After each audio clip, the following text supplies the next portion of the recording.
All right, good morning, everybody. I was selling actually a pound yen before the stream, like an hour ago or so. But this, at the look of things, it looks pretty bad actually.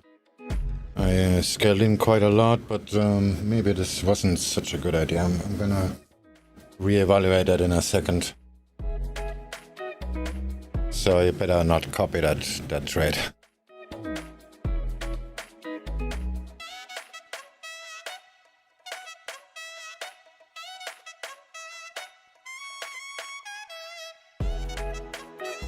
Just need to get rid of all the trend lines created last week.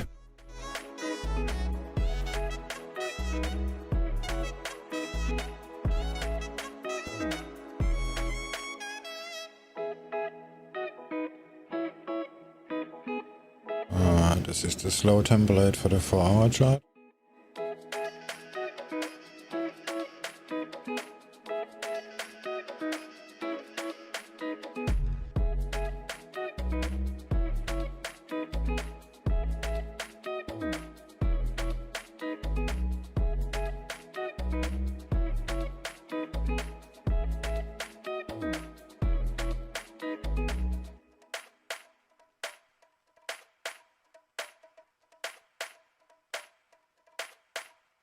And my stop is above the high-ish, but there is actually another high around here.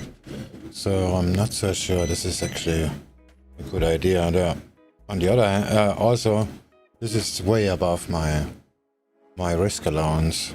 Almost double the risk.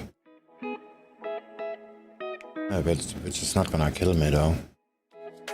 It's gonna be a bad start into the week.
Pound already made a new high, but actually the pound didn't, but pound yen did, but just a pip or so.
Euro yen.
Walk through the fire, the sound of a lion.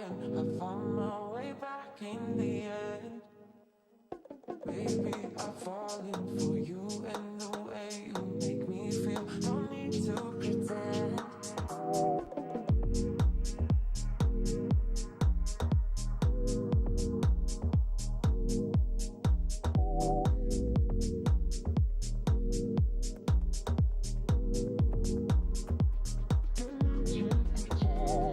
I just assumed we were more than just friends, 'cause I felt the tension in the room.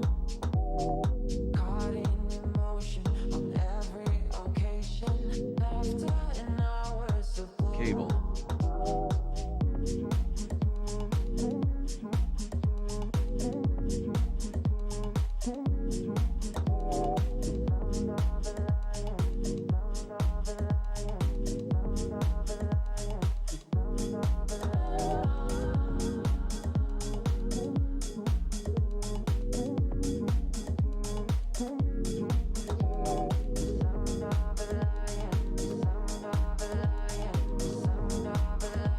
Gold.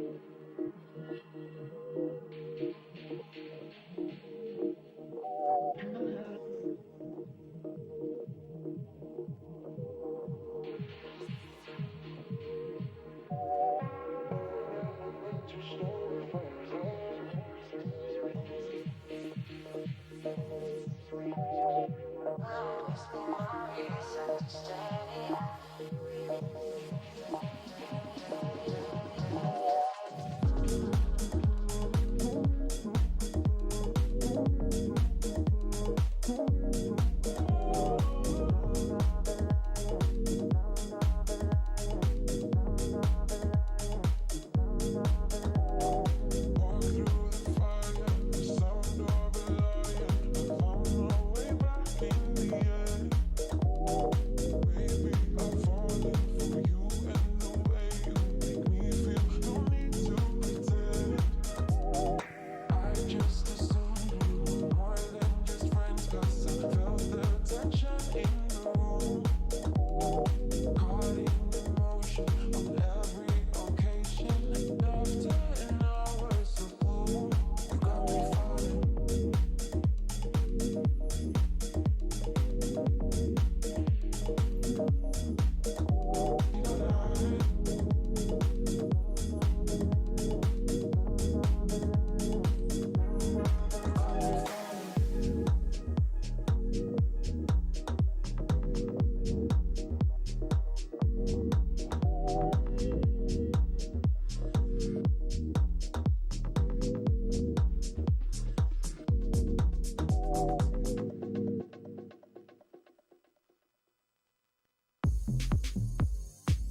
Gold.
Euro yen.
Lightning strikes by my window, hits my chest right in the morning, like a warning.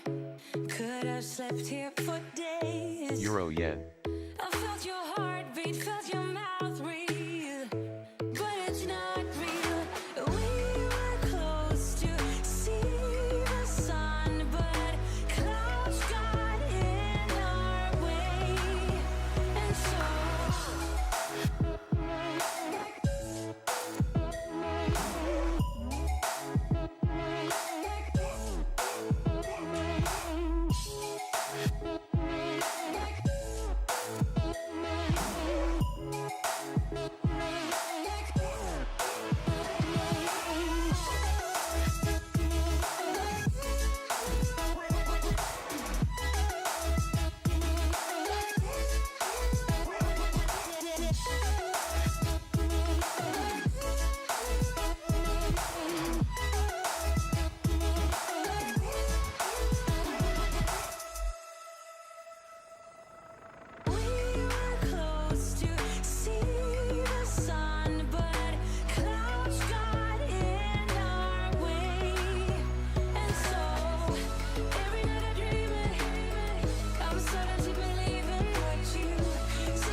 Gold.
Cable.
Cable.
Gold.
Euro yen.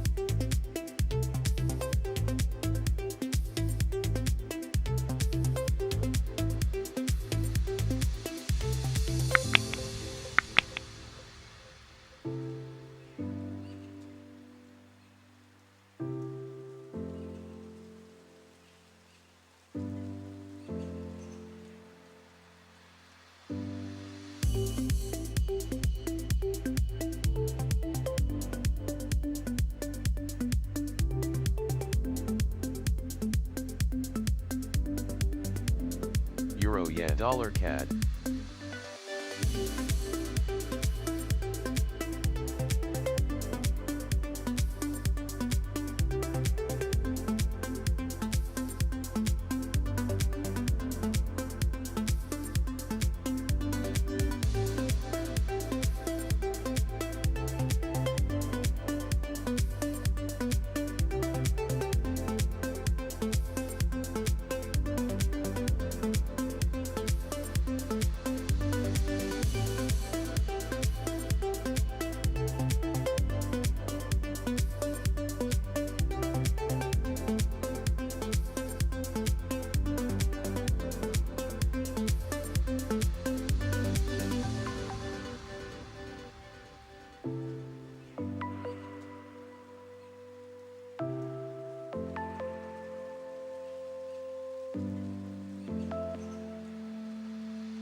Cable.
Gold.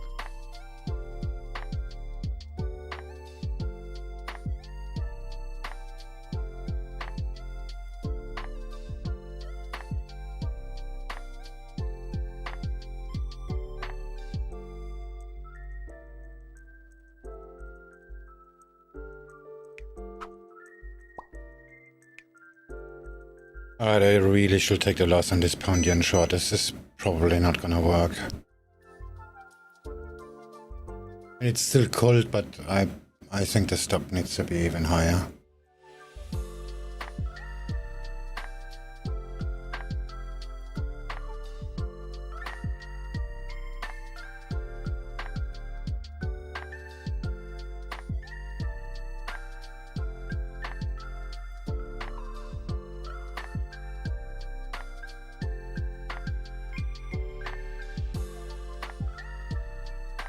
Okay, I'm gonna let it go until this level here. Let's say around here. Yeah, that's a good. I'm gonna stop it out. Yeah, it's just gonna cost me too much money.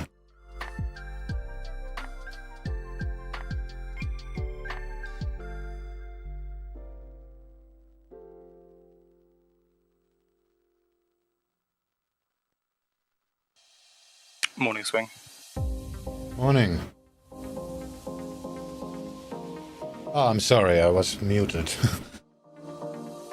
I was saying the pound yen is a bad idea. This is very likely gonna fail.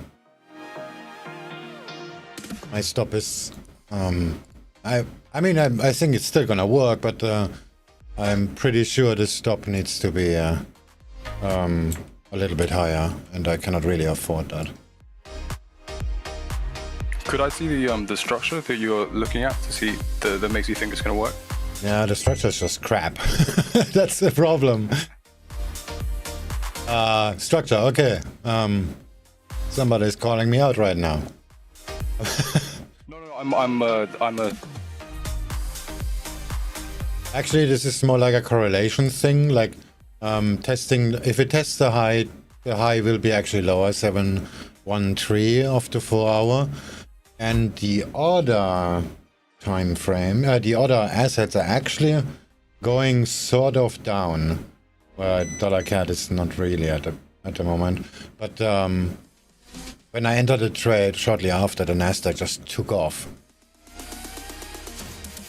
Why the yen pairs are going up that strong. You see, if you see it, the cable is not really going up. The Aussie dollar is trying, but not really going. And the euro is down. So there is a strong indication that the US dollar is gonna keep going up.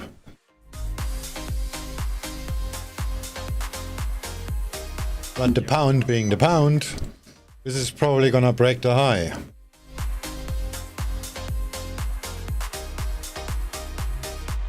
So that's my 7 cents on that one.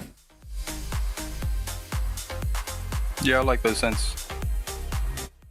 Alright, the 4 hour resistance is a little bit lower than the previous high. Because it's a trend line. It's above, a little bit above R2. So if I would have that as a stop, it would need to be higher than R2, because R2 is a potential target, and then there is the previous high. Just about 7 pips higher. So my stop should have been 831-ish. And that is pretty far. We're talking 70 pips from my average price.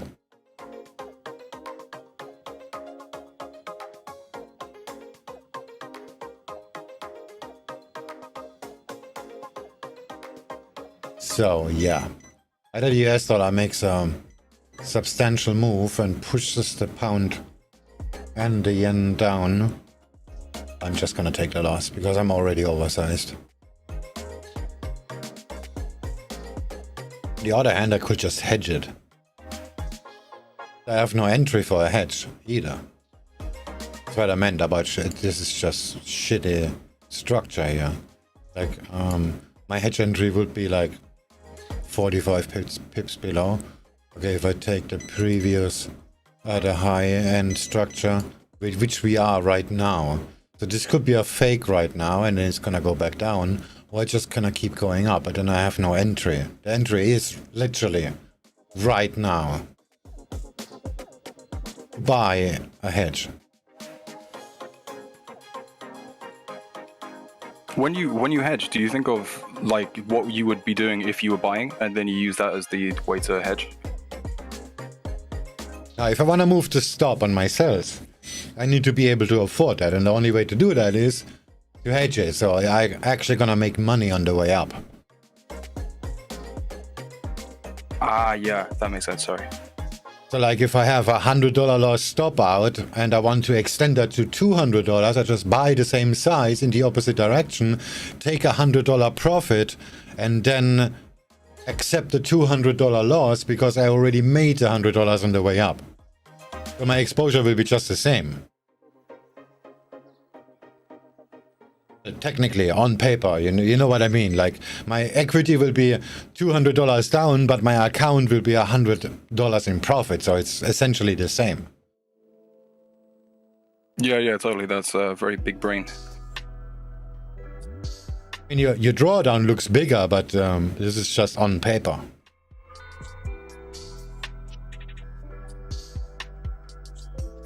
The big problem right now here is I'm exactly at the point where I should starting to buy, but this could be just a fake out. If I buy it now, I will just have double the loss. Because we're gonna stop that out. Almost had to take profit out in the shorts.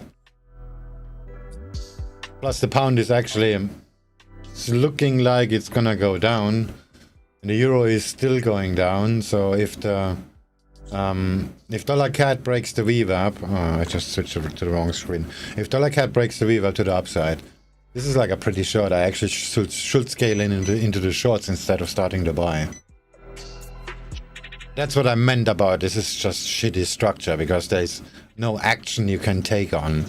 And that's why I actually decided to take on a larger risk. It's gonna cost me 1.14 or something like that. Let me just have a look. This is almost gonna be cost me 0.2. Because if I would hedge it, I would need to do it right now, and I would need to do it full size. And if this is a fake out, it's just gonna get me a double loss, maybe a break even if I'm really lucky. I doubt.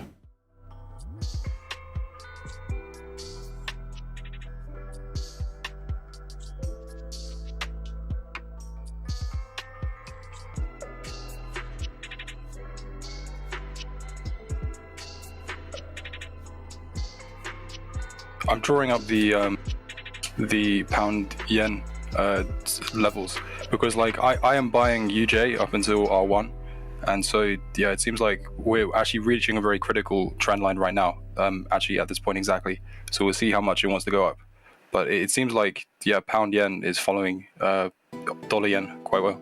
Yeah, because the yen is making the moves and not the US dollar. You have the advantage buying dollar yen because the US dollar is going up too, so you're like supercharged. Oh yeah. Swing, I'm talking to IC Markets right now, because what happened was I had a position open in Nasdaq from Friday, and it had like maybe only like £100 stop loss, and then suddenly, and it was with one lot, and suddenly a huge amount of orders just started popping up on my screen, bang, bang, bang, bang, and it was all in US tech, and I didn't even have a window open in US tech, but there were positions being opened on both sides like instantaneously, and it was like 96 lots of sells, multiple, and I just closed everything for a loss, or like a very large loss of my account. I think it was maybe 3 per, okay, it's 3, 9, 12, like at least 5% of my account, and I just yeah, I'm pissed. I'm trying to figure out what it is, but is that MetaTrader or CTrader? CTrader. On CTrader you see where it's executed from. You can just go to the history and click to the eye icon on the left, and then you can see where it's what executed it.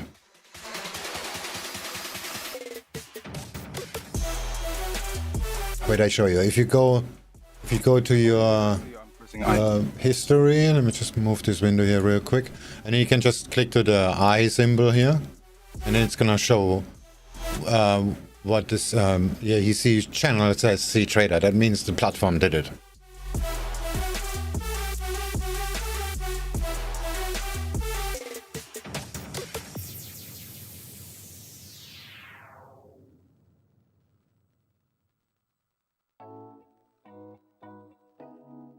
Yeah, it says channel CTrader.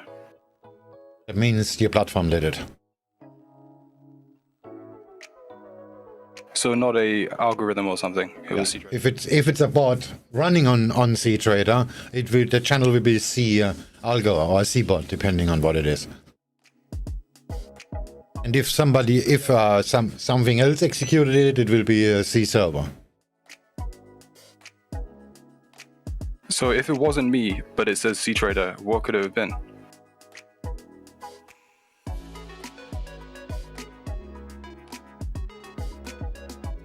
Does it mean that maybe I have like my account is accessed by something? Yeah, likely. Or you, yeah, if you have a bot running that does it, it will be a different channel.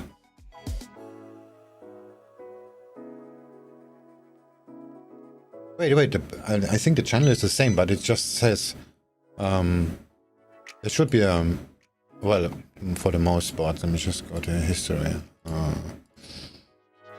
Alright, don't think I have any trades executed by a bot. I'm sure I have, but this is gonna be hard to find. I use the Stream Deck. This is also considered a bot.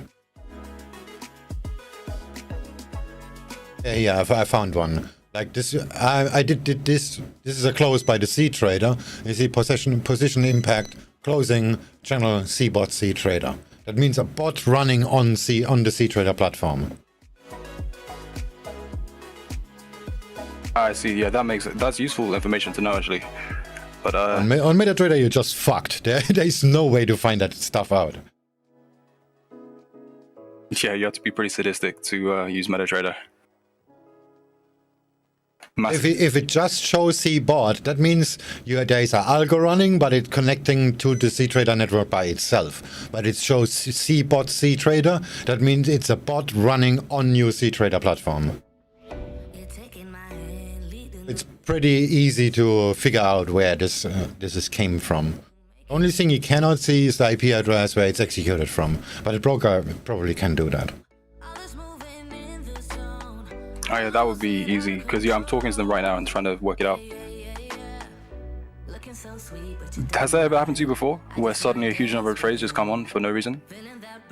There was a bug in actually one of my bots that did that, but yeah, it's just cascading it up. But that is clearly visible in the logs where this is from.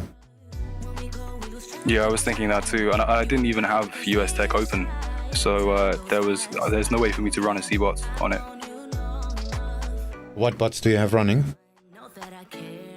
SwingFish Helper, Stop Sinker 2, and I did have VWAP Me6 open, but I've closed all that. I think the only option it could have been is the VWAP Me6, but for that I have the risk is 0.12%. The Me6, they only look at where they are running on. You cannot execute on a charts they are not on. But the SwingFish Helper can, actually.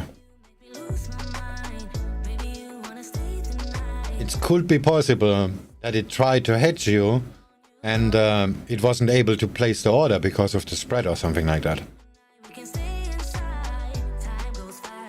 But would it mean that it's so if I look at the orders, hold on one sec. You will see that the bot did it. Ah, yeah, true, yeah, in the history it would say that.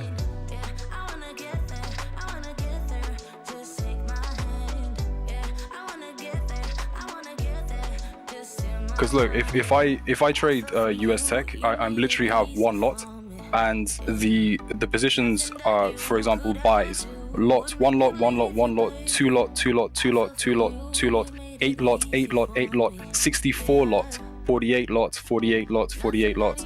And then sell 1 lot, 2 lot, 4 lot, 16, 4, 24, 96. Just suddenly. 96 lots on my account. Crazy.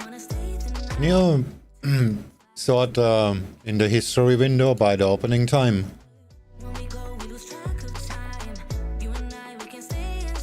You can see if that actually happened at the same time, like it buying and selling at the same time.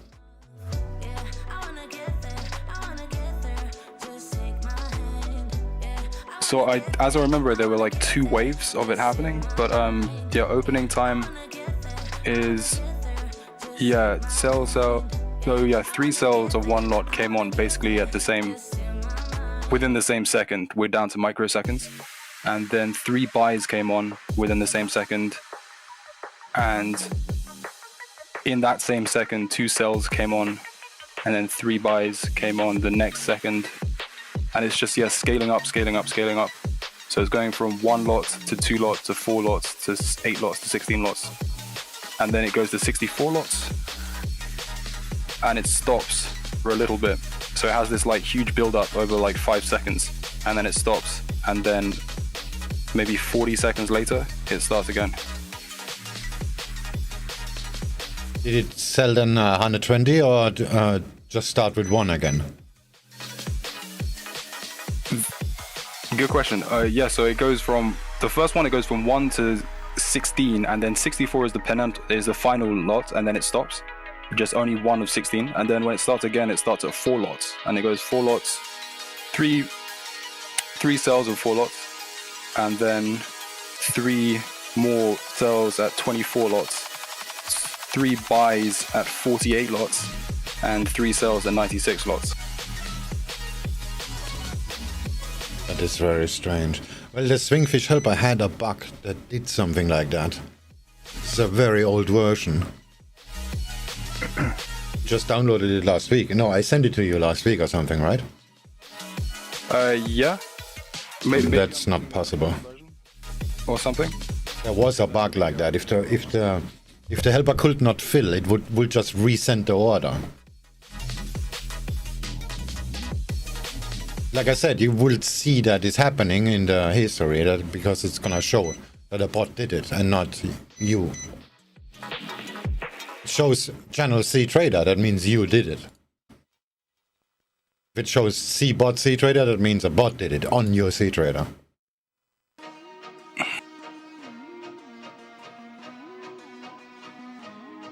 Yeah, it literally, it just says, just get up the history again. But yeah, it literally says channel C trader. But this is maybe for closing. I wonder if it's for opening. If it does it say, would it be different? If it said channel C trader, I think maybe would that just be for the close? If it was the open, would it say this? How could I? You can see all the details. I mean, look, open it up again. Like if let me just go to blah blah blah last current month. Alright, sorry, I need to keep You go to the order, and then this is the last one. Is closing impact is closing, and then you click to the position details. Oh no, to the order details, and then you see the opening. Sorry, this was just stop loss being changed.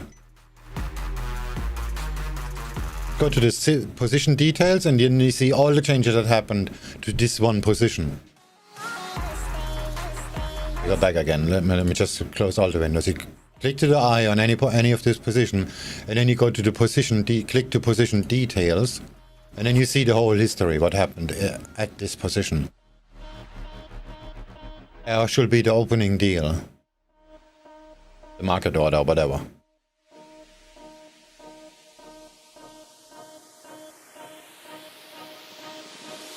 Ah, yeah, it says C-bot, C-trader. And there is a chance that SwingFish helper actually did it. Oh no. This is very, very, very rare.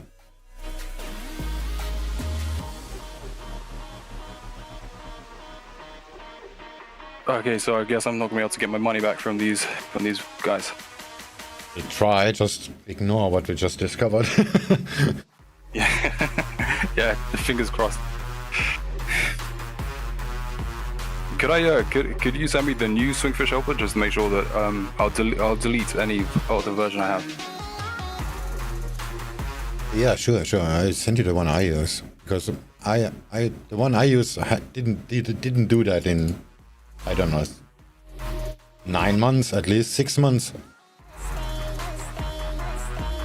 Our older version had this bug, like when you disconnect from the network, the position list was 0, and then the first the C Trader network delivers you first your position, so you see your P&L immediately, but you don't see your account balance because of the delay. And then the bot sees you have a negative P&L, and but your account balance is 0, and that means you're over your allowed risk, and then it tries to hedge you. Ah, yeah, I see. Where is it? C-bots. SwingFish helper, there it is. I fixed that bug in the version. Where is it? It's, all the history is there. Change colors notification.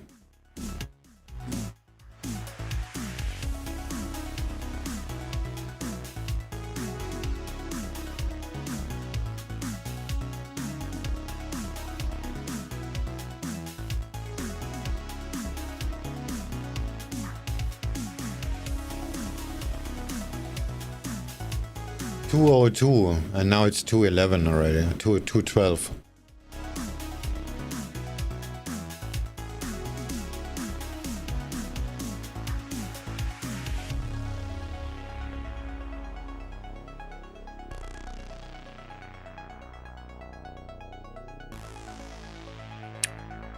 But this SwingFish helper would happen when I don't have a SwingFish helper open for this pair.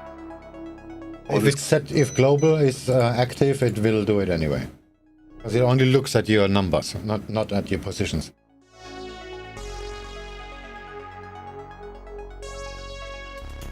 It's a setting, hedge globally, and then it's just gonna look at your equity and not at your positions.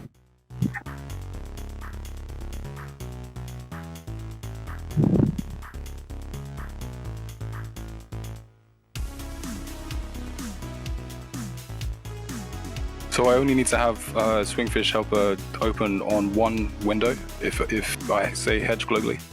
Oh, you had it on multiple windows. That could have caused it actually. Because yeah, I basically have a corresponding currency. Okay, I'll stop doing all this stuff. Oh shit, yeah, that is very, very likely the reason, because it executed in 2 windows at the same time, and then like it added one lot in the window A to hedge your position, which was perfectly fine to do, and then the other bot figured out that there is actually a drawdown with 2 lots now, and then it added that one too.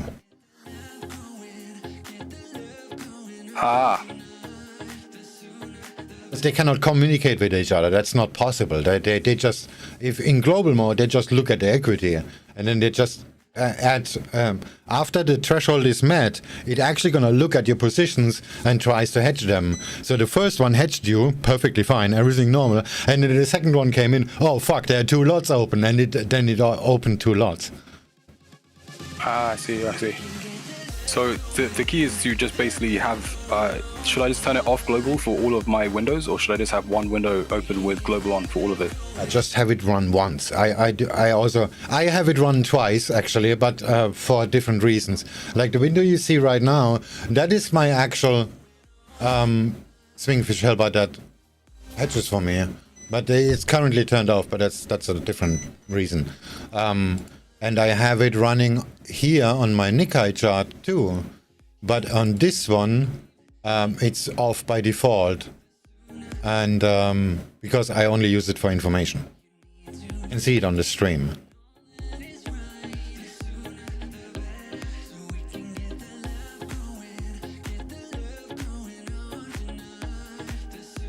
Also, there is a fast mode and hold on, let me just open it again. That's the wrong one. There we go. There is so you have only one running. You have the hedge active, and you have global hedging active, and this one is supposed to run in fast mode.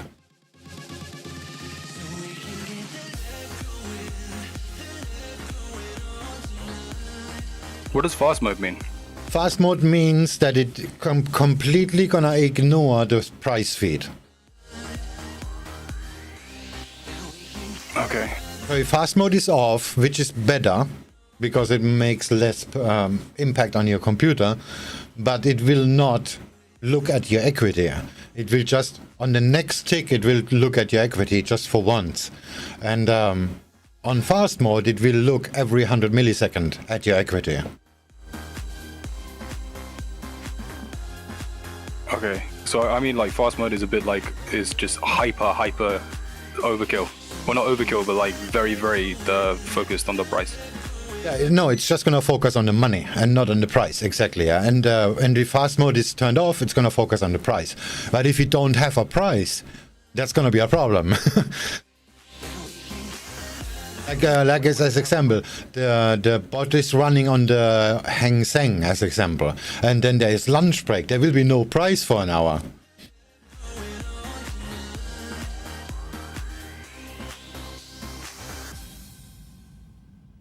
Or it's running on something that is still closed and you're already trading. That's gonna be a problem. But if you have it running more than once, then this cascading things can happen because it's just reacting too fast.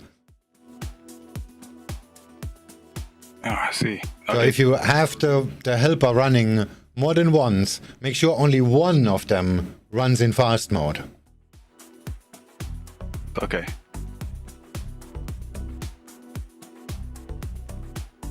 So, but I mean, I wouldn't need. I mean, would it useful to be useful for me to have it running on more than one currency pair? I mean, if I have, like, if I turn off global hedging and I just have maybe, you see your window where you have all of your VWAP indicators, where when it reaches VWAP, it's like black and blue. I mean, black and green or black and red. If I have on each of those windows a SwingFish helper, which I start whenever I start trading a currency pair, would that be, I mean, what would be the difference between that and just having one SwingFish helper open with global hedging on? It makes only sense if you want to overstress your risk at a single trade, because the helper will prevent that. If you're not doing that, like if you have a swing trade on the same account which has a 1% risk or whatever, but your day trades have a 0.1% risk, then that would not work. But if you that's the only reason why this function is there, actually. But in general terms, I will just have it run once on the least accessible window. I actually have an external window. Oh, I have to close this to actually show it. So I have it like this. I have on my external screen, I have two charts where the two pairs I'm trading on are on. It's just a 15-minute chart with pivots on, and all the bots are running in there. So I actually have to look up, move the mouse up to turn it off. That's gonna take time for me to do it. And that's actually the whole reason behind it. So I cannot really act out of doing something stupid, basically turn it off because I want to stress the risk.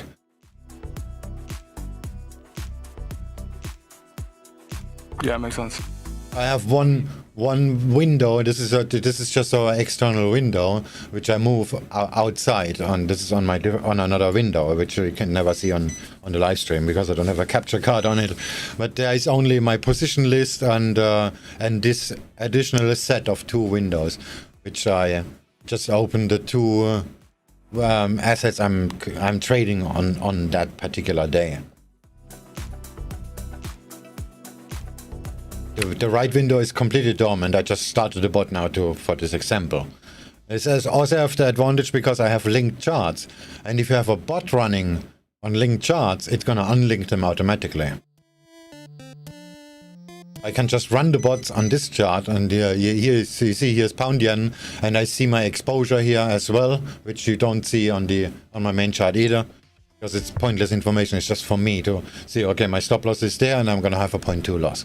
That's how I was able to make that statement like 30 minutes ago in just a second. Just looked up and see the axis here.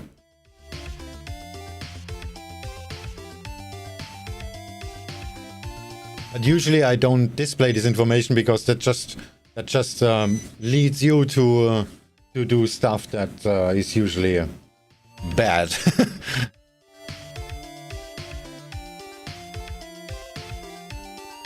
So if I need to know it, I can just look up and activate the window if it's in the background or whatever, and then I can see it. But on normal activity, I tend to not to see this information. So I mean, because I was using the SwingFish helper as almost like a stop sinker. So it's like I see that as the position that my thing will get closed out on. But I was thinking that this is only for the currency pair that it's open on, not like I saw global hedging, but yeah, okay. I mean, if I turn off global hedging, could I still use it the way that I was previously using it? Yeah, but it's not designed like that. But you can use that, yeah, sure. If you turn off global, it's just gonna look at whatever you're trading right now.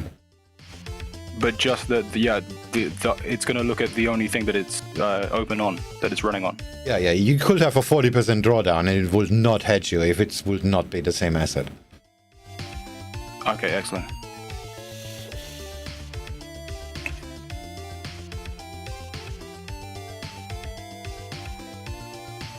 Hey Johnson, how's it going?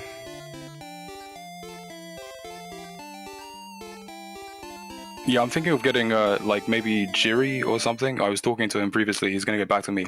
about making a C-bot where you basically make a level, and that is your close all position level, which closes all your open pending orders and your all of your open positions. And I think that would be really useful just for scalping, because you could say this is my absolute maximum level where if price gets here, then my idea is wrong, and just anything above that or below it could be good trade. Yeah, that's why we made this the stop sinker for exactly that. You make a horizontal line. This is where the party is over, and then you just copy and paste the number, or you just use the line for to. If it's a trend line, it automatically adjusts your stops. But it adjusts your stops, but you have to change it every single time you open new orders, you know? So like if I just have like a bunch of pending orders, then their take profits or their stop losses are different to the one on stop sinker. Oh yeah, I know what you mean. But what I do is I just keep the window open. That's why I'm using an external window so the bot can running and I can do whatever on my actual trading screen without interfering.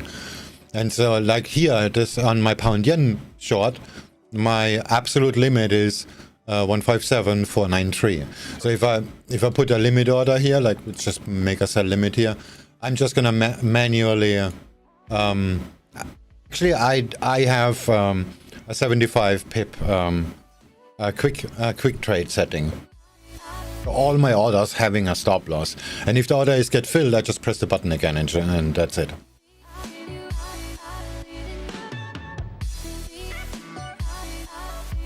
Yeah. So if it's like okay, this is gonna take until the US session kind of thing, then I just move the stop to the same level, because there are lots of stop orders. It's very easy to find. But on my usual trading, I just press the button like I just okay, put a sell limit here. So now there's a sell limit, but this sell limit has a 26 pip. Sorry, this sell limit has a 26 pip stop loss. I just set it in quick trade. So I have no order that has no stop.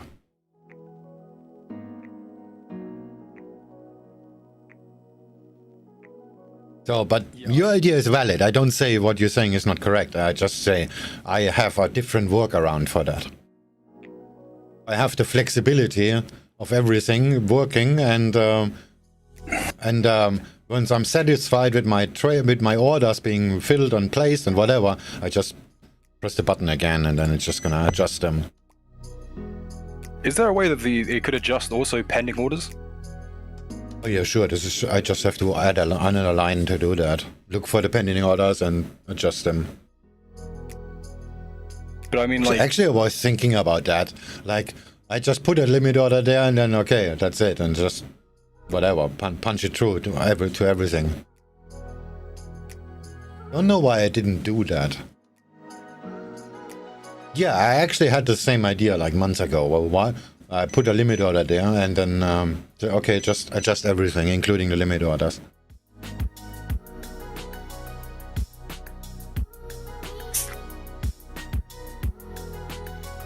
I think there was a reason for it, but I cannot remember it. And like I said, I had the same idea. It's just whatever reason I didn't do it. Maybe I just forgot about it or whatever, because I'm got used to keep pressing the button.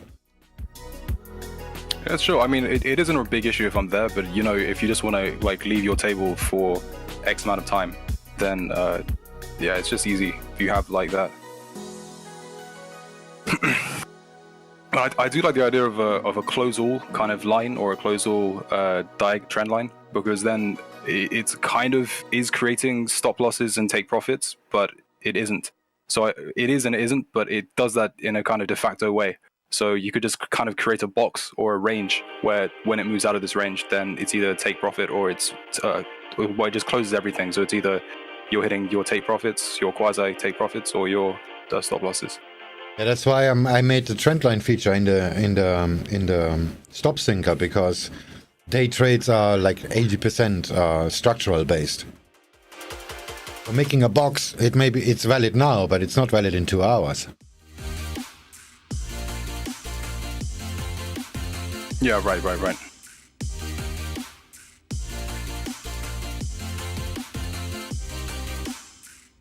I mean, this could be, yeah, it is.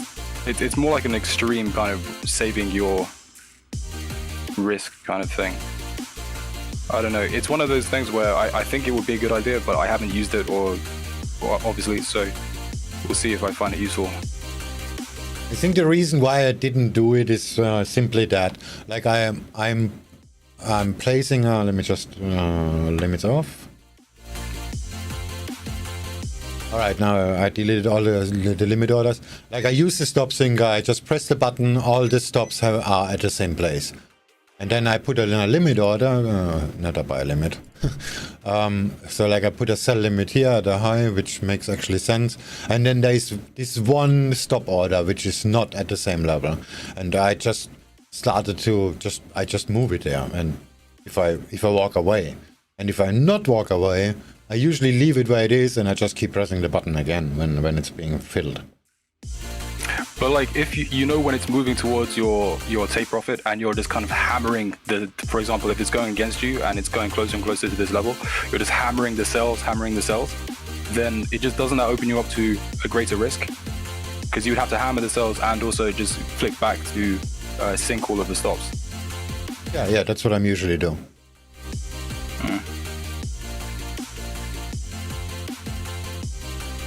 Well, if I scalp towards a target, I usually don't. I don't care about the risk when I do that. Because I have my finger, literally my finger on the close all button on the stream deck. So that's why I just, let's just smash in another 5 lots for the fun of it. It's gonna make me another $100 or so. But if that doesn't work, I'm prepared to close the whole set. I don't really care about the stop loss for this scale in. But if the price is on the way against you, this is a different story. Then I do what you just said. I just place the order and then click the button again.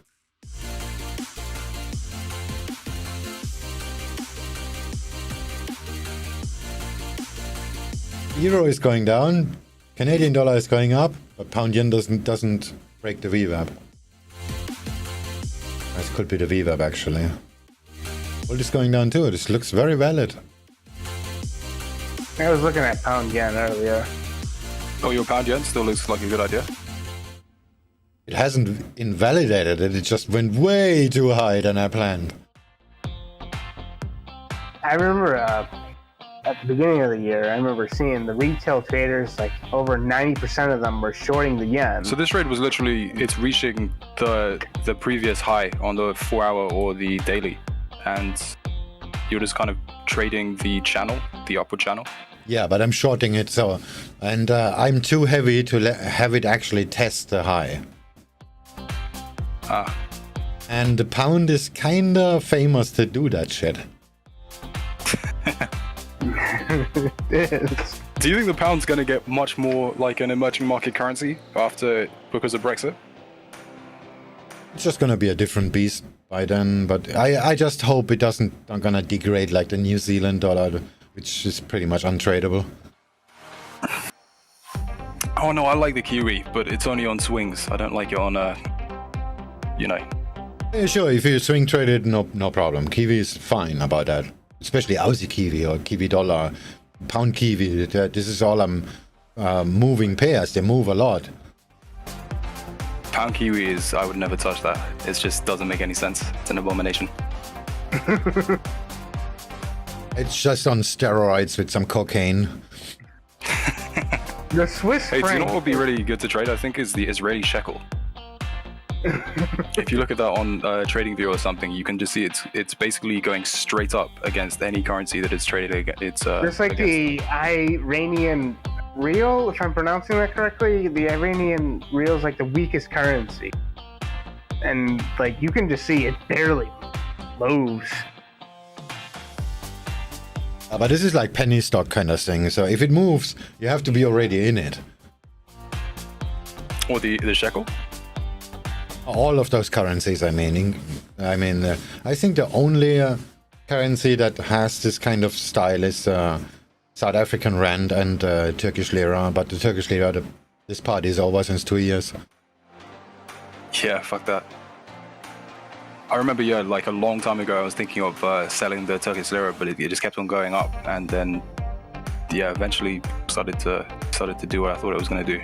Just, well, actually, I haven't seen it in this month, I think. Dude, I bought the Turkish lira at, I don't know, $4 or something like that, and then everybody's like, oh, you're crazy and blah, blah, blah. And this is gonna go up forever. And it did, but I'm a day trader, so I went out. Would be like 2,000% profit by now. I remember we did fuck around on TradingView about that, and then everybody's like, oh, we're gonna buy a boat next week. Oh, fuck that, we're gonna buy a country. Actually, we'll held on to this position. That would be easy, 2,000% now.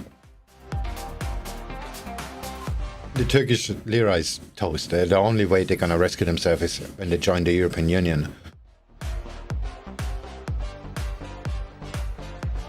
Yeah, that would be a really dumb move from the European Union if they let Turkey join in this state. But I mean, they've done other stupid things. So I mean, they did it with Greece and they did it with Italy. I mean, but didn't they managed to lie about their situation though?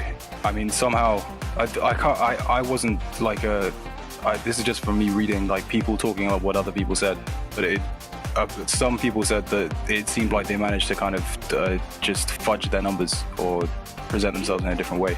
Yeah, sure they did, but that's no excuse. Do you think the ECB knew, or the Euro? I mean, they must have done because it's a government. If we know, then they must know. Well, if you believe the movie The Big Short, it was just them being extraordinary stupid, but I believe they knew. Because Greece was one of the founding countries of the European Union. Oh yeah. There's just no way they haven't known that. I mean, did you watch the movie The Big Short? Oh yeah, definitely. And all what he says is actually true. Like they're arguing about this is fraud, and then he just said there's not much room between stupidity and fraud.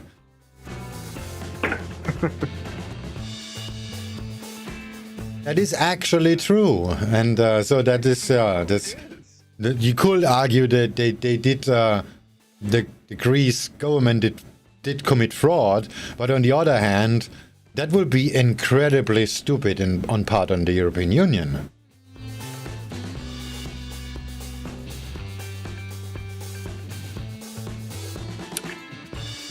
Do you ever feel like nowadays we're in an era of weaponized stupidity, where like just people saying they're dumb is the excuse for all the crazy stuff they do? When it's such a good way to get out of out of responsibility for something. Yeah, I had this. I was against that since I think 10, 15 years ago, 20 years ago already. Because in Germany, if you drive drunk and you kill somebody, it's just gonna be manslaughter probably. Because you use the excuse because you were drunk.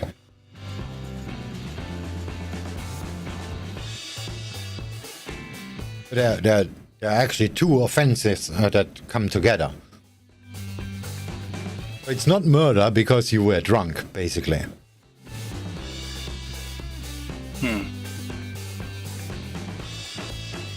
And I never shared this opinion. Like, if you are drunk and you do something stupid, that's on you, because nobody forced you to drink it. Exactly. I mean, yeah, that's a good point. Murder. It's like, where does the buck stop? It's you did something that made you crazy, and then you did something crazy. So is it still your fault? Yeah, you were guess what? You know that you shouldn't drink and drive, but you chose to do so anyway. It's not first-degree murder. You didn't intentionally plan to kill somebody, but I wouldn't call it manslaughter. That's what they're basically doing, and then they come up with like certificates from a doctor that actually confirms that the person didn't know what they are doing because they were intoxicated. Well, nobody intoxicated you. You did it yourself. I have been drunk so many times, and I never thought that was a valid excuse. Yeah, exactly. I was drunk too, and I did stupid shit, but I never used alcohol as excuse. I mean, that was on me. I actually trashed one of my first or my second cars back in Germany because I was drunk. But I cannot then just say, oh, there was a bump in the road. Sorry, I had more alcohol in my blood than blood, but that's not the reason. There was a bump in the road. Yeah, and then, you know... It's on me. I mean... Yeah, the best thing is tomorrow you wake up the next day sober and then say, what I did was absolutely not right. Yeah, so you go get your car and pay for the damage and hope nobody asks stupid questions. And then you have to, and then you should, you learn from that. You realize that was a terrible that is the thing where it's like, yeah, if you're gonna do something dumb, then at least accept that it was dumb and don't use it as an excuse. I also I totaled a motorbike I had when I was like, it was like a 125, just really shit motorbike. But I drove it when I was like, when I'd first got it, when I really shouldn't have, and yeah, that was bad. But I was only going down like small roads, but it's just so stupid. My wife, I actually had a conversation about that with my wife because she got caught driving drunk by the police. What happens in Thailand if you get caught driving drunk? Can you get out of it? Yeah, you can pay your way out of it, and that's exactly what she did, but that wasn't exactly cheap. And she was complaining about that the cops basically ripped her off. Well, the standard price is $100, not $300. Yeah, it's like about $90 or something they took from her, and then I was like, seriously? You complaining the cops rip you off? They took like $80 from you. If they would pursue you, your driving license will be gone, and the $80 will be gone anyway. And you're gonna go to court. And by the way, how do you plan to go to work for the next 6 months? Only $80? In America, it's like a $2,000 fine. That was pretty expensive, actually. So there's no. I mean, the fact that they actually took money from her, they basically took money from her. That's not correct. But still, they catch her drunk driving. Pay the fucking money and shut up. I mean, that's one of the benefits where there's a little bit of corruption in a country. Then you can get out of that stuff. Must be quite nice. She wasn't really drunk, like she doesn't know what she's doing or whatever. I was driving through Slovenia when I was on a road trip going through, I think we drove to Croatia, and on the way back I drove through Slovenia, and you had to have this one sticker in Slovenia which showed that you paid road tax or something, and we got pulled over by these police officers, and they were like, well, it's a silly Englishman. It's like, all right, Englishman, it's fucking 300 euros to like fine. And I just told him, look, man, I've been to a festival, I have no money, I only have the diesel in my car. I don't know what I can do. And the guy's like, okay, Englishman, I'll give you 150 euros. And I was like, I still don't have 150 euros. And he let me try my card, and then eventually he got me down to like 30 euros. And he's like, okay, fuck off. So Slovenia is kind of funny about that. I used to export trucks actually to Yugoslavia. Oh yeah? You used to escort trucks? Yeah, a friend of mine, he's from Bosnia, and I helped him sometimes to doing that. He crossed Slovenia because we're driving with temporary license plates. Okay. Some of the because we're exporting the cars, this is the right thing to do. But some countries you cannot drive through them, or it's gonna cause a lot of drama if you do so. So we drive through Slovenia, but he always. Every time we got stopped, you had to pay. Yeah. This is just a normal thing to do, so nobody really worried about it. He was actually well known in all the way down. Oh, your friend? He was like a pink dog. Everybody know him.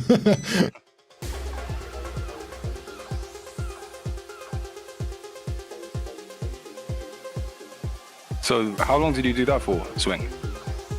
I did it a few years, but only not really as a job, just to help a friend, and it was a lot of fun to do that anyway. Yeah, like a road trip and stuff. Driving through Europe is amazing. I really like it. With trucks. I've been to Italy, and the places I went, the driving was absolutely terrible. This was actually really fun, yeah. So every time he had, so what he's doing actually, he drives through Germany all week with his car and looks to find these vehicles because they're very hard to find, and he usually has specific orders. That just doesn't buy anything and try to resell it. He looks for it in Germany after he got an order for it. So, and then he usually, when he finds the trucks, and if he has more than two to drive, he needs somebody who drives the third one. That's where I came into play. I had a license. You're definitely a jack of many trades. Swing. This was just a fun thing to do, and this was really fun. Yeah, driving a heavy goods vehicle is daunting. I think I've like tried it once. It's just when something is so big, I'm just worried that I would hit something. You know, like driving not dangerous, but like driving around the corner or something. I just worry that I'd scrape a car or something. Oh no, you don't. This is very normal way to think about that. But if you actually do, you will see this is actually far more easier than driving a sedan. A minivan or something like that. Minivans are actually very hard to drive. I mean, in terms of visibility. If you drive a truck, you can basically see everything. Because the vehicle is so large, you can actually anticipate where it's gonna go and this kind of stuff. It's after you drive like 100 kilometers, miles, whatever, you get very, very used to it. This is actually extremely simple. Yeah, I've driven an RV before. Yeah, that makes sense. It's like, you know, when you first learn to drive and just everything is just, you're paying so much attention that you're just quite awkward. But as soon as you just can switch off and drive, then... that was my biggest problem. I'd say I'm a very good driver, but I'm rarely putting all my attention or trying very hard to drive. I'm just kind of doing it, just following the flow. Yeah, just Chicken Wings just mentioned the RV. In my opinion, driving an RV is far more difficult than driving a truck. I actually was doing well. Then again, to be fair, I drove it in a parking lot. It was my dad's, and I drove it in a parking lot. It was in a storage unit, I should say. Yes, it was in a storage unit, and he wanted me to drive it, knowing full well that I have drinking some beers. I'm being dead serious. He's like, drive the RV, we're in the storage unit, you'll do fine. Yeah, whatever, just put it over there. This is something like that. He's serious? It's like... But like I said, driving an RV is probably far more difficult than driving a truck. I did it drunk in the storage spot. My dad seriously said, no, it's easy. It was like, I've been drinking. He said, oh, it's fine, it's a storage unit. You're not going to get in trouble. I don't know how well I did. I don't even know if I drove it well. Sorry, I didn't see you come in if you started talking chicken, because I think I was listening to the news at one point and I must have muted you, and then I didn't see that you were talking. You muted me. When you were talking once, I was trying to pay attention to Morbo, so I didn't see you. I didn't hear you talking. Sorry, man. I didn't mute you to mute you. I just didn't want to. Yeah, I didn't want to be part of the conversation. But yeah, driving an RV, man, when you're drunk is really dumb. I know. My dad kept saying, "No, you can do it. It's safe. It's a storage lot. It's easy." Well, I mean, if you're on your own property and there's not that many, I guess if there's nothing happening around you, then what's? That's the only reason I would have drove the damn thing. That's crazy. Because there was nothing around it. Not on a public road, so whatever. Who cares? Yeah. But it was my first time driving an RV, and this is.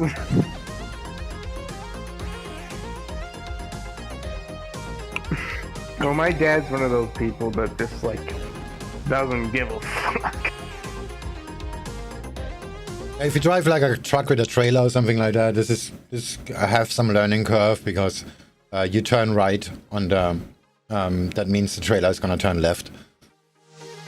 You drive backwards.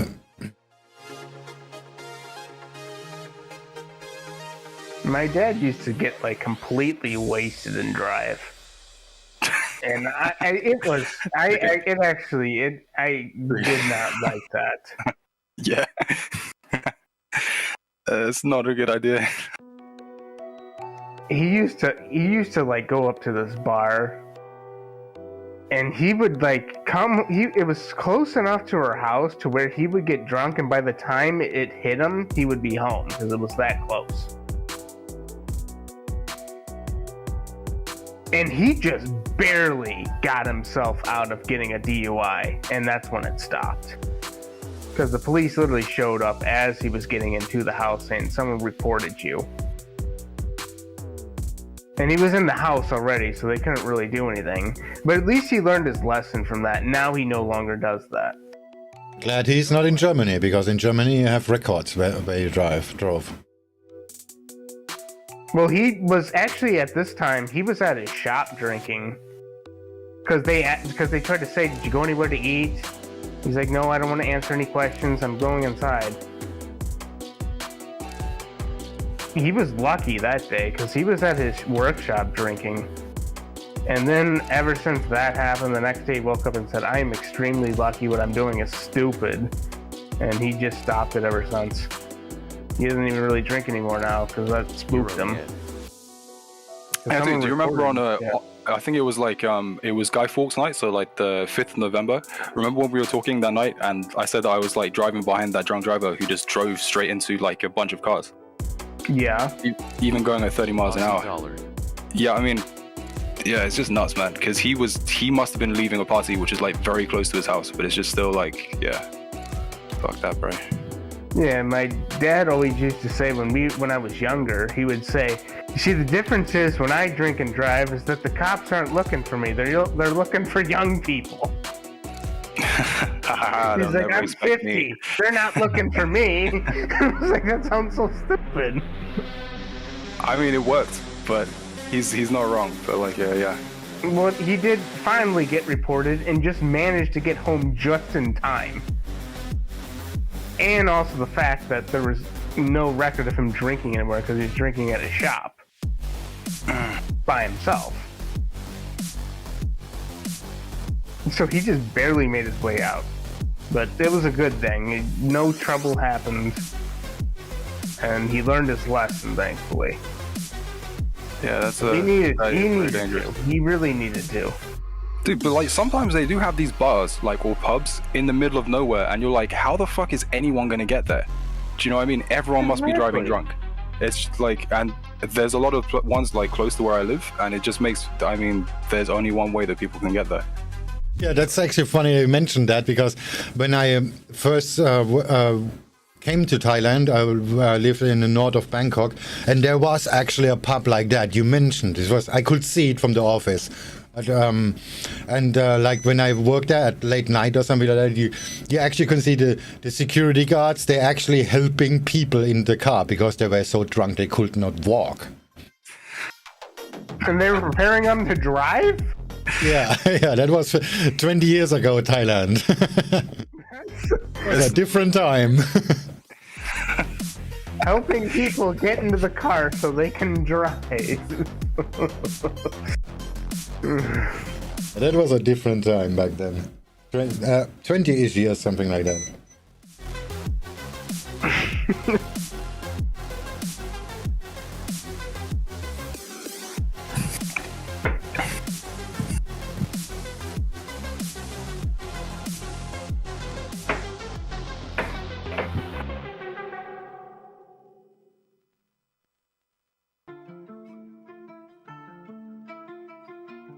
I have a feeling I'm gonna get stepped out in the pound yen short.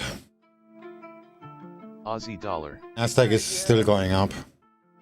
The dollar cat stopped moving. Well, I checked the retail. I think I still have it. Is it still up here? I checked the Forex retail settlement for pound yen, and it says like 86% of traders, retail traders, are shorting the yen. I almost feel like if there's such this overwhelming amount of people shorting something, I kind of don't want to be in that trade. Yeah, that's right. C Trader says 76% shorting. Where do you get that information from? Is it just C Trader Sentiment Index? Oh no, I'm not. Yeah, C Trader Sentiment Index. You just need to turn it on. Only I have it on my 15-minute charts because this is just annoying. In viewing options is the last one market sentiment. I'm not on C Trader. I'm Okay, on A1 Trading website.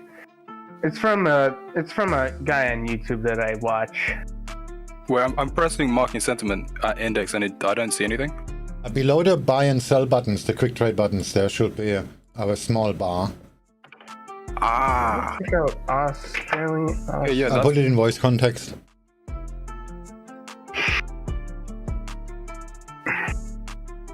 Yeah, I was waiting. I was looking at pound yen because I usually love the pound pairs, but I just didn't see anything from what I feel comfortable trading yet. I was more waiting. But yeah, because at the beginning of the year, everyone was saying short this, and I went long and I made money because I think it was up to like 90% of people were shorting it,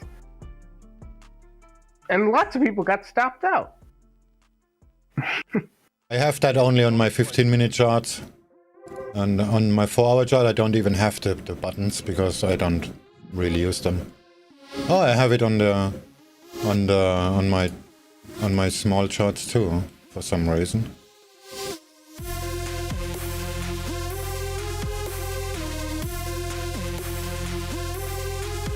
I guess I turned that on at some point and then saved the profile or whatever.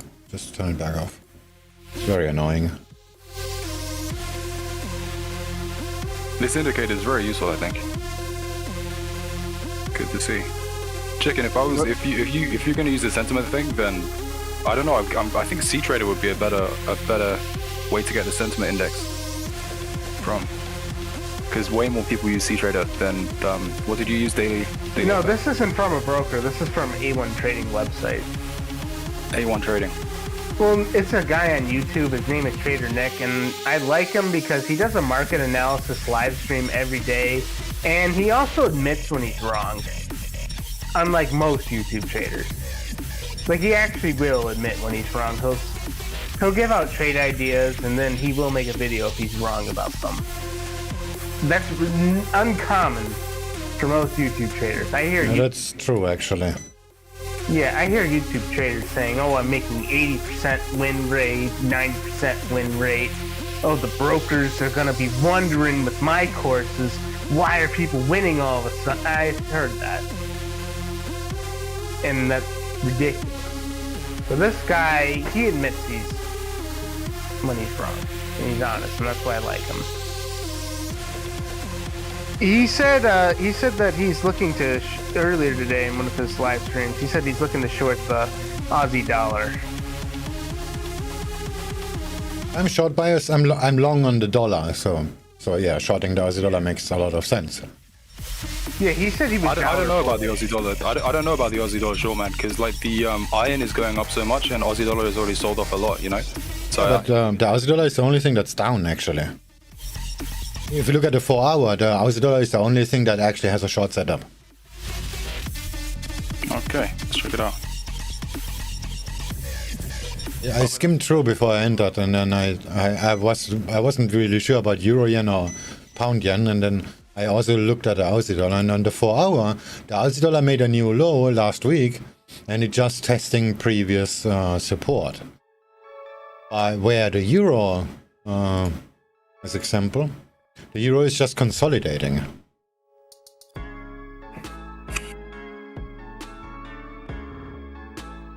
Pound is up for no reason. Also sort of consolidating. So if you wanna buy the US dollar, I think selling Aussie dollar is the best idea. I had the trade in since last Friday. I actually had the trade in, and you know I did my own analysis. And then today, I'm waiting for the market to open, and then I see he made another live stream. He shows Aussie dollar, and then he says, "Oh, shorts look good." I'm like, "Oh, I hope you're right."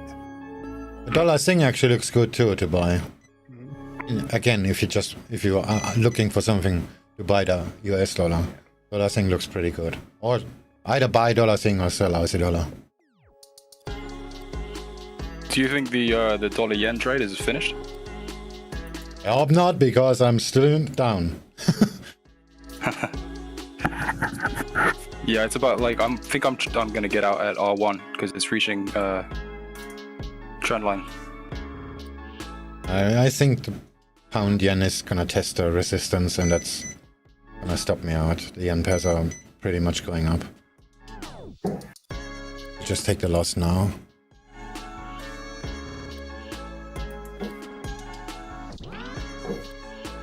But I could have hedged it actually at the VWAP.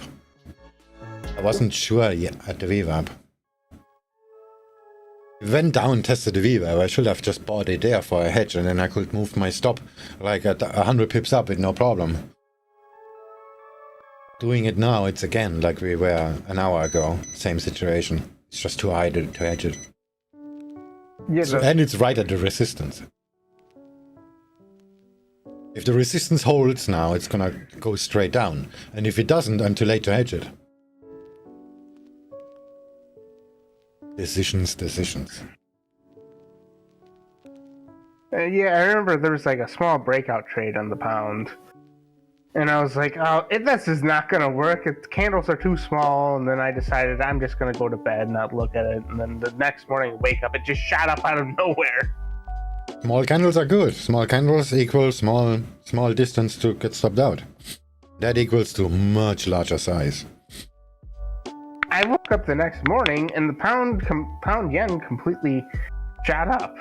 And I was just seconds away from making that trade. Well, the end of December was kind of like, well, it's always kind of difficult near the end of December.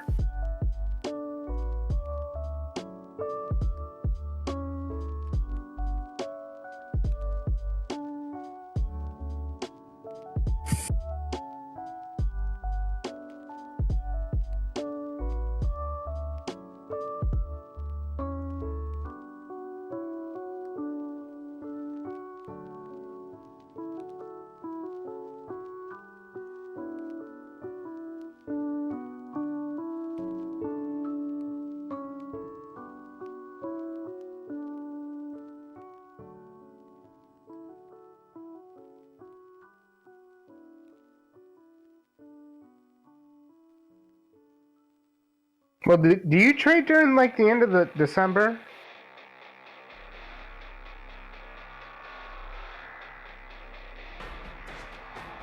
Are you talking to Swing or me? Well, I guess both of you, if you both want to answer. Do you trade at the end of December? Oh, you mean like I didn't do it this year, didn't I? Because I guess like tax loss harvesting happens at the end of the year and the first month of the year, so that obviously can affect the markets. But I'm not too good on fundamentals. I do know that like they had the NFP report this week for the US. And I guess the numbers were not so good. Yeah, that was like the NFP always is just completely the opposite from I can't remember what it's called, the AFP or something. Aussie dollar. Do you know what I'm saying? It's like just crazy different, and like that's happened so many times this year, and it seems like they maybe need to change like the way they measure employment. Because yeah, I saw that, and I was actually on the other side. I was thinking that it's going to be at least strong, because on the prior Wednesday it had been the AFD, I can't remember it, the whatever previous employment report had been so strong. So it's surprising the NFP is that bad.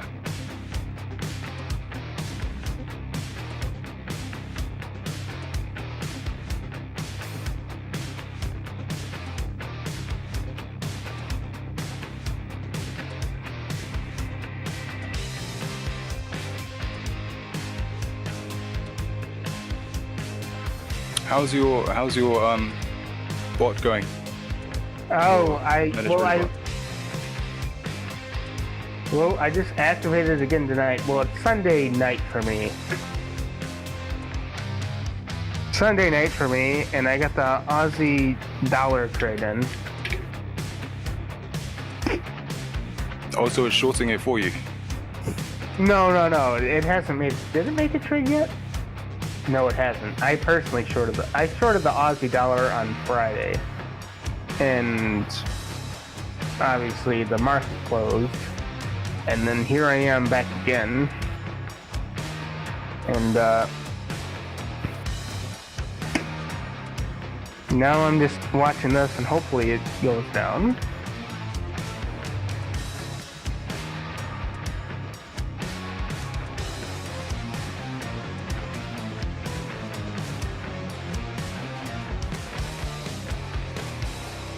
But I had an amazing weekend. I smoked lots of cigars.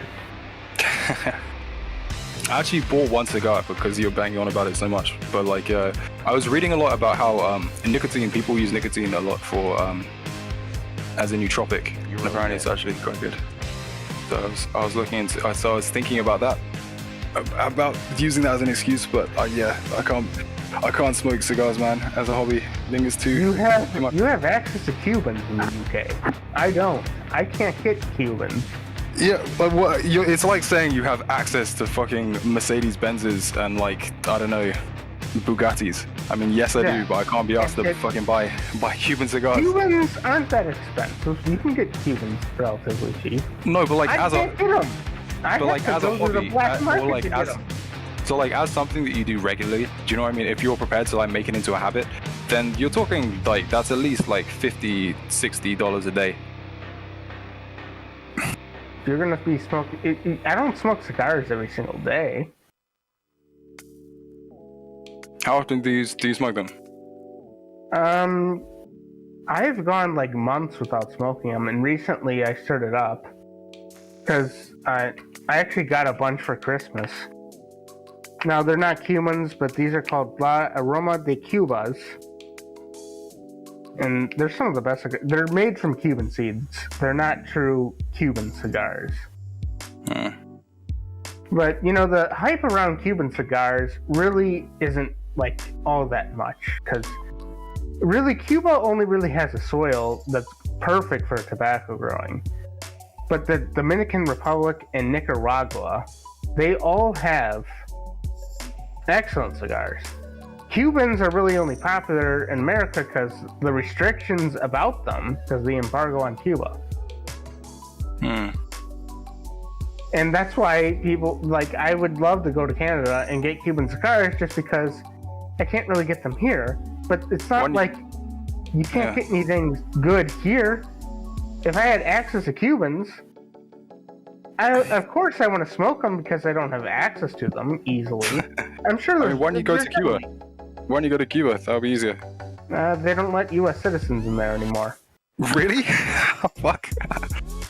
They don't. Shit, man. I'm still pissed. They have a whole embargo on anything from Cuba. Still? I thought Obama took that off. Well, Obama said... I remember talking about it vaguely. Well, he said they ended the embargo with Cuba, but it didn't really happen. Really? Damn, man, these politicians just kind of just say whatever. Well, I don't know the full story. To be honest with you, I don't know the full story. Because I know that like Cuba like has a dictatorship, and we don't want to associate with that. But then we do trade with China, which is China's not, you know, all about freedom either. Euro yen. Yeah, it's a very selective kind of And it seems like application of this kind of law or morality. Morality.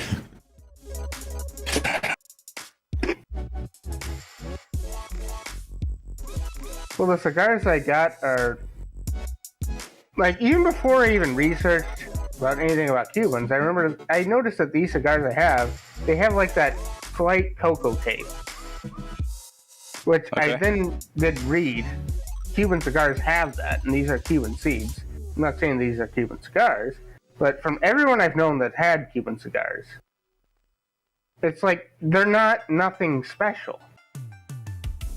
No, You can Cubans, smoke it. like, I went to Cuba like a long time ago, and I think a lot of it is to do with like the legacy of people that make cigars in Cuba.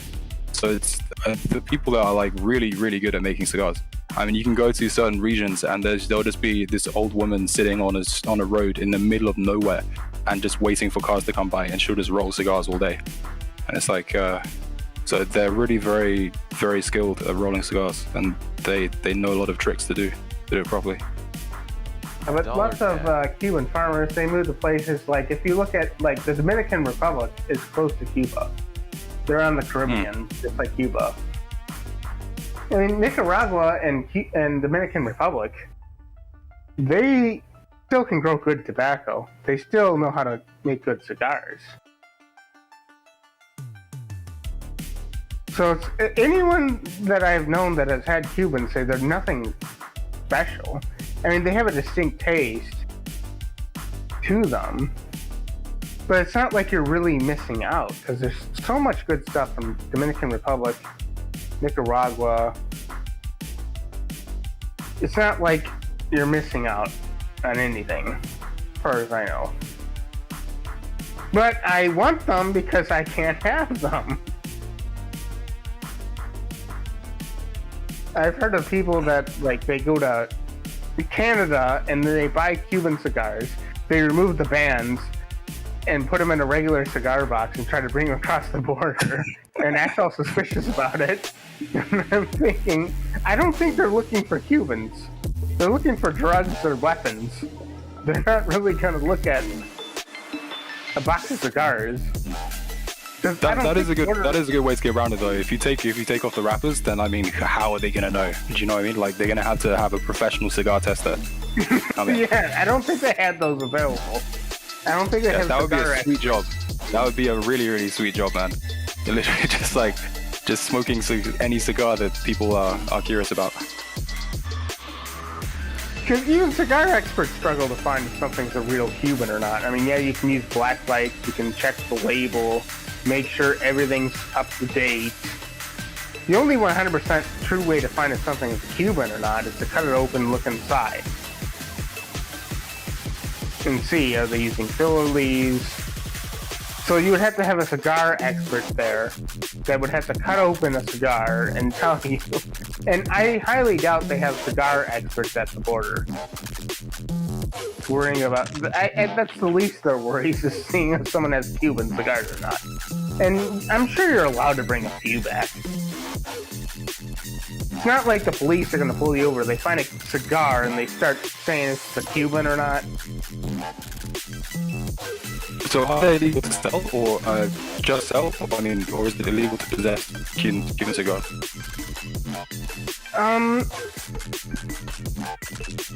If you only have a few, nothing's gonna happen. No one's gonna care.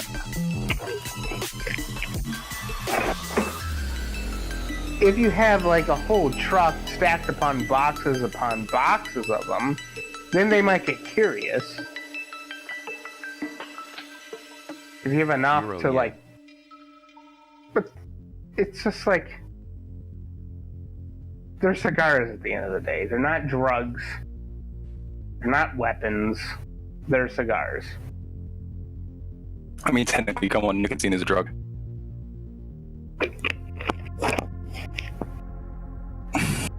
Well, usually it's when you like go into a country. Like, when you cross Canada, you're technically only allowed to bring so many cigarettes per person. So you can bring like a few packs, like a carton of cigarettes per person.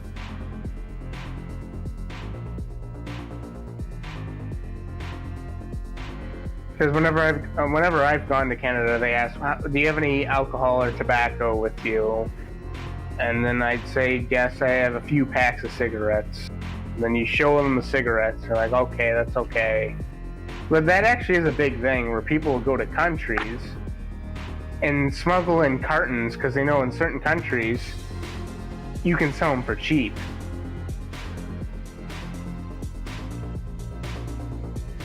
If they catch you with too many, they usually just take it away. They take it away and say you can't have this many cigarettes. But actually is a thing where people will get large quantities of cigarettes and try to smuggle cigarettes over the borders. Euro yen. Yeah, same thing over here. Also with cruise ships, like, because they only let you bring so much alcohol onto a cruise ship. So people have rum runners, all the stuff, and if you get caught, they usually just take it away. And you just say, okay, we're going to take this from you. And Yeah, I mean that is like the worst. That's the worst way to, because I mean sometimes we have like there's like border patrol TV shows in the UK, and when they catch people with cigarettes, and I mean like a lot of cigarettes, like suitcases full of cigarettes, the worst they do is take them away from them, and it's like I mean who really gives a fuck? Like it's just it's worth the risk. It is. It's just like you're risking. I mean, yeah, it's like the loss, the sunk cost that you get from people taking it away from you sometimes is still worth it. You could probably factor in. I mean, yeah. I mean, one of the best ways I've ever seen to like actually sneak alcohol on the cruise ships is if you get like an empty bottle of mouthwash. You fill it with like vodka or rum, and you add a couple drops of food coloring, and then you put the seal right back on it. Because they think it's just mouthwash. But really, it's just rum with food coloring in it. Green food coloring to look like mouthwash. And then you got a bottle of rum. Because I think they only let you bring like one bottle of wine or something onto a cruise, because they want your money on the cruise ship. I'm so glad that I'm not 14 anymore. This doesn't have to even be dealing with anything about being 14. Wait, hold on, you're not 14, Swing? Fucking hell, man. I'm in the wrong Discord. I thought I was talking to a 14-year-old. This doesn't have to do anything with being 14. These are literally why'd you say that, Swing? These are literally grown adults. You can see them online. They make how to sneak booze onto a cruise ship. And they're adults. If I'm gonna pay $5,000 for a cruise ship ticket, I don't think I have a problem paying $100 for booze. True. More than that.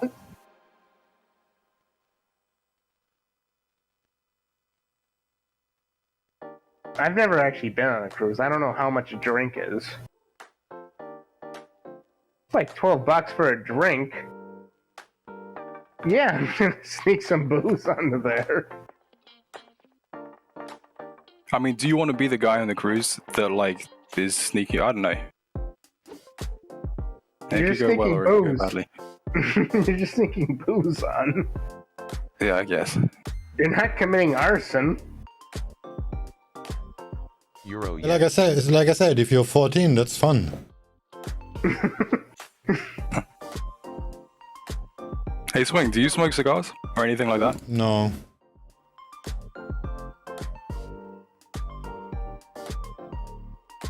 Yeah, I was gonna ask you if they have cigars in Thailand or anything like that. I mean, Yeah, there are a few cigar shops. do they have professional Thai rollers, or is it all from Latin America? They have Thai brands too. You got Cubans in Thailand? Yeah, I'm pretty sure. I'm gonna sell the pound, just for the fun of it.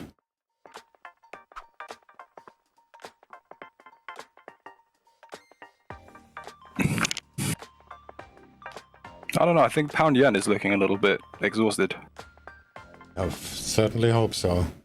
But with the exhaustion, it's probably still gonna test the high, which means I'm gonna get stopped out.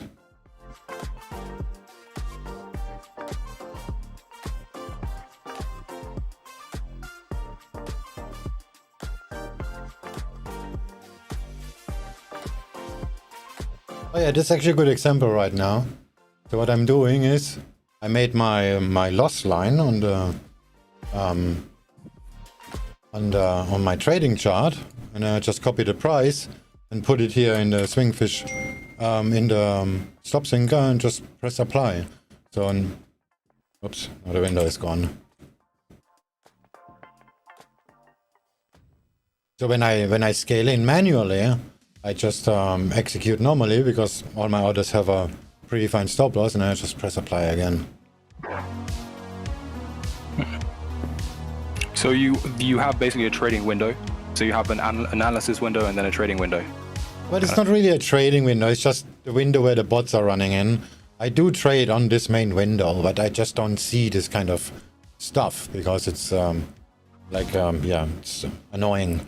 I don't want to trade the money either. Hey Swing, when it says like a D1H and W1H, what indicator is that from? That's the daily high and the weekly high. So it's, you can see here, this is just, okay, right now it's pretty much pointless. But you can see it's the same level as the high it was the day before. And that's one from the weekly. Here's the daily low. I mean, if you look at it like I look at it now with 500 candles, it's pointless. But usually my chart looks like this, and I cannot really see where the high and the lows are. Yeah, do you find if you zoom out that much, then do you find that useful? Because it shows you like where the volatility kind of zones are. Yeah. I always do that before I enter a trade.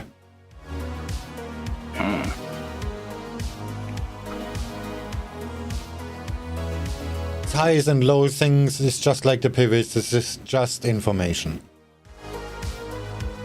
There's no value on the trading itself. Like if you want to go get out of the position and you are like really close to some specific level or to a high, then okay, let's just take the money at the high because of that's there. I will never base a trade on information like that. Like you take profits like 2 pips away from the pivot, then you have this just adds to the probability that the pivot is gonna be retested. So that means your target is gonna be hit. Maybe your target is a pip higher or a pip lower.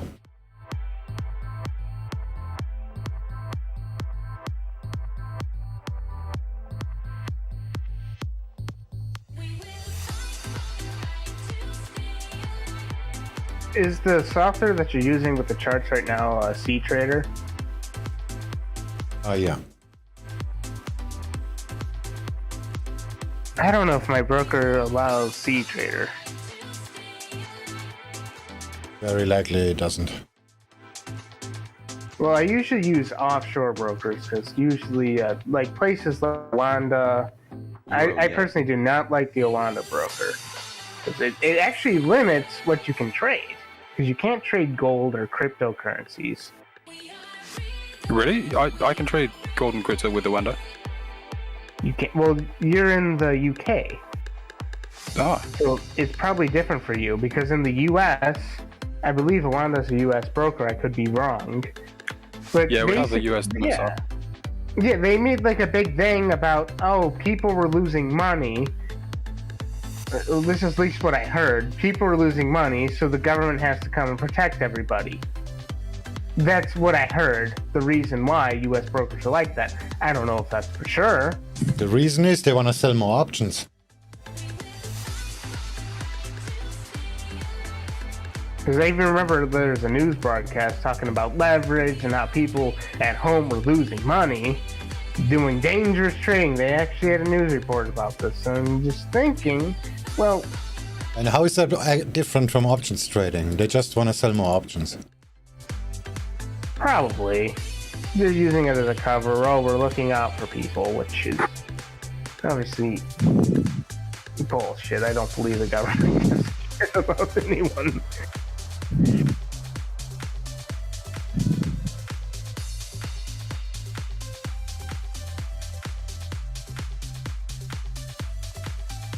I've never opened an account. I've only opened a demo account with Oanda. Because I've always been told to stay away from US-based brokers.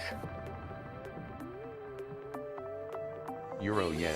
Yeah, because I know some people, they literally have to go to the bank in person to fund their trading accounts. And that sounds really annoying.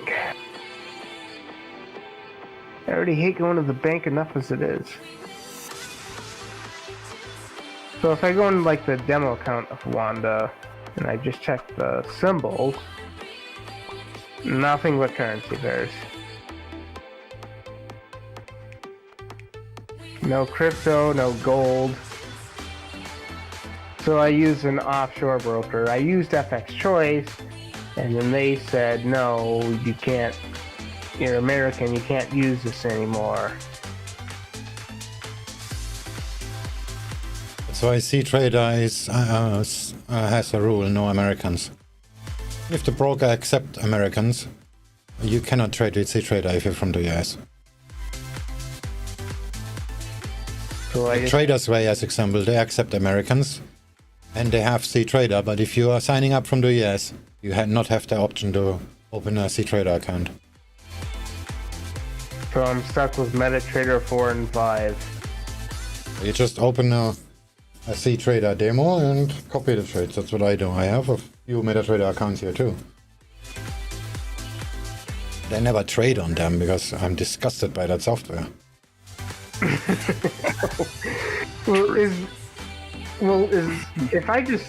I usually do my analysis on TradingView, then I move. I just enter in on MetaTrader. Ah, so you just use the position size calculator and just copy and paste the numbers. Basically, Yeah, that's fine. That's what I do too. I just go on TradingView. I get my analysis done. Because doing the analysis on MetaTrader is terrible. You have to remember you have to turn off chart auto scroll. Because you start scrolling back, then it moves and it brings you to the front. And then MetaTrader makes all these weird noises out of nowhere. This thing I hate so badly about MetaTrader.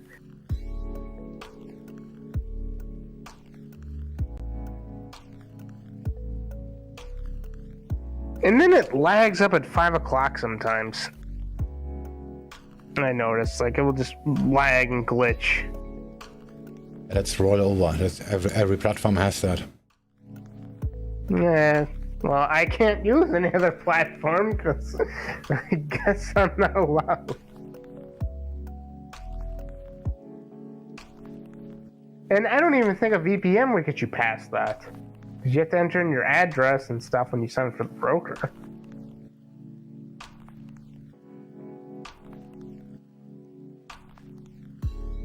You could get someone outside of the US to make an account for you, but then their taxes are going to be responsible for that, and they're probably not going to do that for you.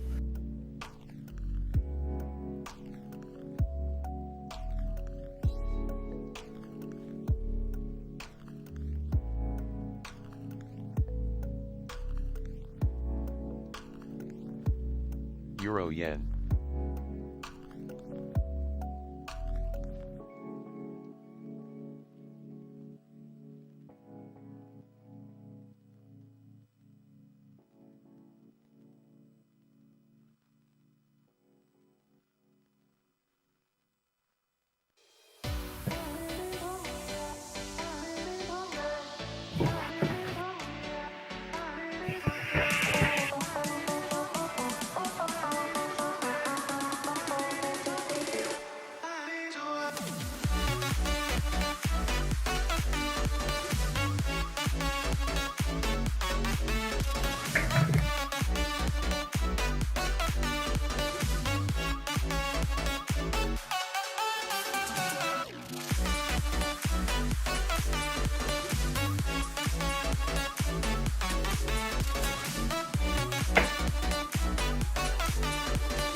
Hey Johnson, you there?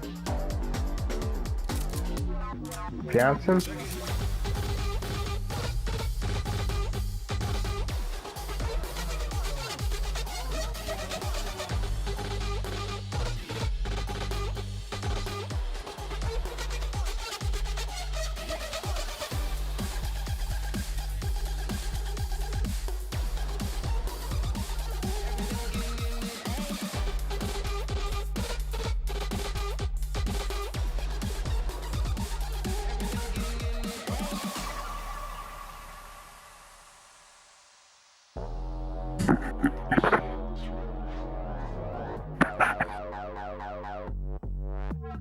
Yo, Johnson. Hey, man. Hey there.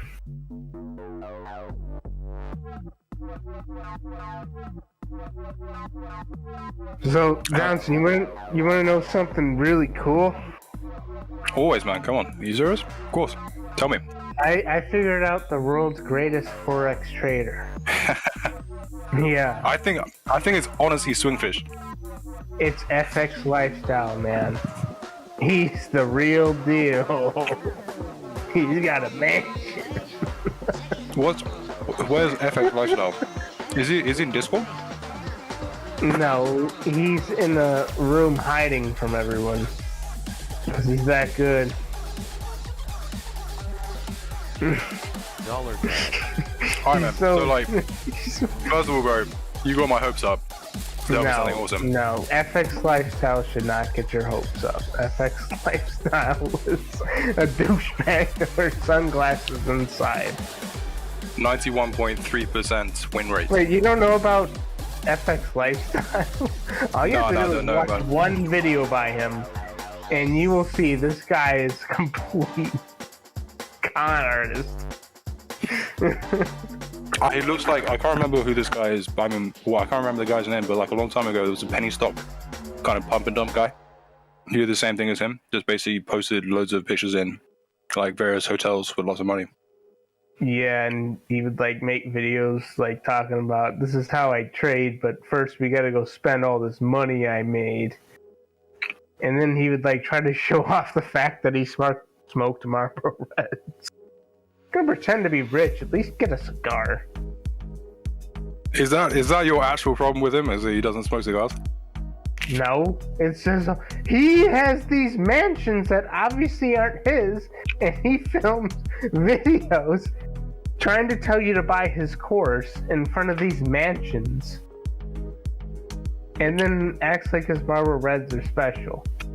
If he had cigars, I mean, it'd be at least like slightly more convincing, even though it's already trash. Oh, dude, he's from the UK.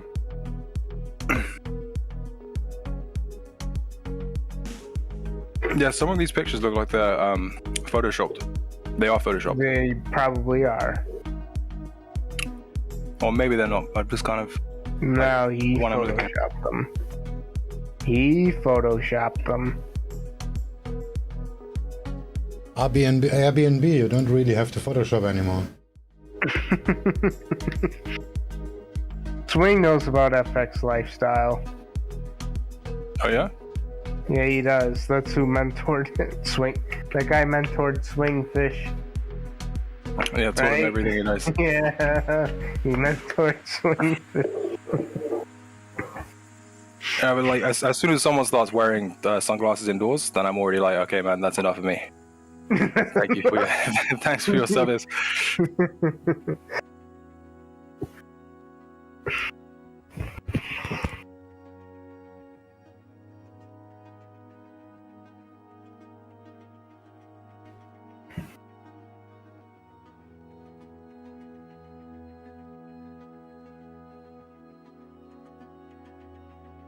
I seriously think I could like pick up my cat, put him on the keyboard, and he could trade better than FX Lifestyle. Why don't you write him an angry DM? He's already gotten so much hate. He's hiding out in some building or something. What? So how do you know this? Is there like an online kind of movement to get him or something? There kind of was. Like, people like evaluated him and they found that he like got only 80 grand or something from this whole scheme. And they checked his website. They found that he wasn't really trading. He was just like promoting affiliate links like crazy, and that's where his money really came from. He never traded or anything. And then he faked all the stuff. And everyone didn't like him anymore. Well, he never was really liked. Check it out, the video I posted. You gotta watch it completely. Where is it? Voice context. Alright, watch it. How long is it? 10 minutes? Trader. Alright, this is double speed. Oh, it's a parody video.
This is so true. This is exactly what it's like.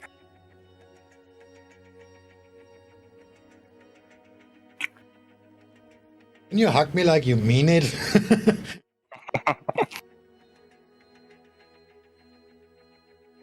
Ugh.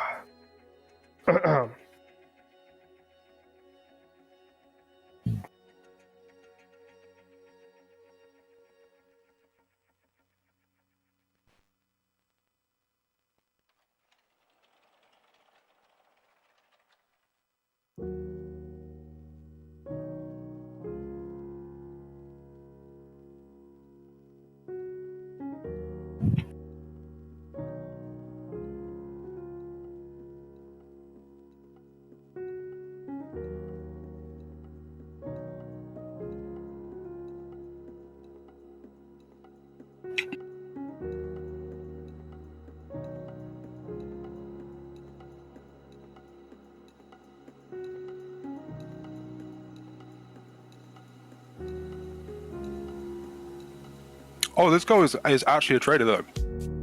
Yeah.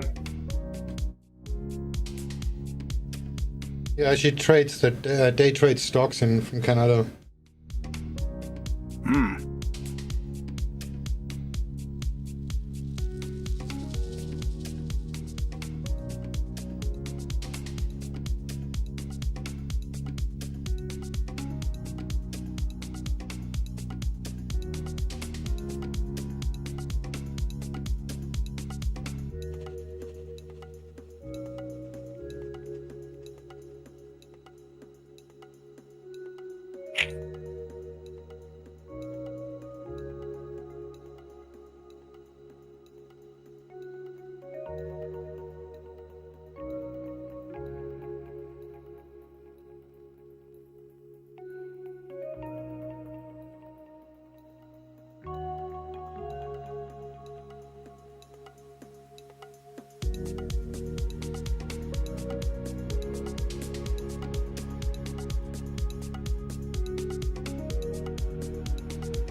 What do you think about dollar yen, Swing? Does he look like it wants to roll over? Thinking maybe about getting out of this position. My bot's running on that. On dollar yen? Yeah. It doesn't put anything in yet. My bot says it isn't good, then it's not good, because my bot's the best bot in the world. Dude, your bot is an RSI bot. It's a piece of shit, is what it is. It's a work in progress. It's a mentally disabled, it's a mentally challenged bot, is what it is. Mentally challenged.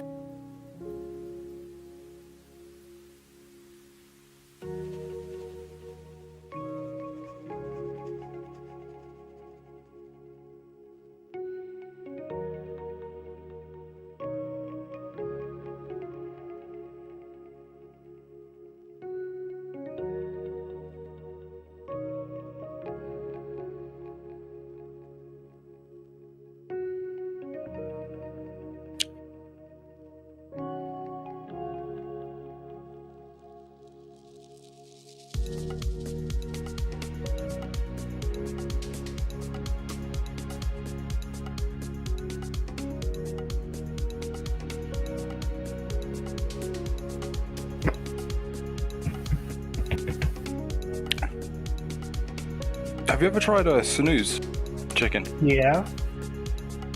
Yeah, I've tried snooze. I've tried all sorts of tobacco. And my friend is sending me some. Because he wants me to try it. Where's it from? Sweden? Ah, Swedish snooze.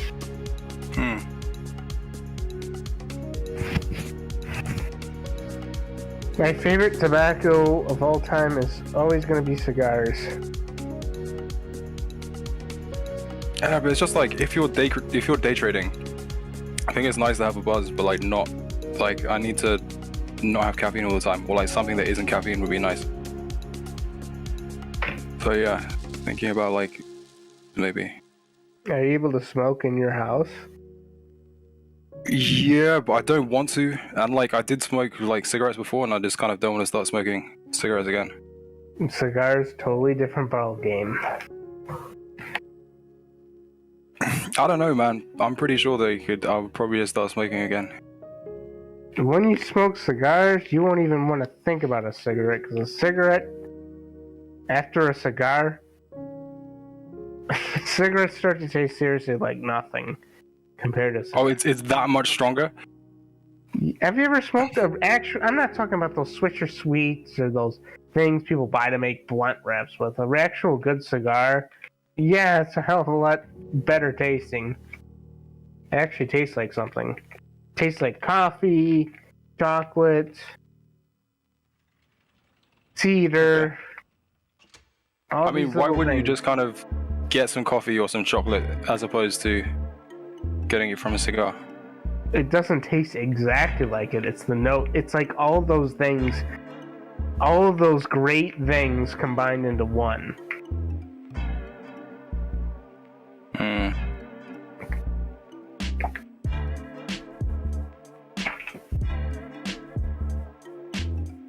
I don't even like chocolate. I don't.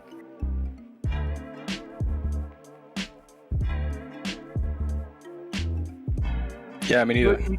You said you bought a cigar. I did. I haven't smoked a cigar before. I've tried a pipe before.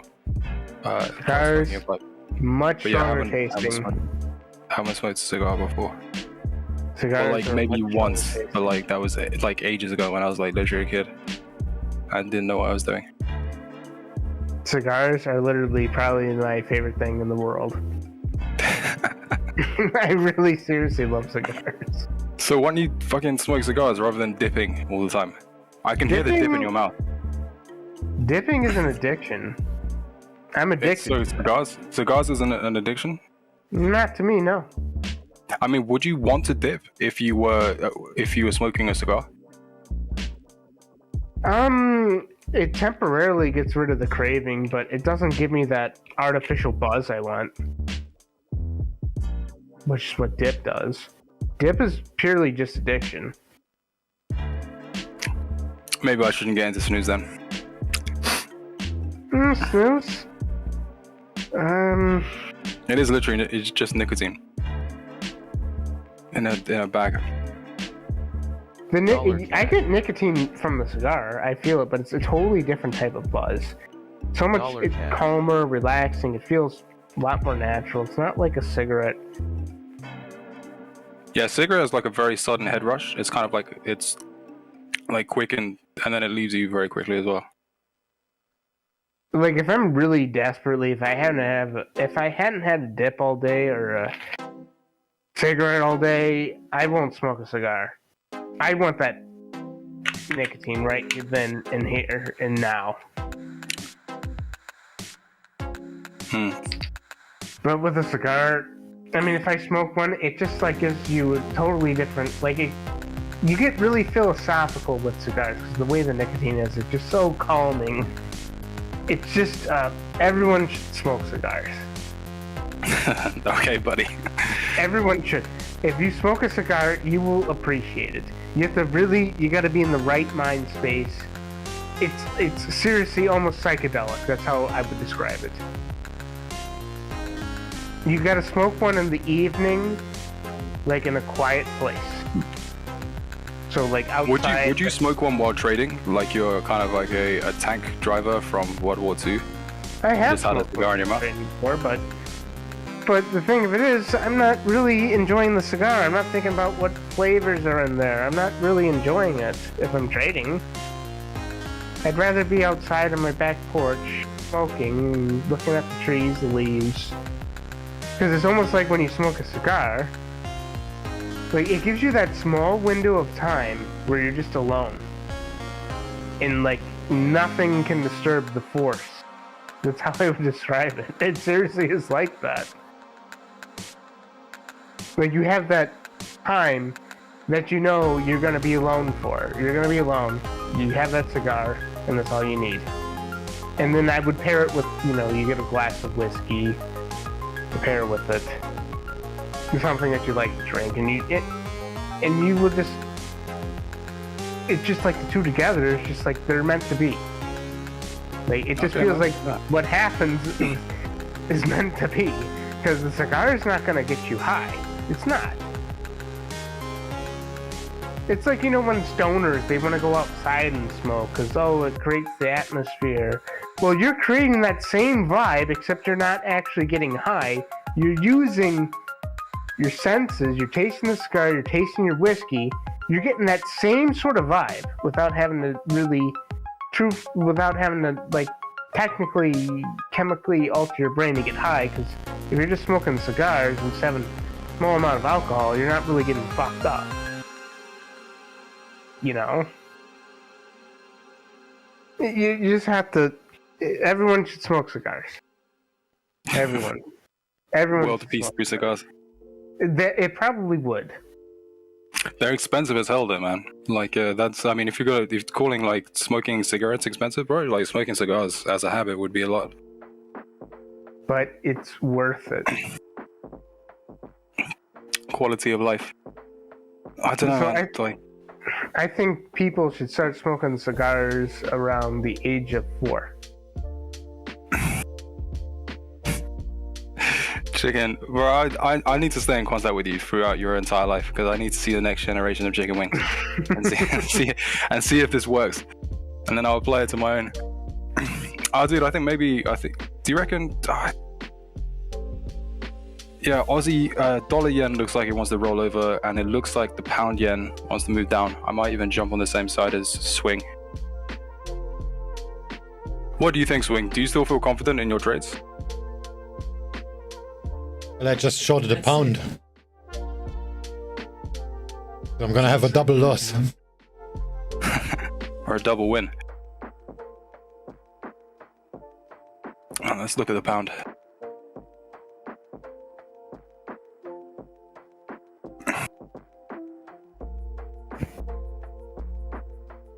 What kind of cigar did you get? I can't remember. It's arriving in I think this week, but I think the snooze is arriving today.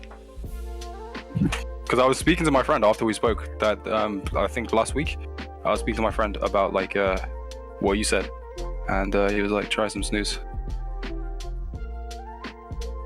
Not snooze.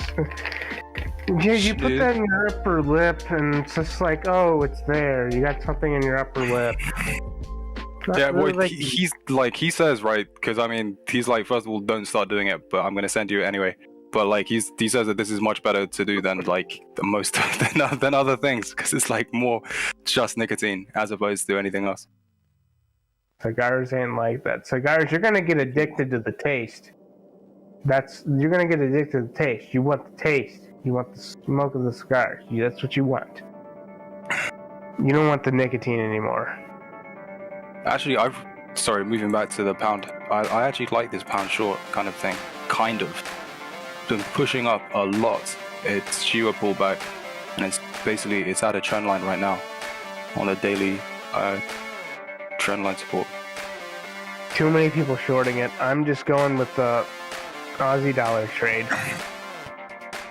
Slightly more people going long on this, I believe, from the retail sentiment. But I'm just gonna short this shit. I'm sticking with the sell. I'm sticking with the sell. Yeah, I don't care what anyone says. Yeah, if you can do it, you can do it. There's just so much stuff happening with so various risk-off reasons happening in Asia at the moment. But at the same time, you have things like iron, which is pushed up quite a lot. It's just basically got a bid from the middle of November up until now. Just every week it's been moving up. Just gotta make the US dollar drop. Do you think if I go outside and do something embarrassing, it'll make the US dollar drop? Yeah, man, do a rain dance or something. And I knew the natural gas was going to go up as well, and I didn't enter that trade. But yeah, there's a lot of reasons for Aussie dollar to go up, man. I think. I'm shorting the Aussie dollar. Hold on. The Australian dollar to go up? Yeah, for like the not the AUD USD, but I just mean like the Australian dollar seems to have some kind of strength.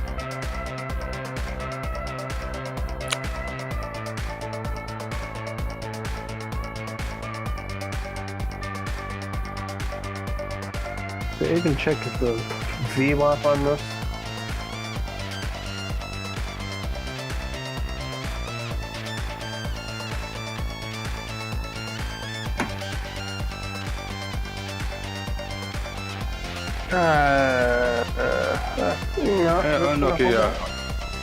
Actually,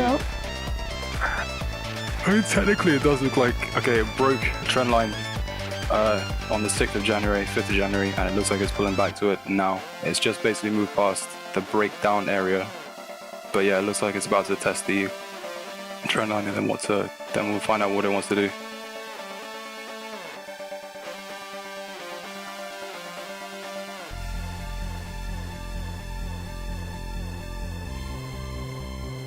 Do you ever trade the Swiss franc? No, man, I got burned by the Swiss bank, and since then I've been like, fuck it. I absolutely hate the Swiss franc. I hate that pair. Yeah. That pair is Satan to me.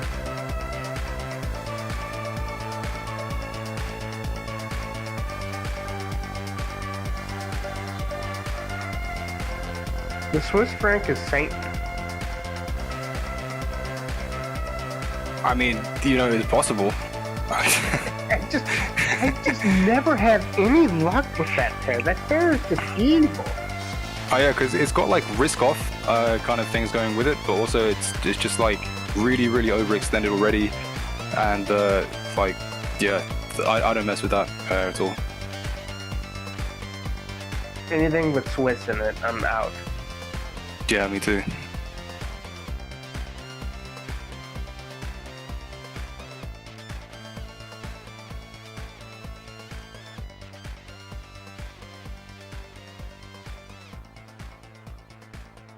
I've never traded any exotic pair. I think they have the peso, US dollar peso, but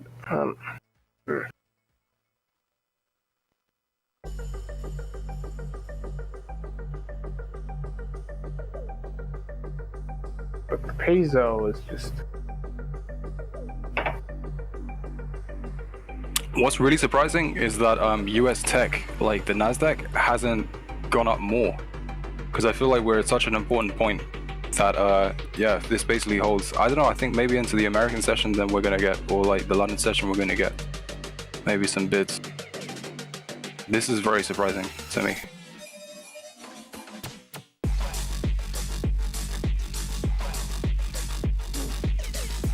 Slightly worrying.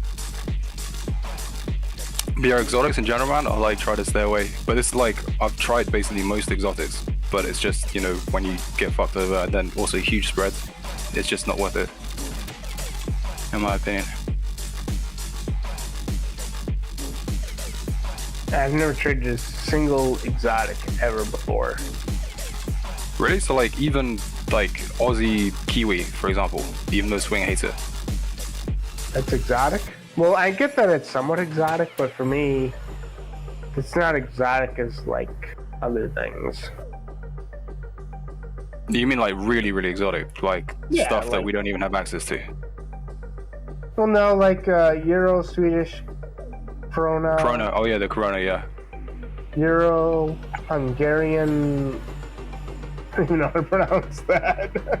Yeah, it's really weird that they just like, well, not weird, it's just annoying. It would be nice to have more kind of variety, because you have the Corona, the Danish krone, the Polish zloty, the Hungarian whatever. Just you have all these currency pairs which are all European, and they're just like, they just move like shit, and yet people trade them. I mean, not they, people trade them, like platforms offer them. So I just can't imagine many people trading them, you know. Some people do. I don't know. Swing, do you trade ever the Swedish krona or anything like that? No, I did some interest hedging 2 years ago. How do you interest hedge? Buy the US dollar and euro against the krona to offset the risk, and then just capitalize on the swap payments every day. Oh, I see. Like when you did the euro Aussie dollar trade.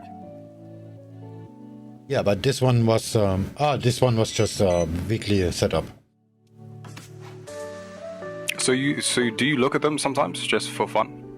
Just for fun, but they're very hard to day trade, so I rarely do that. What do you think about the Swiss franc? Do you hate Not, them? just like the Kiwi, not enough liquidity to day trade.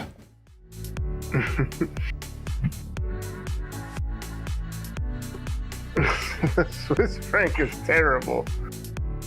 Hey, so Swing, have you ever heard of like to be a chartered market technician? No. They're like it's like a CF, is it CFE? No, CFA, Chartered Financial Analyst. But it's for looking at technical analysis.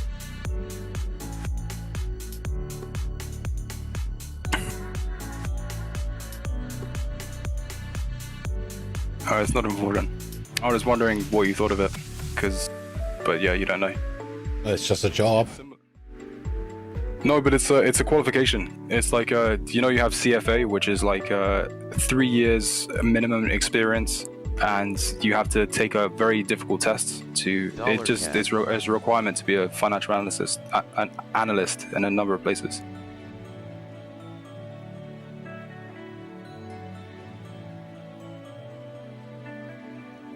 All right.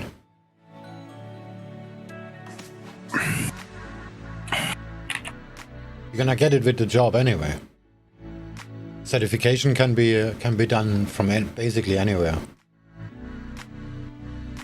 Sure, if you have the opportunity, it's a good thing to have.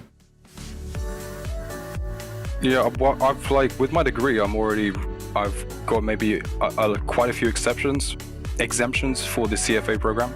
But I was wondering, I mean, if you haven't heard of the CMT, then it doesn't matter. But this is what it looks like. I'll send it to you in Discord.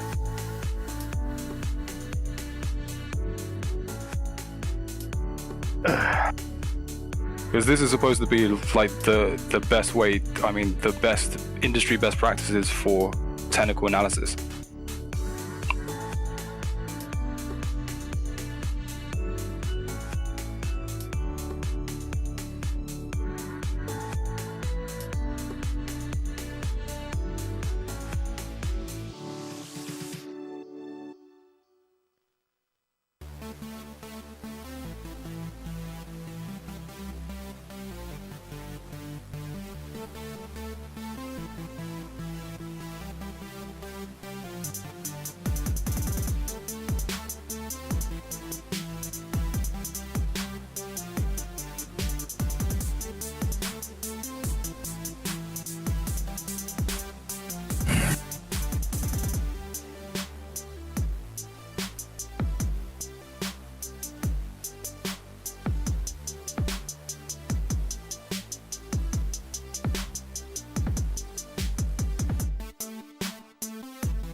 Oh, Fluffy, snooze sucks. Why do you think so?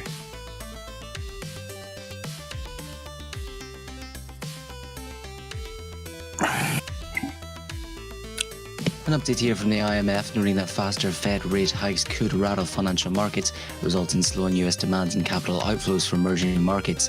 So note as well, the broad wage inflation or sustained supply bottlenecks could boost US prices more than expected, while triggering faster Fed rate increases. So IMF continues to expect robust US growth and seeing inflation moderating later this year, while expecting global recovery to continue in 2022 and 23, but risks do remain and elevated by resurgent pandemic. Just going to read that's the IMF warning that the faster Fed rate hikes could rattle financial markets, resulting in slowing US demand and capital outflows from emerging markets.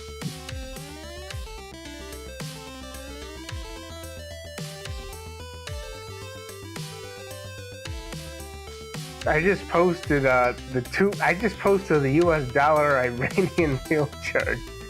Do you even think that this is even tradable?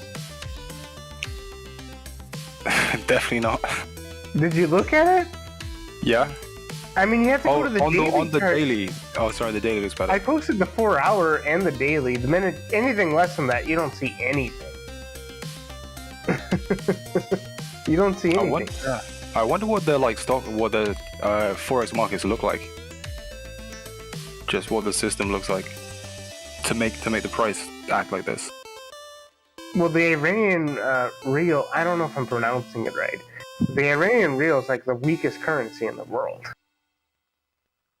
Besides, maybe because the North Korean. What is the won? The North Korean won. Is it the won? I could be so wrong. It's the South Korean won, so maybe it's the North Korean one too. North Korean won is like the only currency that is not available to trade on the foreign exchange market. Is the North Korean won. South Korean won, yes. North Korean won, no. Because the North Korean is like the strangest country in the world. Dude, one thing that really I'm very upset about that I didn't do when I was in China is there was a North Korean restaurant that we could have gone to. And I tried to go there a few times, but they open at very specific times, and it seems like almost they're there for show. But they had actual North Korean people there that were only allowed to stay specifically in this restaurant and then work there. So it would be nice. It would be interesting to taste the food and to see some of the culture and to say hello.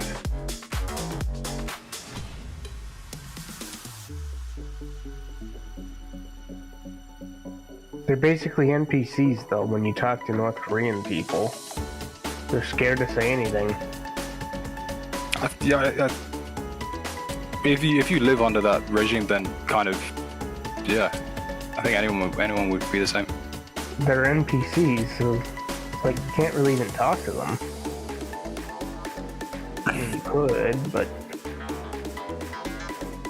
There's one North Korean YouTuber actually.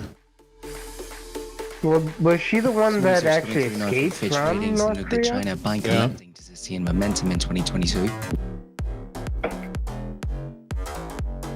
I actually watched a documentary about people escaping from North Korea. So yeah, when they escape the whole country and they're completely let go, then that's different. But they're still under some control from the government.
Aussie dollar.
It was a...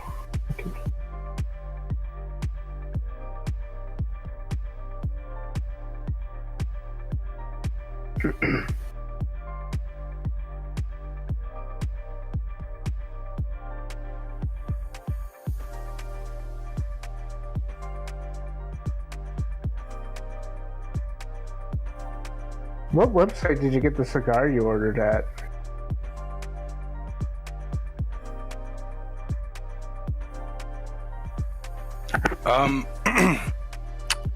Hold on, I'm gonna find it. It's just some really basic English one.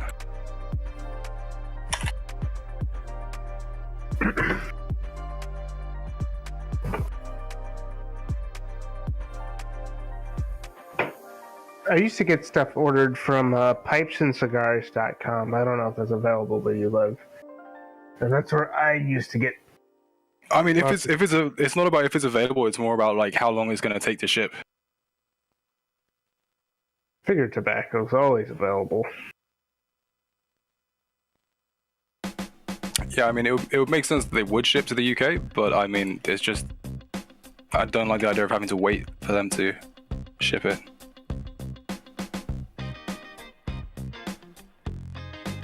Do you have a cigar cutter? No. I don't know why I got this fucking cigar, man. I'm so easily bloody motivated. Well, if you don't have a cutter, you just want to take a knife and you just want to cut off the least amount as possible from the end. Like I mean, I could still use a knife to cut off my, even though I have like 2 cutters. I've been smoking so many cigars this weekend. Yeah, how many cigars? I got a bunch sent to me for Christmas. Because I didn't even expect to get anything, but I just got a bunch sent to me because people are like, oh, we don't know what this kid wants. We just know he likes cigars. So they just sent me all cigars. All my family did. It was shocking. I was seriously surprised. I was expecting nothing. And then a bunch of cigars. I'm incredibly thankful for it, though. And they actually got good cigars, too, and they never smoked a day in their life. I think they went to a tobacco shop and said, oh, I'm getting a family member this. And then the cigar people probably talked them into buying the expensive stuff. That's probably why they're so good. Because the cigar people want to make money. Oh, he'll love these $100 pack of 5 Cubans. I don't know, whatever they said. They should not have bought me these cigars because it's too expensive for me. I don't deserve this kindness.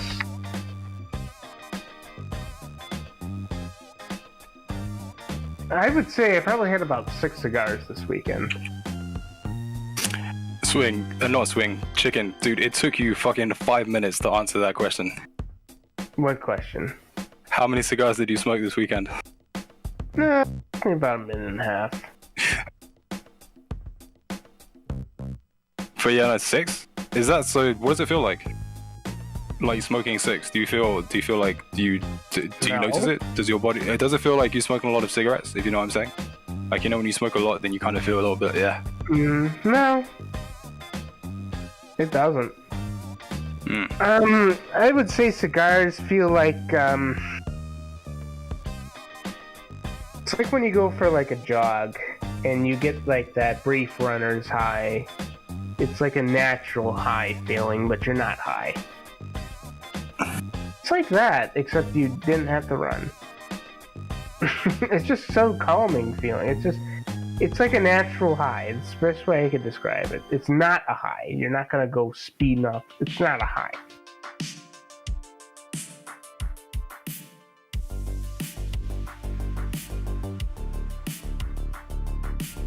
It's like the whole, you got to be in the right atmosphere, the right setting.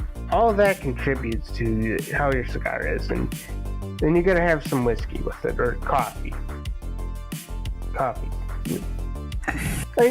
what cigars taste like. They have a lot of taste of coffee to them. They do. It's like they're just a unique taste, and I really like them. And I just want to keep smoking these things, trying more of them. So I had one tonight. I had a Psycho Stick 7. And that doesn't sound like a Cuban cigar, man. no, it's not. A Psycho Stick? Yeah, it was. I still have the wrapper for it. That's what it was. Fucking hell. That sounds like the most dollar store basic shit. It was pretty inexpensive. But I was outside smoking, and it was evening. The sun was setting. And then I came up with an amazing thought. Mm-hmm. Because you know how you have all these people trying to sound philosophical, like, well, what if you see the color red, but your red is different than mine? I've heard this so many times, and I think I came up with a true reason as to why that's not true. Okay. So, what color shows dirt the best? White? Yes. Everyone agrees so. What color is the most calming to people? I have no idea. It Blue. depends. It's blue. I thought you were going to say blue, but I was also thinking maybe green. It's but I mean, blue. Usually blue is. Usually. What is the absence of color and hides dirt the best? Black. Why do doctors wear white? To appear clean. Why are hospitals white? To appear clean. Is that actually why? I mean, that would make sense if it was. Yeah. Why do lots of fast food places have yellow? To make you feel easy and uncomfortable, to want to get out of there quicker. So there is none of this, in my opinion. Your blue looks like green to me. No, I think I debunked it. I debunked it. Color Keep on psychology. smoking those cigars, man. You're gonna get. Yes, you're color gonna get psychology. insight. You can't describe color, but you can. I debunked all those people right then and there.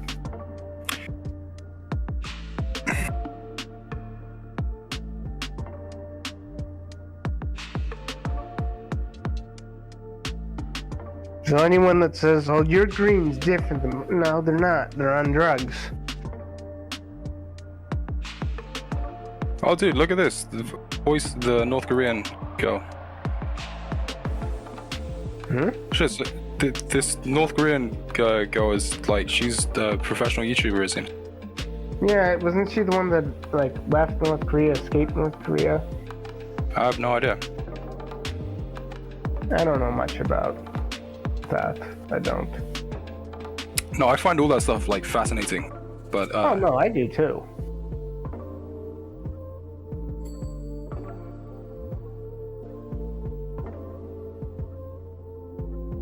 I remember like watching some people who escaped North Korea say that they, you know, obviously they had to, and it was like really horrific.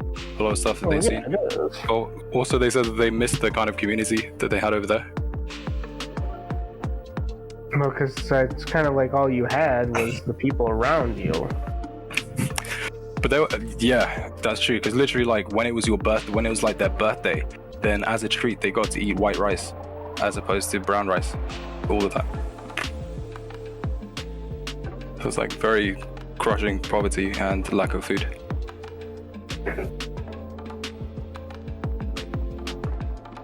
Because, like, in a sense, they're living as, you know, people in nature would to some degree. They were. And, you know, we kind of miss that these days. We don't really have that. Yeah, we don't have the community so much. We don't, because, I mean, there's tribes like all across the world, and if you were to give them a mental health assessment, I can guarantee they're probably mentally healthier than most of these people in this modern world. Because, I mean, they're living on their natural senses. Their day consists of just you don't have bills to pay, you don't have debt to worry about, any of this stuff. You just have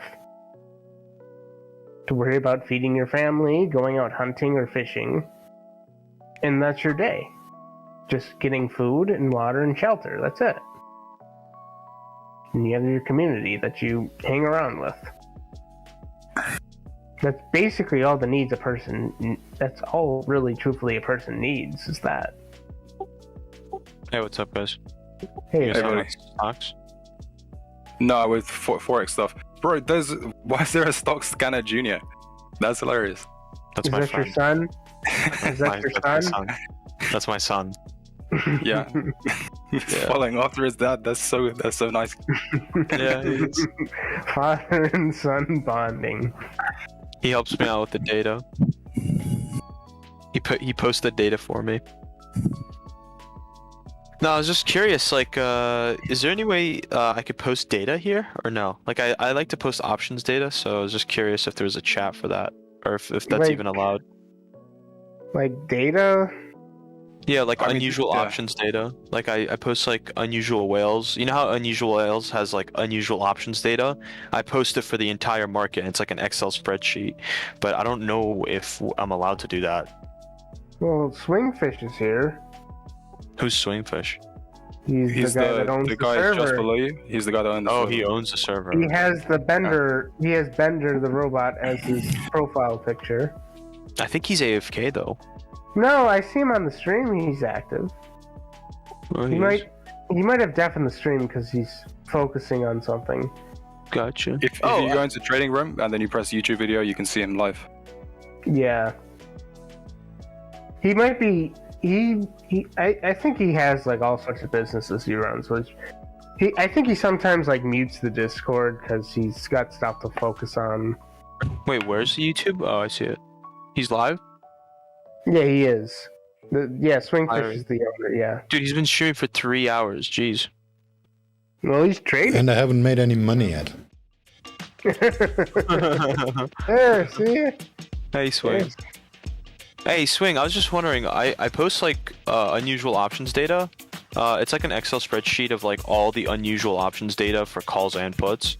So I was just wondering if I could post that in one of the chats for people to use. I posted a sample of it in Trading Room. If you don't like it, it's fine. Like, I won't post it. I was just curious.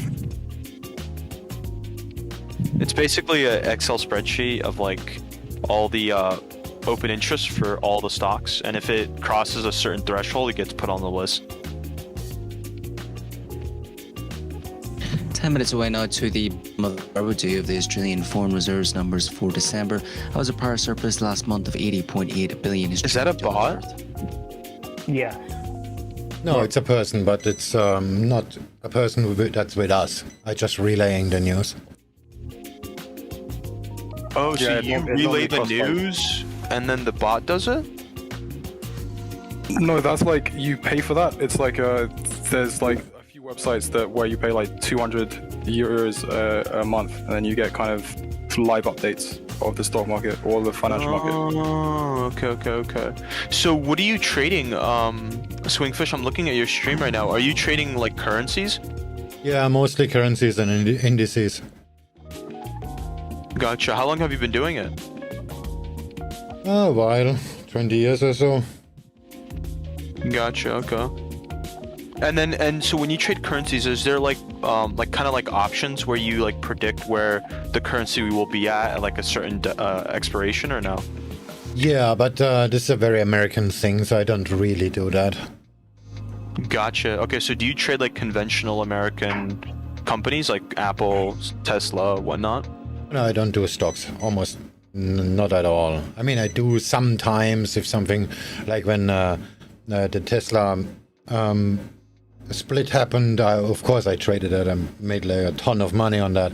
But usually I don't. Gotcha. Okay. And I'm guessing you live in Europe, you said? I'm German, but I live in Thailand. You live in Thailand. That's very interesting. Why did you pick Thailand? No capital gain tax. This guy, that's fucking genius. Oh my gosh. My That's uncle, hilarious. My Wait, so uncle no act- capital gains tax, like, at all? Yeah, So- it's a little bit tricky. For Forex, yes, there's no tax. But for stocks, you have to pay some withholding tax kind of thing. But it's just 7%, so it's not going to murder you. So to who though? To the Thailand government or like the U.S. government? If you're American, it doesn't really matter because they have no territorial tax. You are American, that means you have to pay regardless of where you are. But if you are not American, then you have to pay to the place where you are. Right. So you pay that withholding to Thailand then. Yeah, right. Gotcha. Okay, that's very smart. I didn't know that. I didn't know that there was no capital gains tax. Is there any other place that has no capital gains tax? Singapore has no capital gains tax. Gotcha. And do you live in Thailand, or do you just like go there to trade and then you come back to America or Europe? No, I haven't left the country for other than a holiday since 2004. Oh wow, that's some dedication right there. That's awesome. Well, I have a cat. Yeah, I see that. He's running around on your table. That's awesome. That's cool. She wants to sit on my shoulder. My uncle Nice. actually, he went to Thailand for somewhat of a different reason. Mm-hmm. Well, he was crazy. Yeah. Were you born? Yeah. Were you born in Germany? SwingFish? Yeah, I'm German. I just left. Gotcha. You didn't like it? Yeah, ish. It's just getting worse, basically. Yeah. No, I understand. I mean, it's all of Europe, right? I mean, even It's basically humanity is going down the shitter. yeah, it's inevitable, right? Things decay over time. Civilizations can't stand. They can't live on forever. I saw some business opportunities around here, but they never really were fruitful in any way, so I just went back to trading. Gotcha. Yeah, trading is fun. I like trading. I've been doing options for like 3 years now. Mostly like US-based companies. So I might move to Thailand. Who knows? Are Now you that I in know the that. US? Yeah, I live in the States. Yeah. I live in the States too. Nice. Where at? I East live in Coast? Ohio. Yeah. Oh, okay. It's I'm too from cold. Cleveland, over Ohio. there. Yeah, way too cold. Yeah, it's freezing out. Yeah, I bet it is. It's crazy. Yeah, I was smoking a cigar on my back porch earlier today, and my hands went completely numb. Yeah. Yeah, it's so cold out. Yeah, I bet. I like America, but the problem is you need to be able to afford it. Yeah, I know. Hey, I live cheap. It depends where you go in America. Believe me, I know some people that are living cheap. I mean, like on a touristy point of view, America is a great place to go. There's no question about that. You just need to be able to pay for it. Well, it depends like, where you go in where- America. It Yeah, but really there's does. It's not. There's no like really good architecture here in America. I mean, it's better to go to Europe. I mean, Europe is beautiful in terms of the architecture, right? I mean, there's a lot of stuff happening in Europe, but I would definitely go to Europe over America. America's like, gas station and shopping mall and gas station and shopping mall and McDonald's. It's It depends. disgusting. Because the thing with America, each state is so different. I mean, Right. If I would go to the US, I would just rent a RV or something like that and just keep moving. yeah, for sure. I would 'Cause go even more people to in Southeast. America. Yeah, even my friend, I mean, obviously we lived here our whole life. He went on vacation and just went state to state. And he's like, every state is like amazing. Like it has its own unique properties. Yeah, for sure. I mean, You have the Grand definitely- Canyon. Yeah. You have Yeah. Las Vegas, desert regions, freezing regions. I mean, you have all of this. You have Right, mountains, deserts. America's a big place. Yeah, America's a big place, and it's very diverse in its ecosystems, right?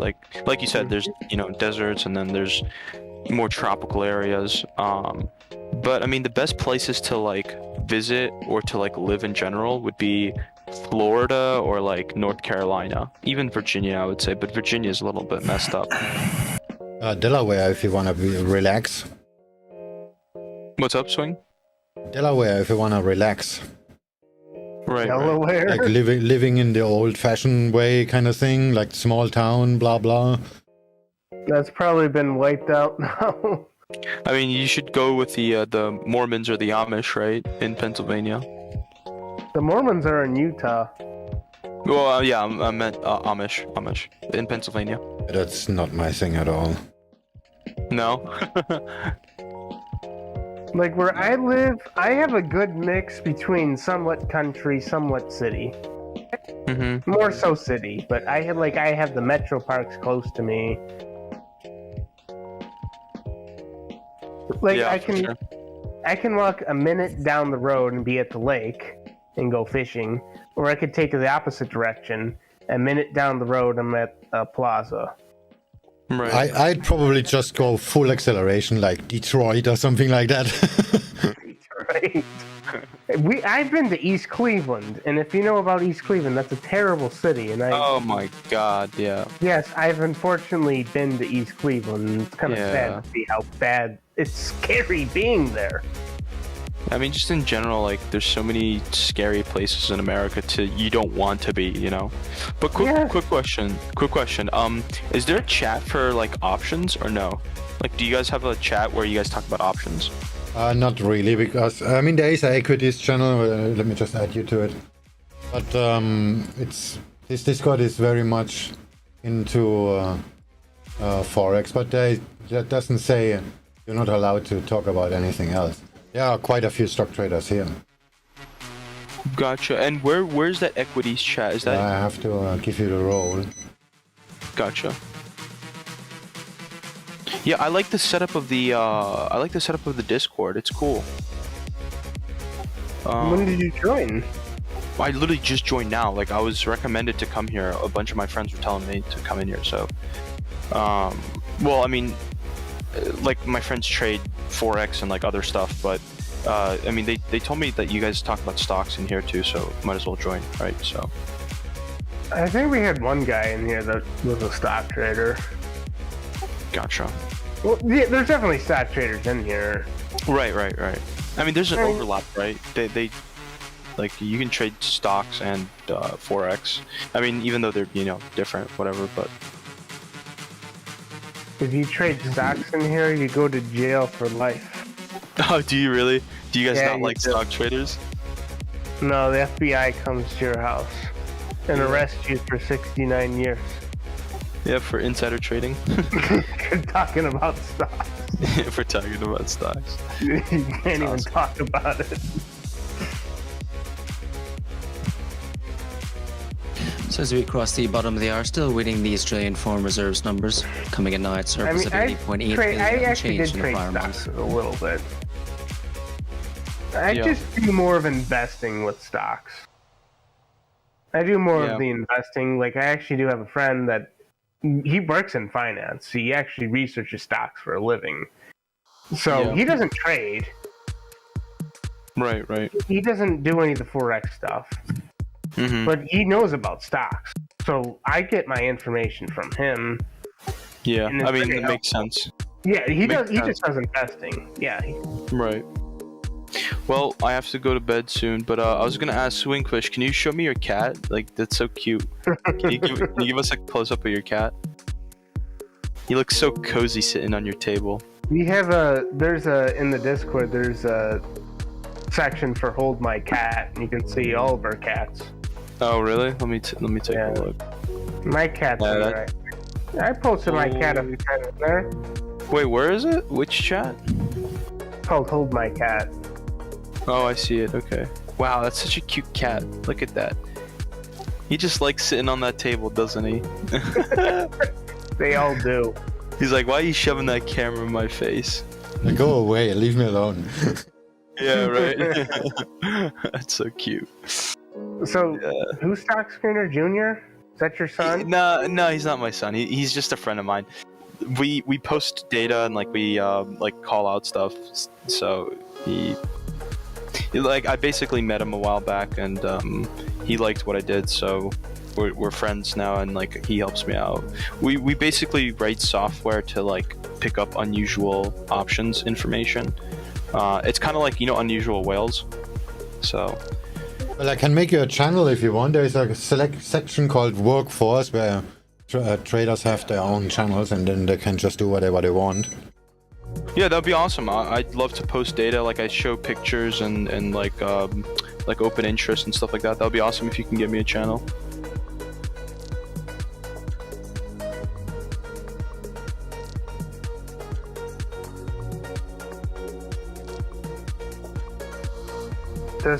Does Stock Skinner Jr. talk? I think he does. I think he's just late right now, so he doesn't want to wake up his family. So, but yeah, no, he talks. He talks. And he's your son? No, he's not my son. He's just a really good friend of mine. I met him a while back, and like he liked what I did because I write code for a living. So I was working on like stock related stuff, like algorithms and like scanners. And he saw it, and you know he you know, it was interesting, and like we talked, and he's been helping me out and stuff. So oh, I see the channel. Nice, cool. But it looks like I don't have perms. Yeah. And nobody has. I'm gonna add you manually. Gotcha. But yeah, no, I just you know, we met, and I made some pretty good calls. He liked it, and you know, ever since then we've been good friends. It's funny because we live like near the same area. It's just a coincidence.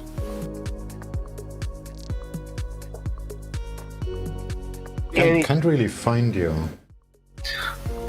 He didn't take my name. He just basically like he helps me out with like algorithms and stuff like that. So he's like, hey, you know, why don't I just call myself Stock Scanner Junior? And I'm like, okay, whatever. And he just posts data and stuff like that, and we show like the methodology and stuff behind how the data is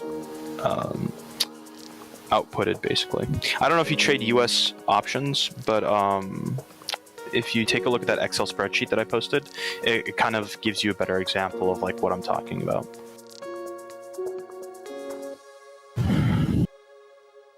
You said you couldn't find me, SwingFish?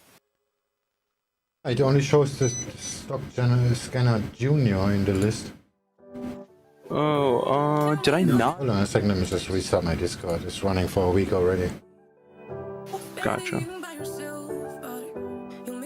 Self setup. Do I need to? This is required. Everyone must at least have one. Okay, maybe You have that already. Oh, I do? Okay. Oh, what am I missing then? Probably me. Hold on a second. I haven't gave you permission yet because I cannot find you. I cannot add you because I cannot find you in Discord. Gotcha. Alright, advanced permissions. Add members. Stock Scanner. Stock Scanner. No. You can give it to Junior. You can give it to Junior if you want. Junior is there. Yeah, Junior's here. I don't think he's sleeping. I think he's... Junior, you there? Yeah, he DM'd me. He's here. Junior, listen to your father. Yeah, right. I can't get that out of my head. He just messaged me that his wife is sleeping, so... Are you proud of your son? He's married. Yeah, right, he's married. He's married. Good job, Junior. Junior's doing he's doing the work. He's Are you putting a proud in the work. father?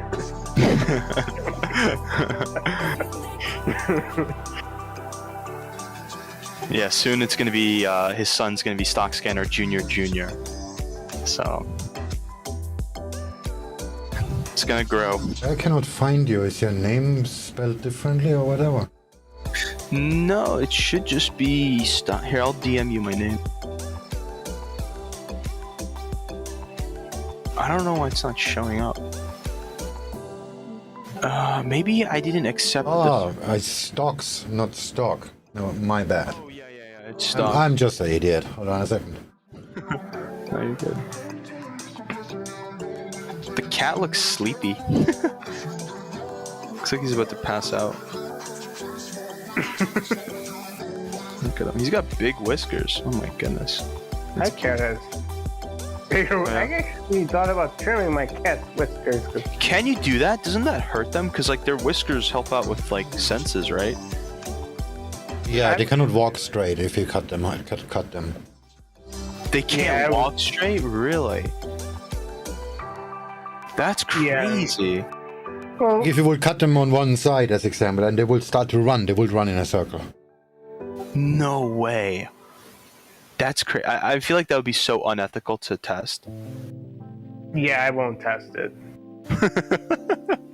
I won't declaw my cat either. I will never declaw my cat. Really? Why?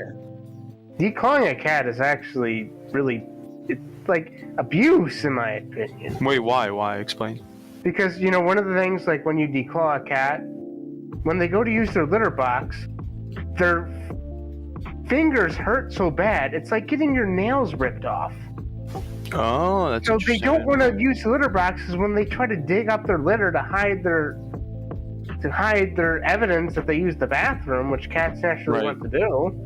It hurts them, so then they don't want to use the litter box. And then they lose their, you know, it's like they lose their defense in a way, so they get really uncomfortable and scared. So you have a cat now that wants to hide. And it's very painful for them. What you do is, if your cat is scratching on something, you get a water bottle, you get a spray bottle, you put water in it. If they're scratching something you don't like, you give them a warning, then you spray them with water. You keep doing that, eventually they'll stop. That's very interesting. Unless you have a Bengal like me. This one is not a Bengal, this one is a Persian-American mix. I have a Bengal too, and if you spray him with water, he doesn't give a shit. He doesn't care? That's so cool. That's awesome. I need to get a cat. I only have a bird, like I have this small tiny bird. And my cat is, he sleeps right next to me.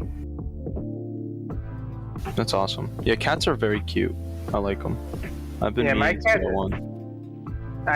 This is the first cat I've ever owned, and I'm surprised how attached cats can actually get attached to you. Yeah. Like, it took me to own a cat to really understand cats. Yeah, He for sure. never leaves my side. Right. Yeah, and the thing is, they're like low maintenance. That's one thing I love about cats versus dogs. Some cats can get bad. But if you have a dog, you need to be the leader. Yeah, you I do have a to be the dog alpha. too. That's why most dog peoples are not good traders. That's such a good point, because you're so right, because they let the dogs think that they're alphas when you should be the alpha and you should set an example, and they let the dog run all over them, and then, you know, they become violent, they attack the owner. And it's like, it's very, well, it's true. I mean, he makes a very good point. It's very like, it's like it's like biological. It's like they're wired to be like that. My dog doesn't. And even if you're not, if you are the perfect dog person, that makes you just even worse, because you cannot just be the alpha on the market, because the market's gonna do whatever the fuck it's wanna do. Right. You're wrong. You're wrong. You just have to take the loss. No, that's a good point. a dog, but A lot of people don't know that. They gotta. my dog's also pretty useful for me, because I go hunting, and I kind of need a dog, because I like to harvest my meat as ethically as possible, because I don't agree with factory farming, and I'm a paleo diet carnivore. Right. And I No, like to agree. go hunt my meat. And I like it to be done as ethical as possible, so I kind of need a dog for that, to go duck hunting, pheasant hunting. So that's one of the main reasons I have a dog, is for that. Makes sense. Well, I'm gonna go to sleep. It was very nice to meet you guys. Thank you for being so nice. I'm gonna definitely tune into your stream a lot more, Swing. That cat is so cute. So, well, you guys have a good night. It was Yeah, nice meeting sure. you too. Yeah, for sure. Have a good night, guys. Alright, you Have a too. good one. All right, man. Cannot hide from the mistake my parents made. I'm never moving on. Not made from love, a remnant of a selfish motive. So chicken, if like you had your dog, right? Could you set your dog on me? Could you be like, yeah? And could it? Oh. Would it know to attack me? He's not an attack dog.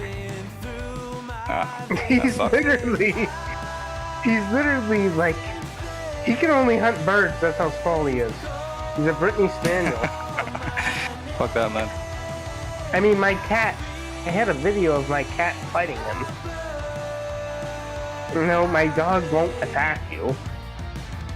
He can't. He just loves people. That's the thing about dogs is, because when I wake up, you know, my cat sleeps next to me.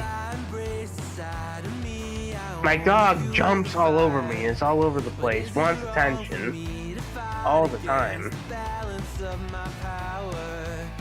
Damn it, I'm out of coffee. Back in a second. Serious issue. Well, that's how dogs are. Dogs are just, they're needy. Yeah, I mean, to be fair, man, like the really small dogs, bro, are He's not just small. absolute assholes. It's like Chihuahuas, Yeah, they are fucking just out of control. It's My neighbor like has they're two of so them. aggressive, dude. What's wrong with them? Why are they always so nuts? Do you know what I mean? To be around, it's like you walk past a Chihuahua and they just lose their minds at you. Because usually people that get chihuahuas are like, oh my god, it's a little puppy, let's go get it. So they don't bother to train it and all that shit.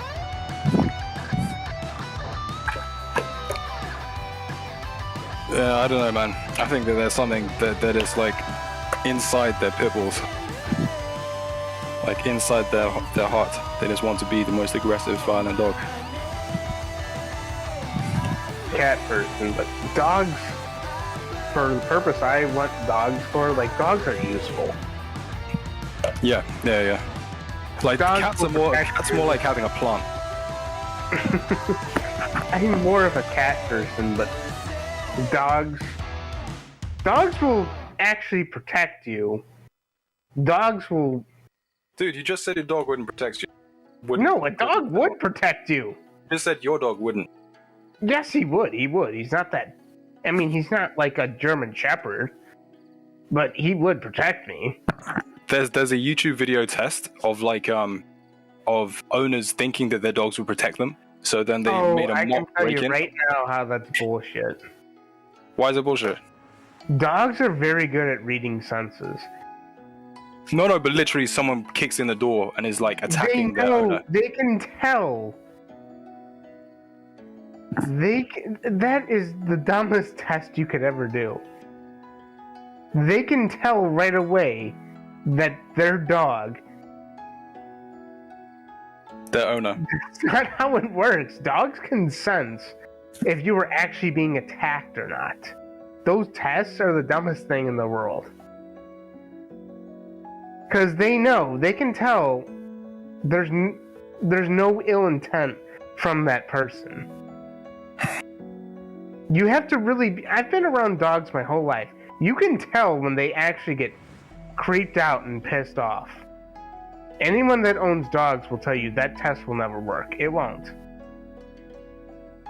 If you truthfully break into that house with ill intent, they will sense that. I've seen it happen with dogs that I've had. They really do. Because you see, dogs will naturally be protective. That's why I hate when people, like, they'll bark at strangers, and people will encourage that, thinking that if someone breaks in, their dog will do that. No, you're not raising a protective guard dog. You're creating a freaking monster.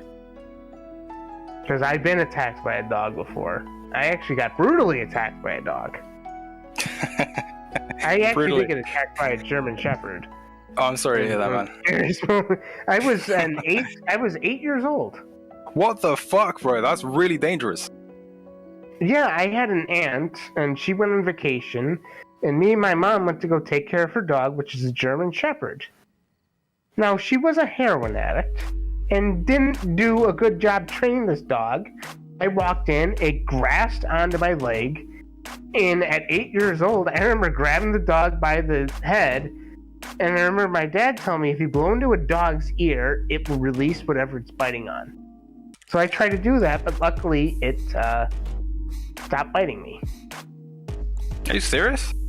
Yeah. So I mean, it was viciously biting you. Like it was really trying to attack you. It just latched right on my leg, and it put a hole so deep into my leg that I actually had to go to the hospital, and they wouldn't stitch it because they said the bacteria from the dog's tooth. I still have the scar to this day. They said that the bacteria from the dog's tooth, they couldn't stitch it, so I couldn't do anything. Oh yeah, because the bacteria might kind of like appear and create an infection. Yeah, so there goes that whole a dog's mouth is cleaner than a human's myth. I've never heard that myth before. You've never? Even Mythbusters tested that. Oh yeah? They did. I don't know if that was a show in the UK, Mythbusters. No, it rings a bell. I think I've seen like one video or something. You had those weird people that would test out myths. Weird people. Dude, I've been waiting so long for fucking movement to happen in this market, and I'm like, I'm like half of the profit target that I'm trying to go for. I'm still in negative. Nothing's moving much.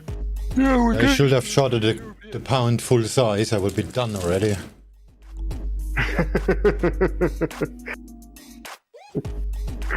I was still expecting pound yen to test the high. That would have pushed the push cable up too. So I didn't went in full size and had a conventional stop.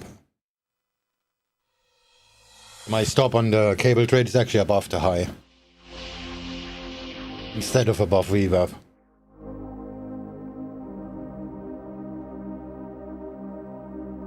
Because usually a trade like this, like you see it right now on cable, that's a trade I will take with a stop above VWAP.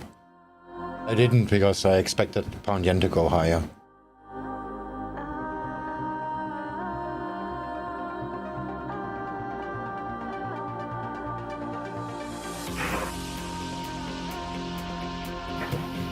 Just went downstairs to get me a coffee and then I realized that I'm actually hungry. Opened the refrigerator, there's still a forest inside. What's inside? Forest. My wife went to the farmer's market. Oh, a forest. I just ordered a pizza. Aussie dollar.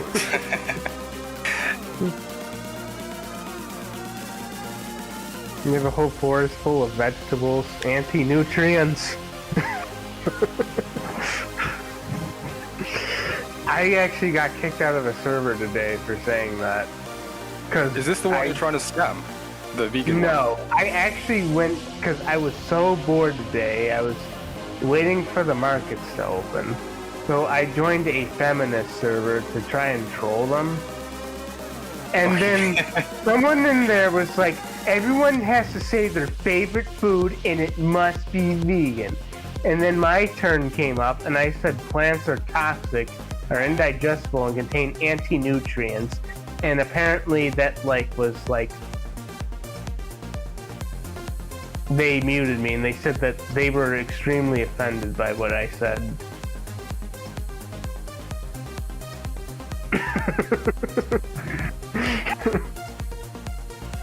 Literally just joining a random Discord to troll.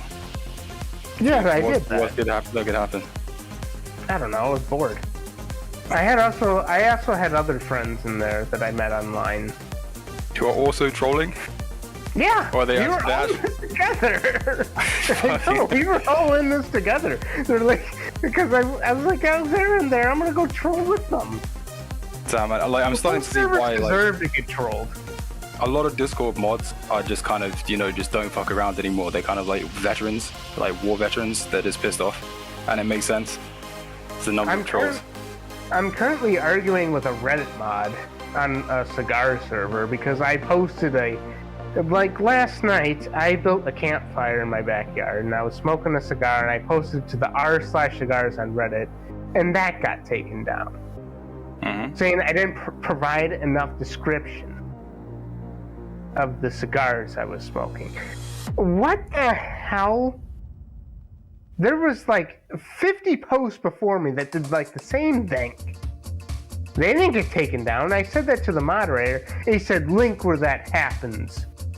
And I was just like, I'm going to have to link your whole subreddit to you then. Why do I have to review every picture I post in great detail? I just wanted to show everyone the cigar I got, which I thought were good cigars. But no, this Reddit mod has to be all up in, oh, I removed this because you didn't go into enough detail.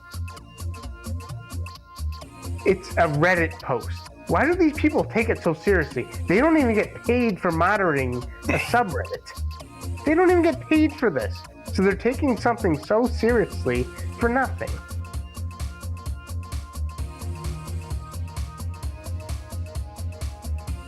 I will never understand those people. You were taking this subreddit so seriously, and you don't even get paid for it. You were being ripped off. The people that own the Reddit are using you. I should tell them that, because I don't care if I get banned from r/cigars. I will tell them that, actually. I don't see how they could get paid for that. I don't see how anybody get paid for using that.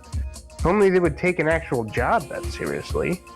They probably wouldn't be in the position they are now.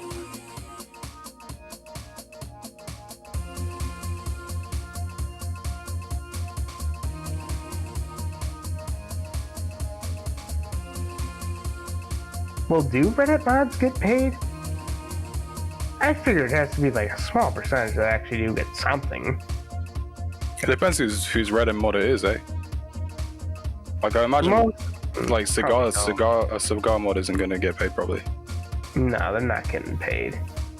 They're sitting there moderating for free and feel a need to have an ego trip.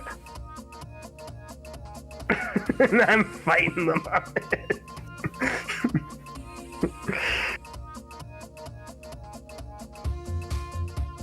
That's really all I just want to say to these people is, are you getting paid to do this? No. Then why are you taking it so seriously? I just posted a picture of myself smoking a cigar by the fire. It didn't even have my face in it, so you can't even use the "you're too ugly" excuse. Damn man, cigar drama. Cigar drama.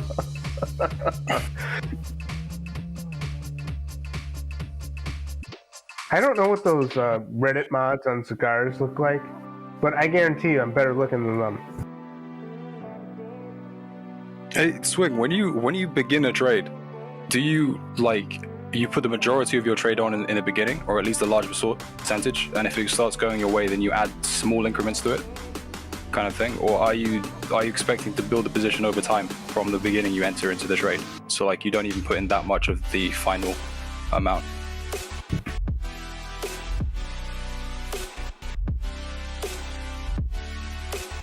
Swing.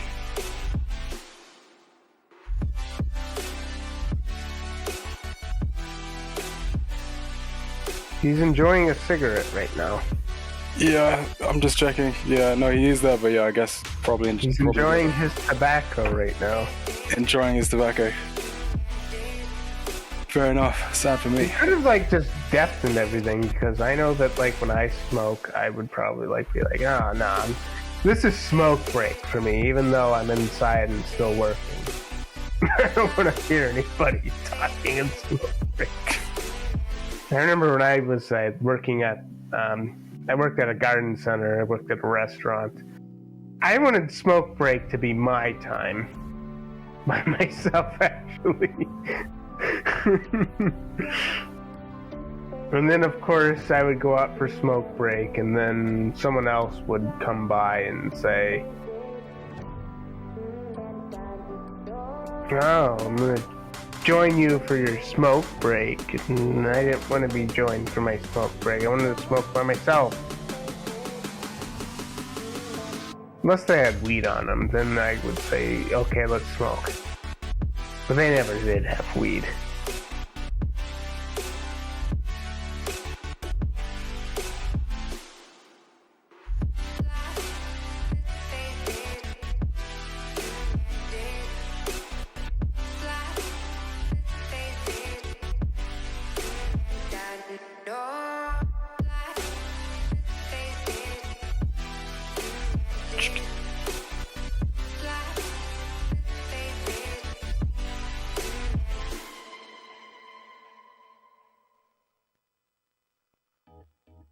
Do you drink beer, Johnson?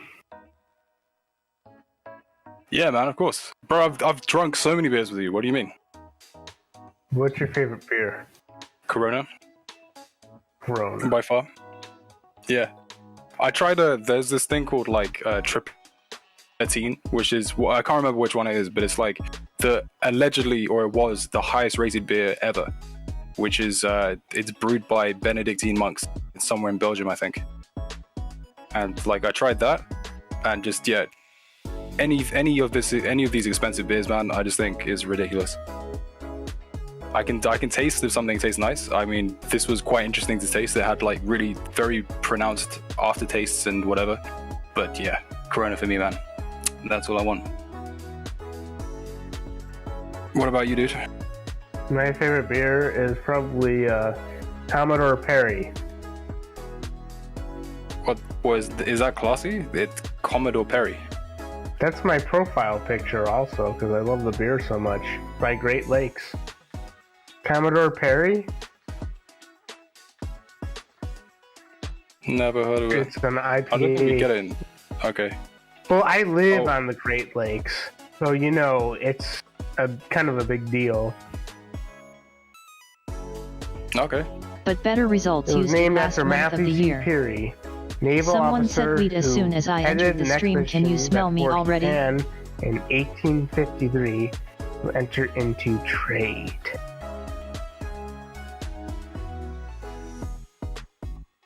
It's just an amazing thing. It's named. I mean, yeah. I live by the Great Lakes. I can piss on the Great Lakes where I live. Oh, I know that sounds strange. That does sound strange. But I actually do love where I live. I live right by the lake. It looks like the ocean, basically, in the summertime. Even though it's a lake. But it's the same experience. Same everything. I bring my dog down there. He Dollar swims cat. in the water.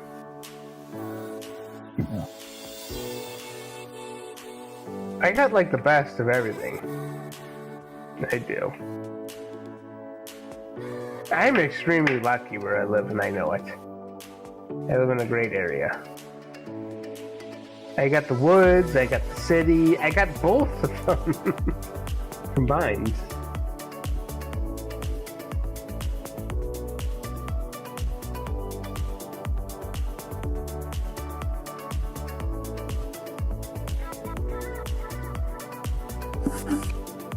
Dollar cat.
How's first week of trading swing?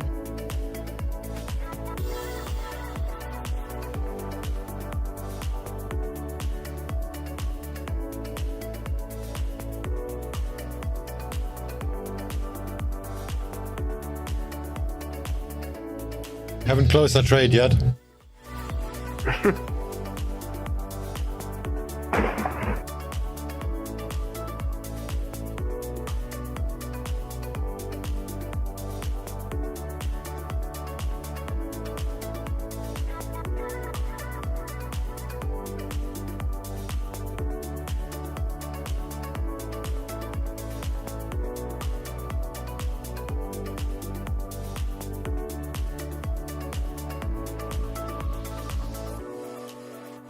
Thanks again for the 15-minute charts, really changed my life.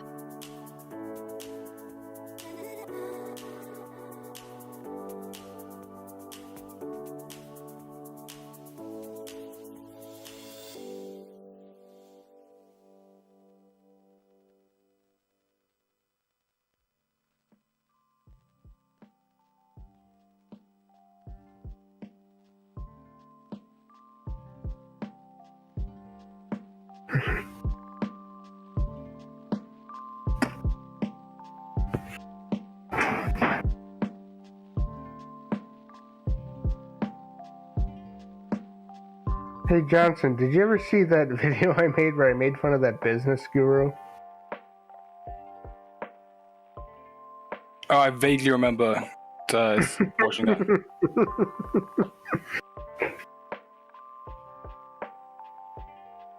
I started uploading. What to do that you channel think more about Fed recently. inflation March play, dollar drop, I or was gonna rally make a because video of about everyone FX fleeing to lifestyle, but I cash? feel like it's been done too much by everybody else.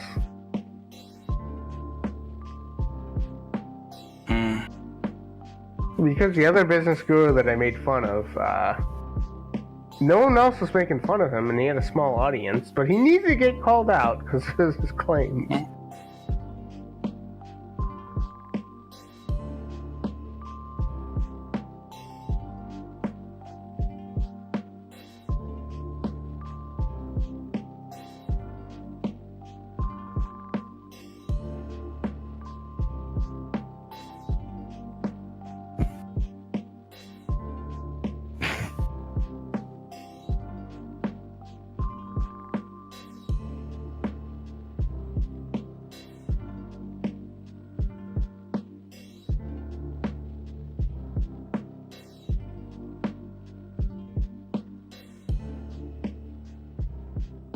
Haven't checked on it yet in detail, however I think some weekly levels are gonna come into play so we can turn some intraday positions to weekly and make some serious coin.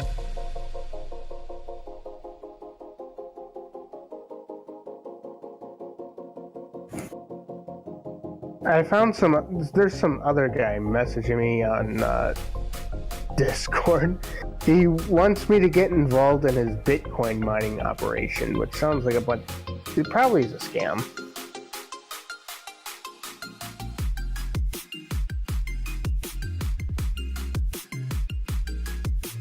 Yeah, probably did. I'm gonna lie.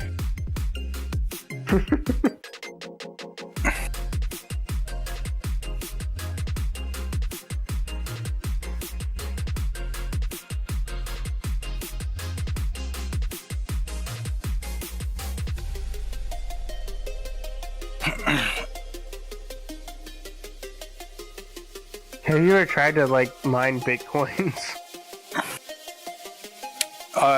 Not Bitcoins. I mined Dash for a little bit. I had a friend that was really big into mining Bitcoin. I think he still does it.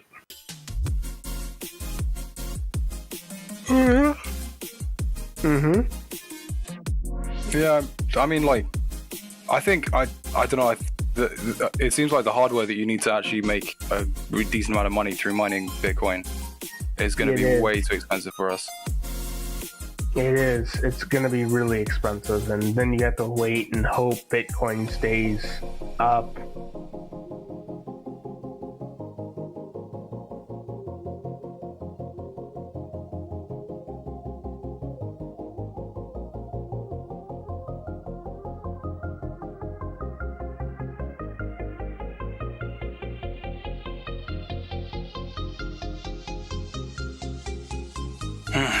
think I might go and make some breakfast. Come back in like half an hour or something.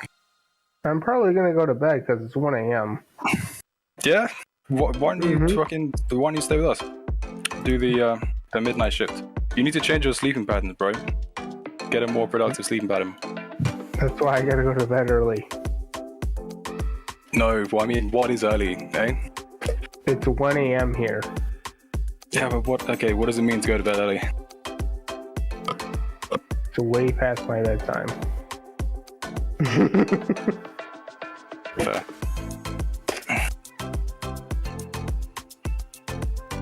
But yeah, I think like everything's chilling out at the moment, and I think it's probably gonna not move that much until the London Open session in like an hour, too.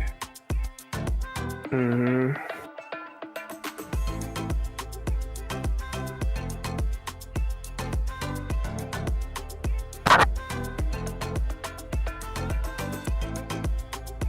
Alright, man. Well, if you're not here when I get back, I'll be quick. I'll literally be like 20 minutes kind of thing. I just have to fry something. But yeah, if you're not here, then I'll see you like next time. All right.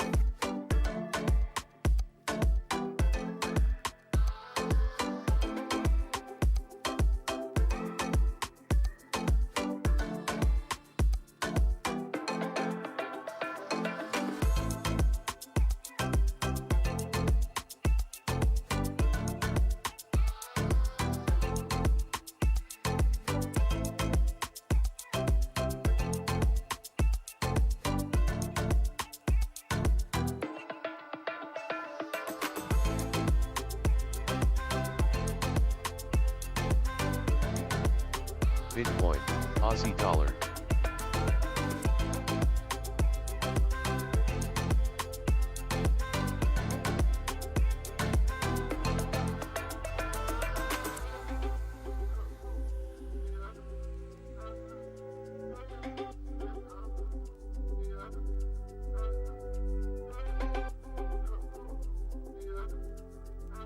Bitcoin.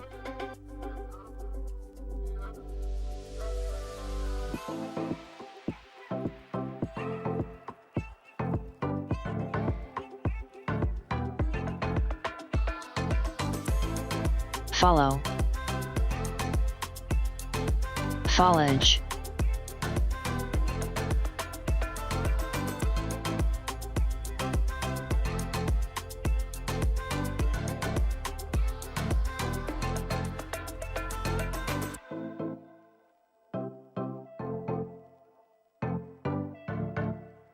Dang, 3 years now.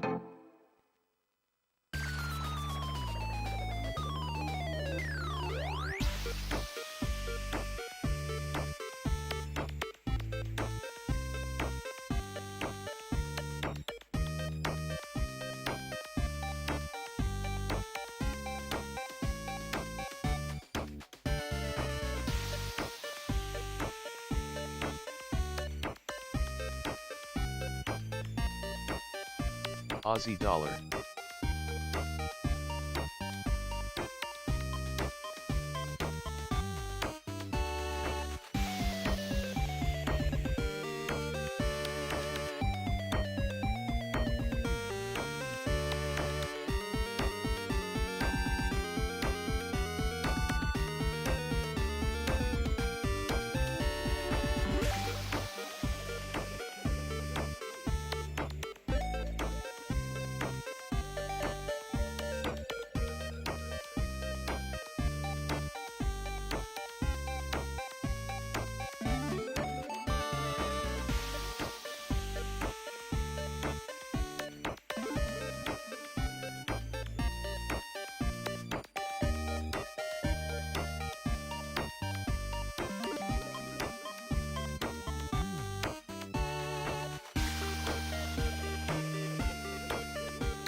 Yet I'm hoping to press hard in March and late February to take advantage.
In geopolitical news here, comments from the Russian Deputy Foreign Minister that US and NATO could face worse situation for their own security, as if they do not show interest in dialogue with Russia on security.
I'm thinking louder than my brain can take. Have to say something, but words fade away.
If I could speak up, then maybe you would hear, or maybe the tension could disappear. I'll give it a shot, a whisper in your ear. At least for a moment, you would be near. If I could get my feelings straight, my reflection wouldn't be so blurry. If I could see the whole dim landscape. Bitcoin looks like it's bottoming on the H4. Say to you, I'm moving in 'cause I need connection with you. Give you a sign, my communication's wordless. I'm moving in 'cause I need connection with you. Give you a sign, my communication's wordless.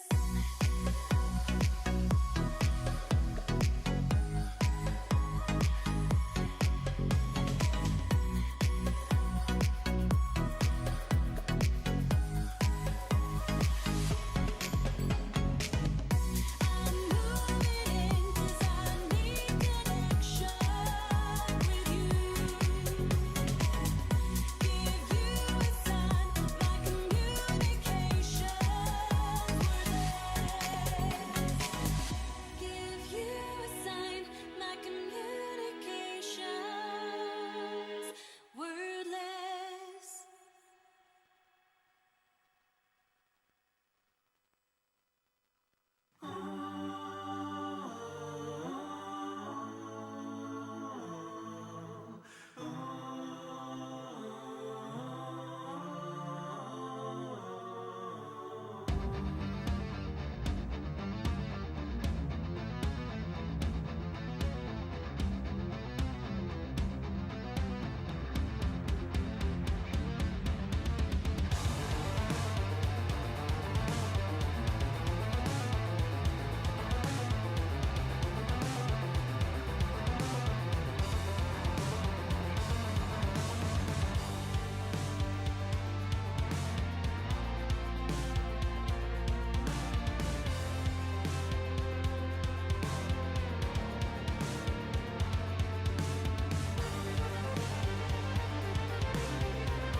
Aussie dollar.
Aussie dollar.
Aussie dollar.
Looking ahead now to the top of the hour in just under 30 minutes time, awaiting the European Futures Open for the start of the week. And a quick rundown of the major headlines from the overnight session as well as the weekend. An updated research from Goldman expecting 4 Fed hikes and seeing faster runoff in 2022.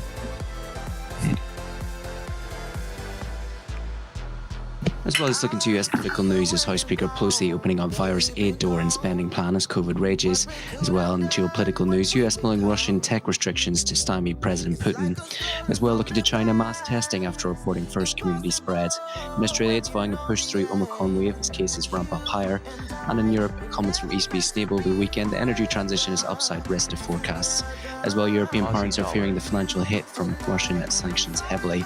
In the UK, comments from Forex Secretary Truss over the weekend that they UK will be using Article 16 if the EU won't bend on Northern Ireland, but Tory MPs are warning of revolts if PM Johnson doesn't axe COVID curbs. As well, a piece from the Times reporting that the UK economy is risking a £35 billion hit from Omicron absenteeism.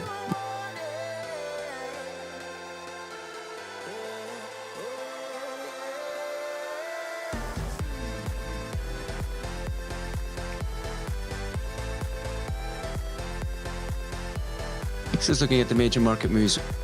Stocks in Asia traded cautiously overnight as investors braced for bond market volatility and stimulus withdrawal, while shares in Hong Kong advanced as tech stocks rebounded, falling in South Korea while China edged higher.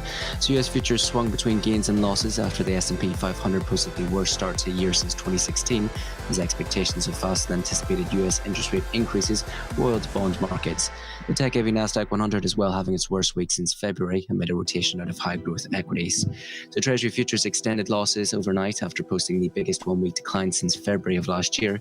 Australia's 10-year bonds tumbled. Well, a reminder that cash treasuries didn't trade overnight in Asia because of the Japanese holiday. Elsewhere in crypto space, Bitcoin traded above around $42,000 as cryptocurrencies continue to struggle. And in the oil market, crude oil steadied around $79 a barrel after recording the biggest weekly gain in a month.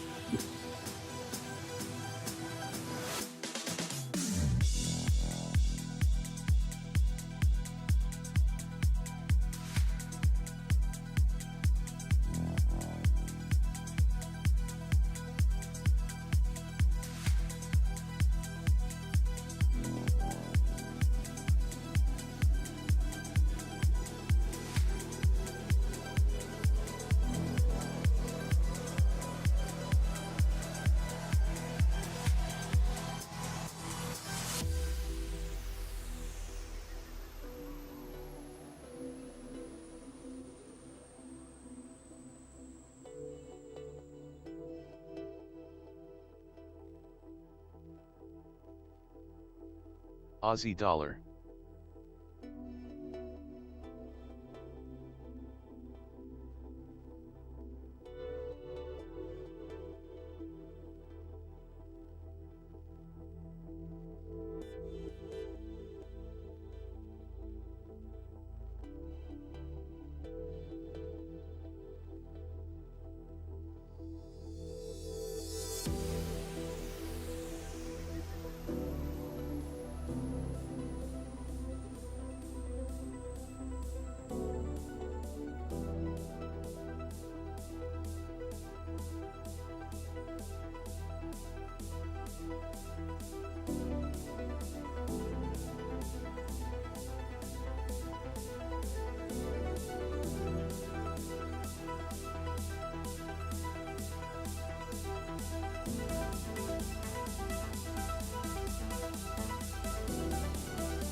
Aussie dollar.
Pound yen.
The Chinese city of Tianjin suspending tourism business due to COVID.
Pound yen.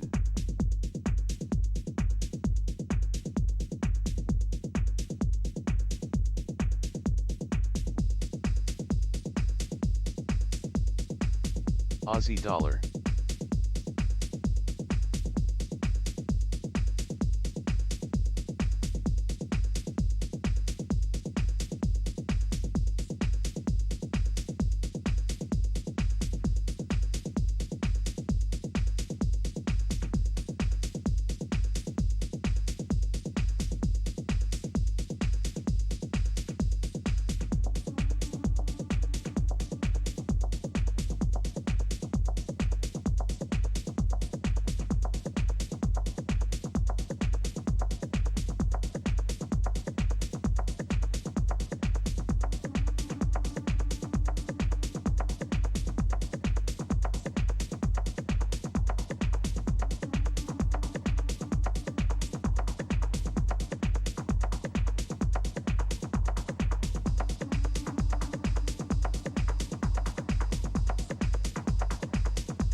Pound yen.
Pound yen.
We're just under 10 minutes away from the top of the hour. Data due out of Norway, CPI numbers for December.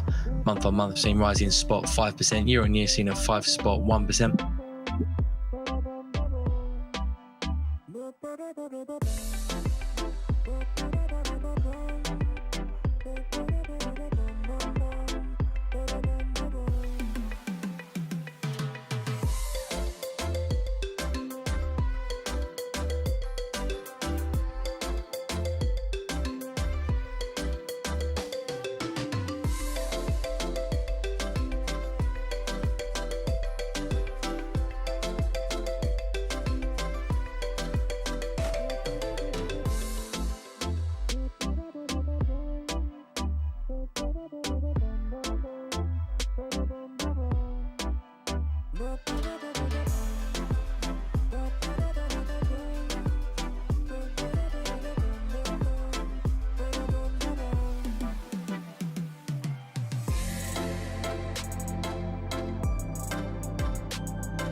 Pound yen.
Hello?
3 minutes till Norwegian CPI. Sorry, looking for spot 5% on the month and 5 spot 1% on the year.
Ten seconds.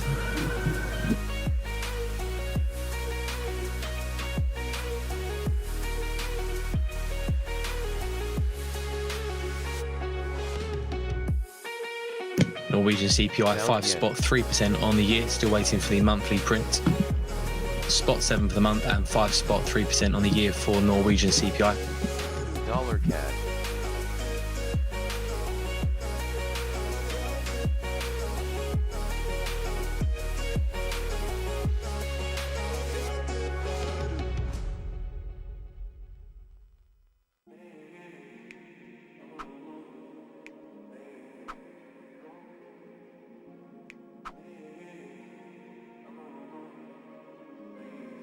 Limits off.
Dollar CAD.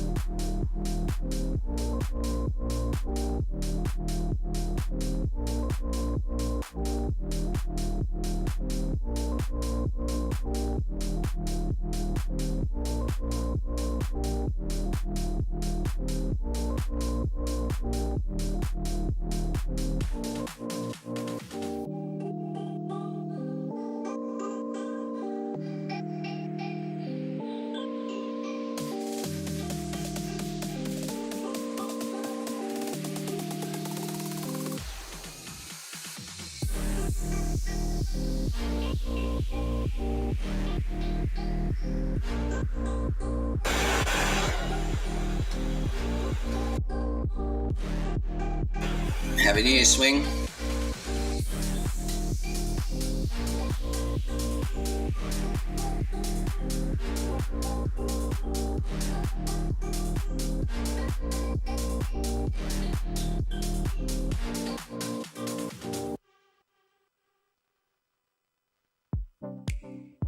I'm not so sure. This looks pretty bad. Looks like that when the Europeans coming in, they're gonna reverse my positions.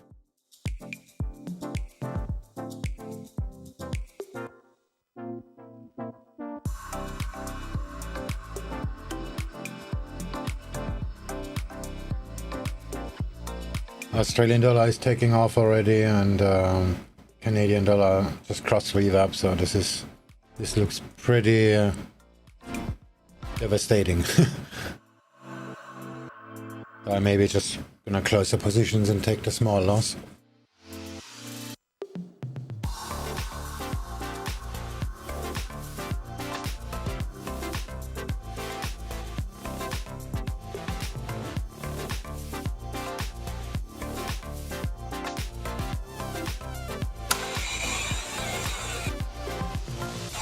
Yeah, the Aussie dollar hasn't looked back since the morning.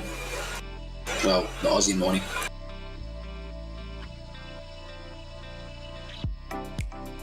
Yeah, the Aussie dollar held nicely, and now it's just moving up. Yeah. It looks like this is the US dollar as well. The euro turns, the pound is gonna go up too. And then I'm gonna get stopped out because I'm short on both pound yen and pound dollar. Well, I'm flat, so I hope it all goes your way, bro.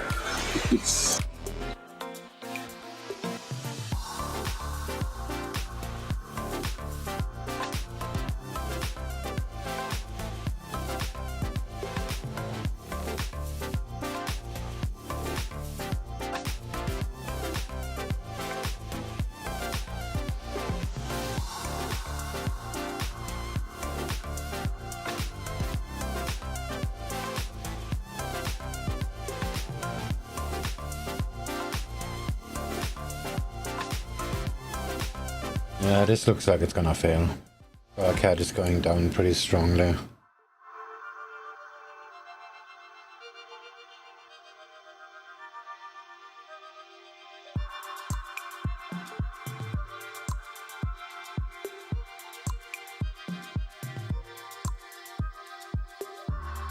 DAX is going straight up. That is all the bad signs.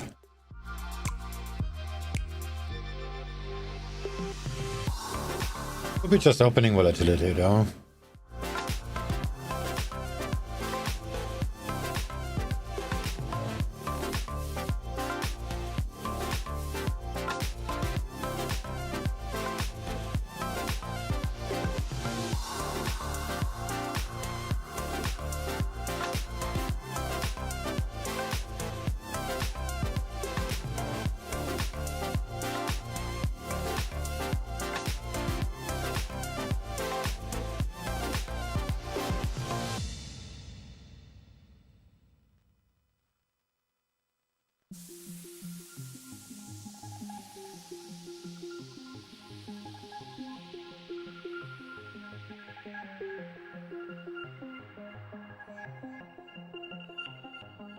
Cable.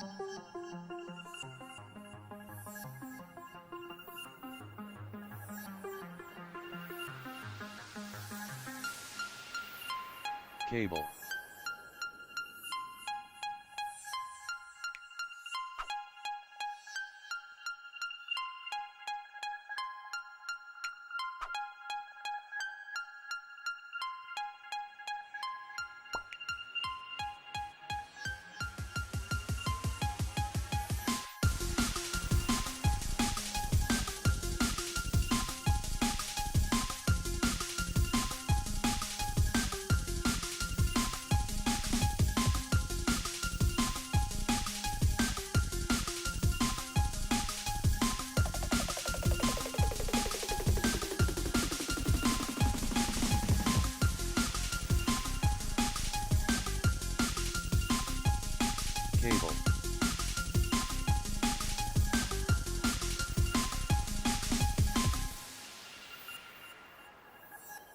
UK government confirming they will be forcing house developers to fix the so-called cladding crisis.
Dollar CAD.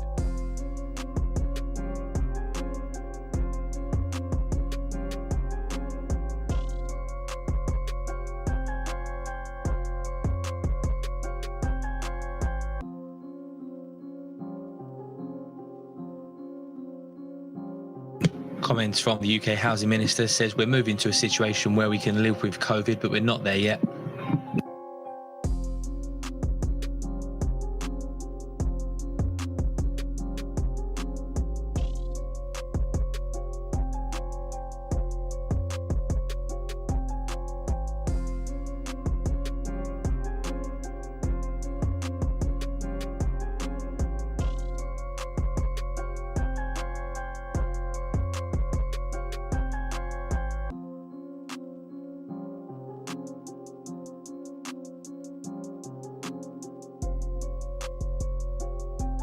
Dollar CAD.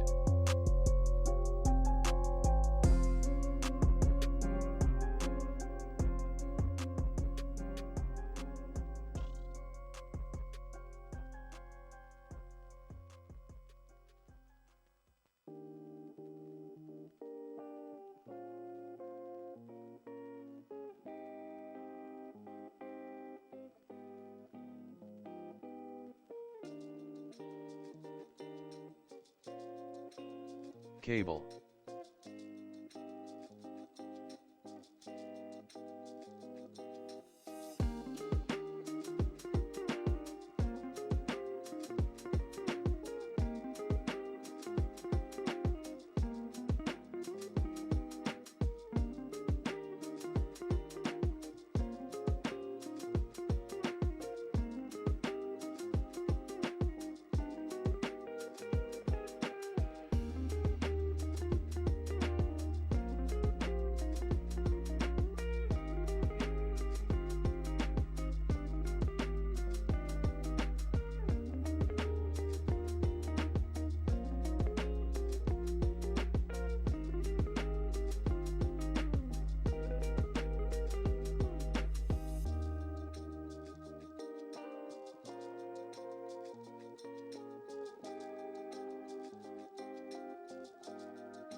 Dollar CAD.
Cable.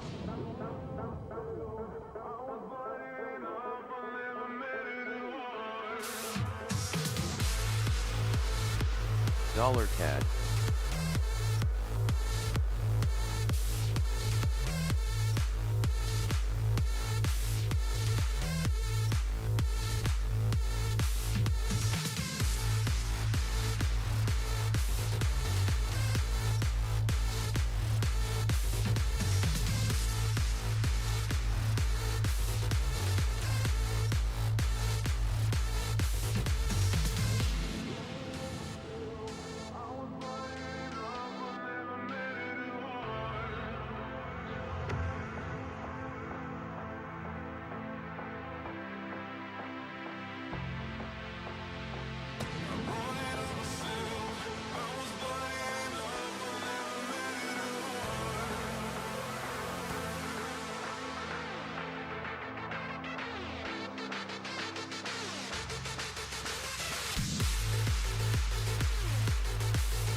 $CAD.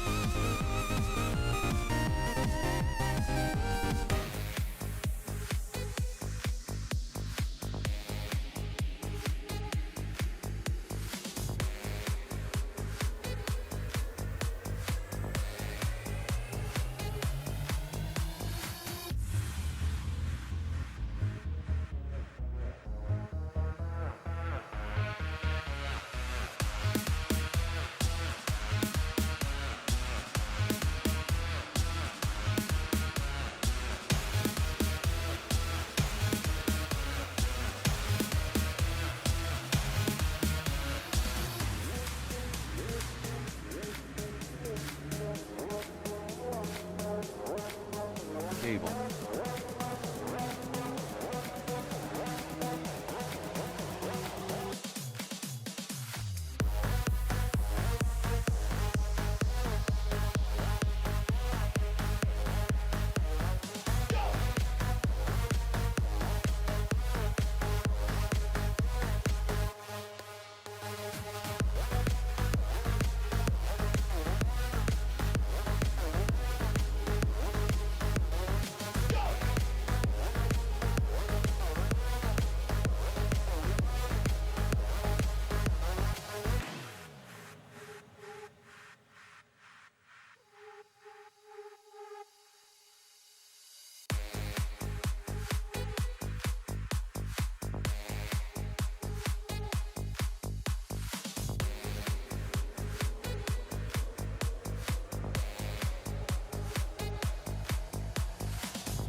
Comments from the chairman of UBS says inflation is stubbornly high in the US and may surprise on the upside in many jurisdictions like Europe and the US.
Cable.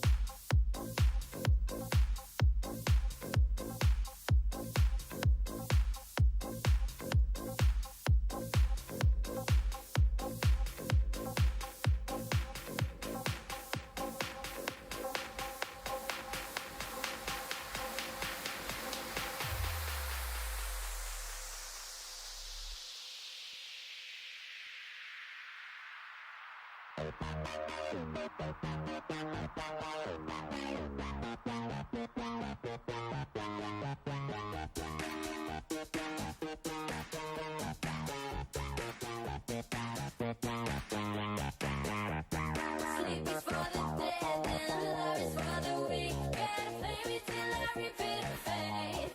Do it again, just do it again. Do it again, just do it again. Sleep is for the dead and love is for the weak. Gotta play me till I repeat and fade. Do it again, just do it again. Do it again, just do it again. Sleep is for the dead and love is for the weak. Gotta play me till I repeat and fade. Do it again, just do it again. Do it again, just do it again.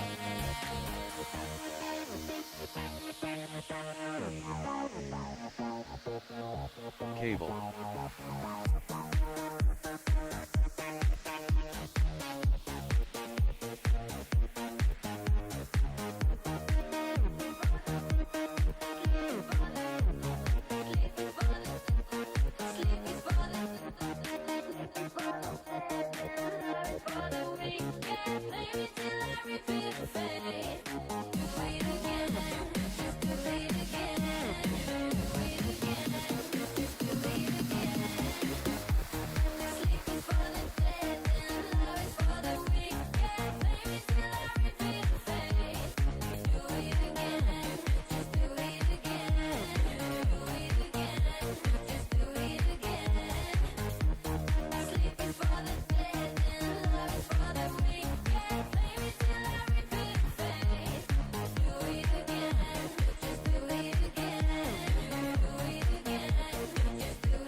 Cable.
A quick look at the overnight market moves and major headlines as we move through the European Open. Asian bourses were mostly higher overnight. The Hong Kong Hang Seng among the best performers, up 1%. Japanese markets were shut for a public holiday today, though. Cash treasuries bear flattening at the reopen this morning, cheapening around 4 basis points across the short end. The 5-year snapping through Friday's highs. The 10-year remains below 1.8%, though, currently testing that level to the upside now. European and US futures pointing to a higher open this morning, up around spot 2 to spot 4%. Small gains in the oil markets as well. Brent and West Texas both up around 20 cents this morning. In terms of news from the US first, US Senator Manchin's $1.8 trillion spending offer appears to no longer be on the table. That's according to the Washington Post. House Speaker Nancy Pelosi over the weekend saying there is an opportunity to add federal COVID relief aid to a package of legislation funding the government. This is the upcoming February deadline looms.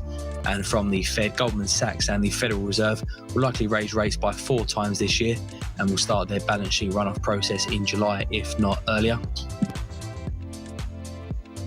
In Europe, comments from the ECB Snable over the weekend saying inflation forecasts may need to be revised upward because of the continent's attempts to cut carbon emissions and transition to green energy. In the UK, Foreign Secretary Liz Truss saying the UK is prepared to override parts of the post-Brexit agreement on Northern Ireland.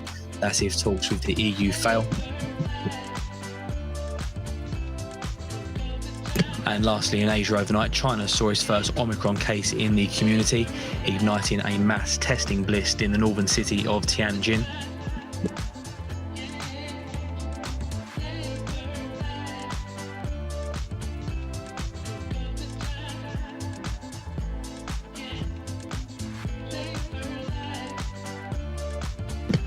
Looking ahead to this morning's action, we've got Eurozone unemployment data and the Centix investor confidence due this morning. Italian unemployment and Swedish industrial production make up the rest of the data slate. US wholesale inventory is due later this afternoon. Maybe more focus on events for the rest of the week, though. We've got plenty of Fed speak to come. Confirmation hearings for Powell and Brainard on Tuesday and Thursday, respectively. The 3 new Fed voters all speak tomorrow as well, Mester, George and Bullard. US CPI on Wednesday, PPI on Thursday, retail sales on Friday. Earnings season gets underway in the US as well. JP Morgan, Citi and Wells all reporting on Friday.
Dollar index.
Oh,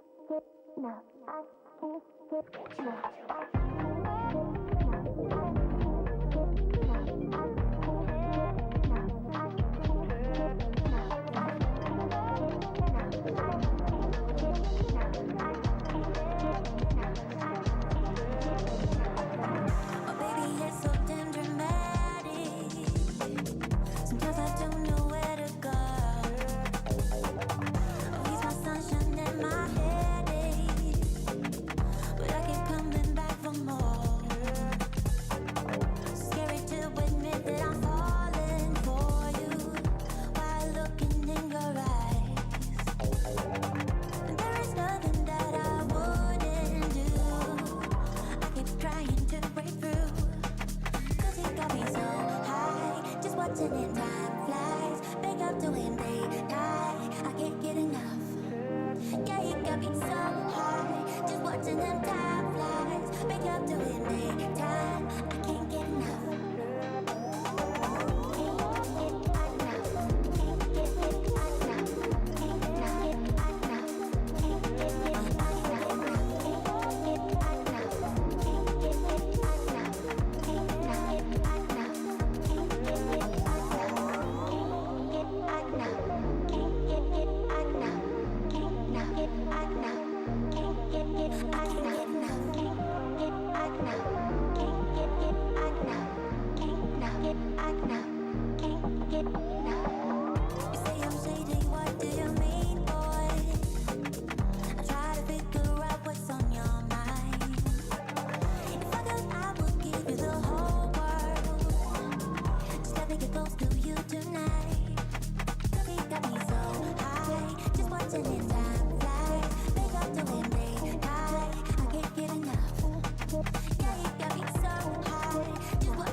doing daytime. I can't get enough.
gold.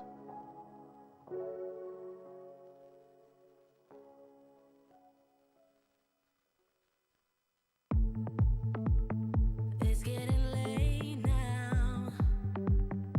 Everyone's leaving. So you call me up like every other evening. Same old when you need me. Kiss me just like before. I am lost now completely. Stuck in your games and you're winning easily. Here we go again. Just like a flashback, feels the same when you hold me now. Like every time I fall fast, I'm fragile when you come round. I'm back where we started, I'm weak-hearted. I can't let go, and you know it too. That's why you're here. So you play me once again, love, and push my buttons once more. I'm back where we started, I'm weak-hearted.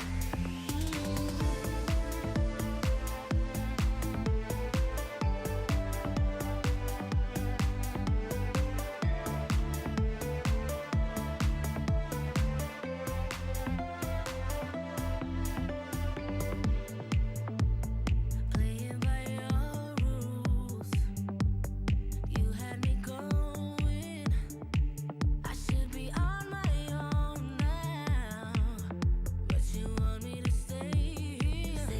Same old when you need me. Kiss me just like before. I am lost now completely. Pound yen. In your games and you're winning easily. Here we go again. Just like a flashback, feels the same when you hold me now. Like every time I fall fast, I'm fragile when you come round. I'm back where we started, I'm weak-hearted. I can't let go, and you know it too. That's why you're here. So you play me once again, love,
Pound yen.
Pound yen. DAX.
Pound yen.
Aussie dollar.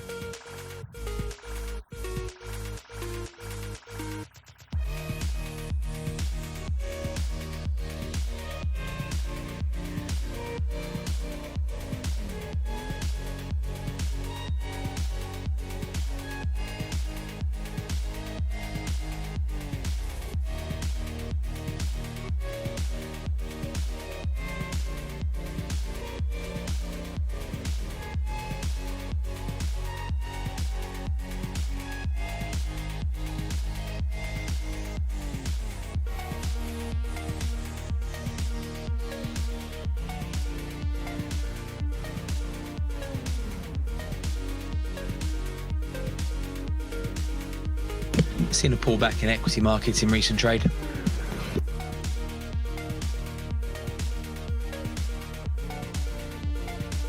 The stock 600 had opened to the upside, pulling back to trade flat on the day.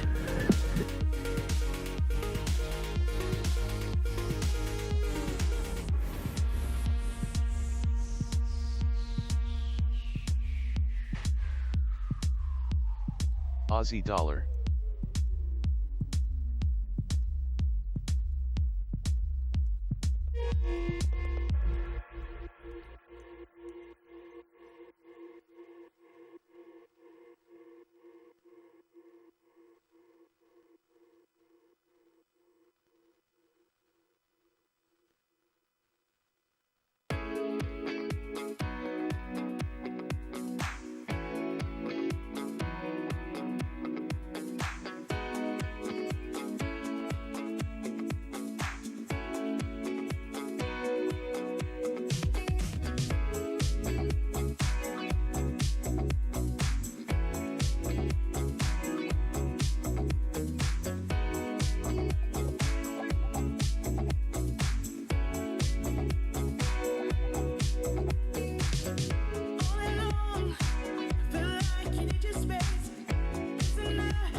Aussie yen.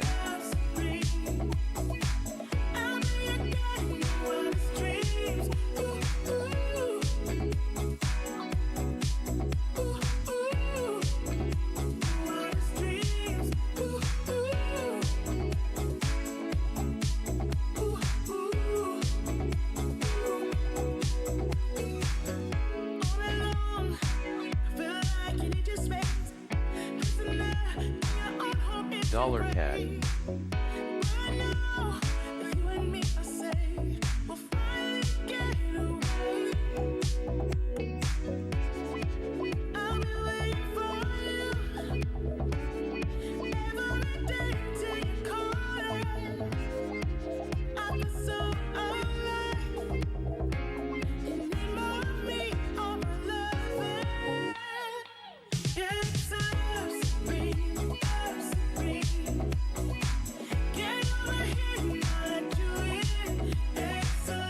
Dollar CAD.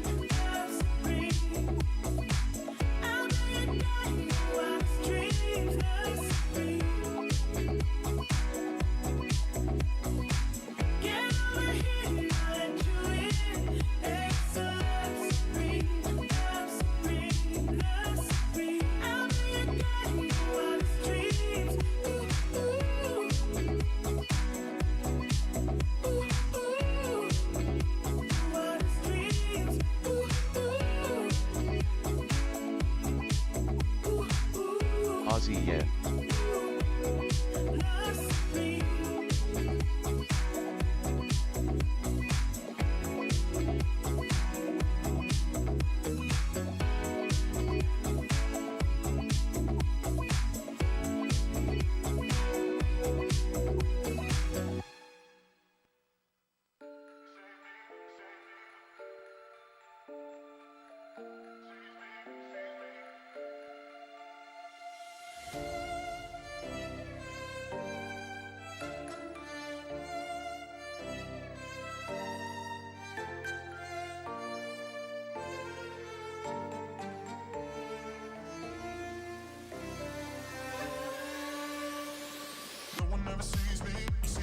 Hello?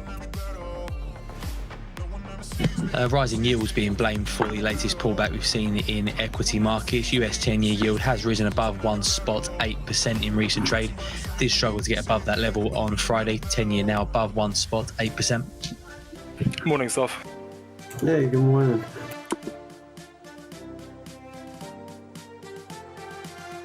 Another Monday, huh? Yeah, another Monday, man.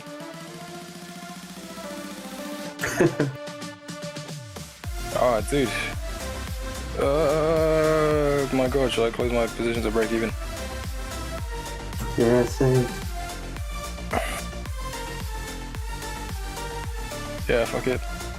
Nasdaq's like almost at support, but I feel like it might break it. Just under 10 minutes away from the bottom of the hour and a raft of Swedish data due for release. We'll focus on industrial orders.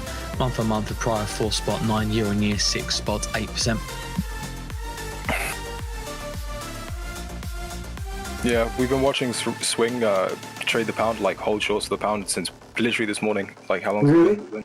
Yeah, man, like 6 hours at least. Probably more actually. 6.5 hours at least. And yeah, they're actually kicking ass. Like for the whole morning, I was like in big profit, and I was basically about to hit my targets, and then I just held them, and now I'm back to break even. And I think he's smashing it now. Nice. Pound is going up, or? Pound is going down a lot. Oh, but I think it's mainly like the yen is strengthening.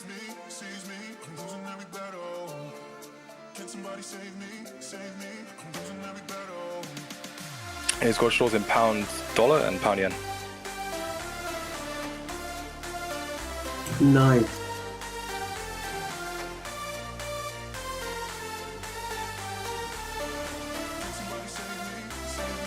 You shorted at the top of the VWAP, or?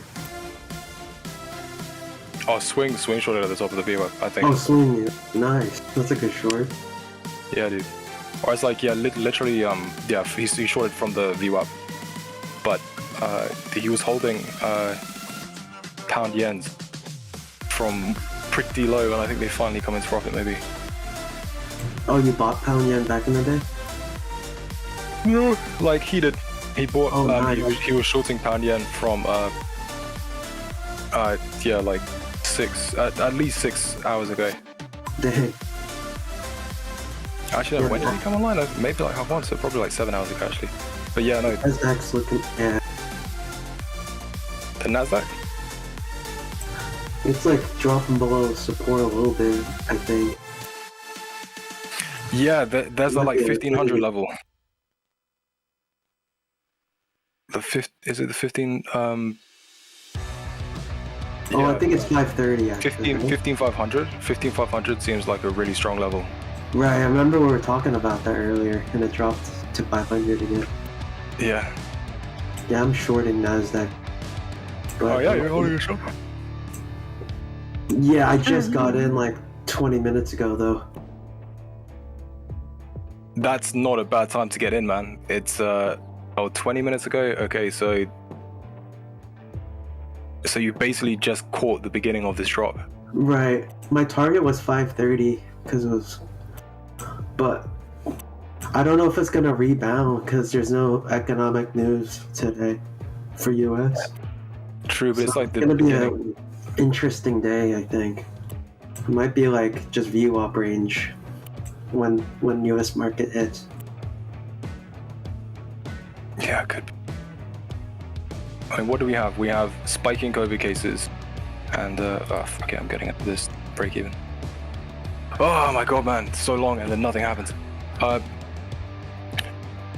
Yeah, we have spiking COVID cases, spiking hospitalization cases and stuff. But we also have, and we also have a really bad non-farm payroll data. So I mean, mainly, but the thing is that we're so oversold, and it seems like there was such a sell-off in pound in dollar last week. I mean, I could really see us having a pullback and like a slight risk-on push this morning and going into the American session. You But I think think it like could be bullish a little bit? yeah. Well, I think like it seems like we're due for a slight buy, Yeah. a bit of risk on. Yeah, I think I agree with your analysis. At least a little pump up.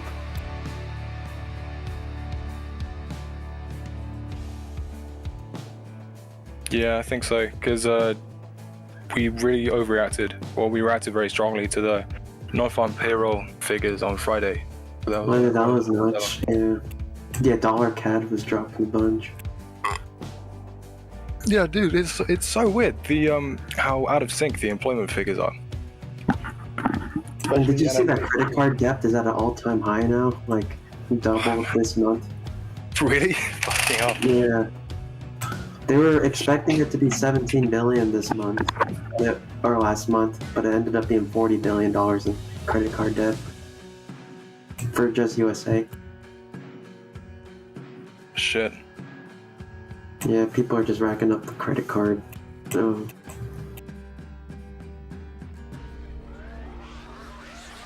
Yeah, this is we're gonna pay for this at some point, I think.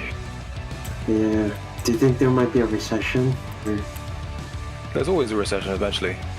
Yeah.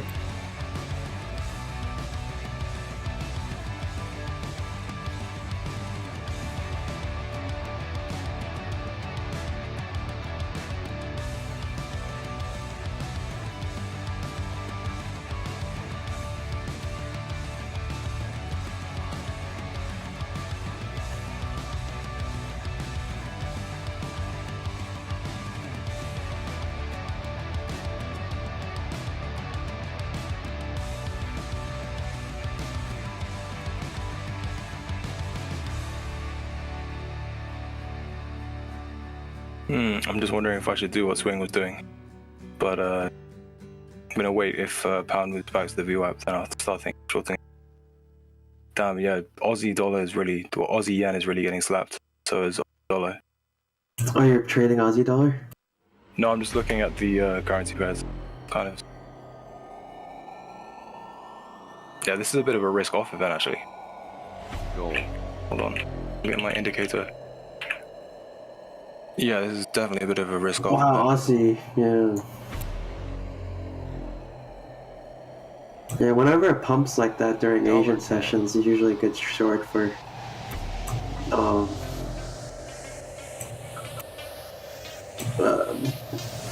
London session, I mean.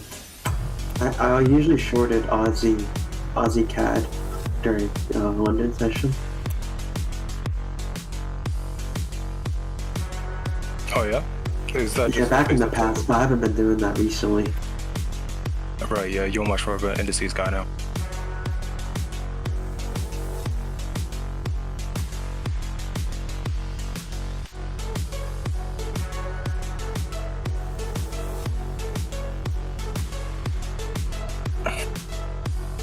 Yeah, damn, man. All of the games we've made from, well, like 50% of the games that we made the Japanese session. It's gone.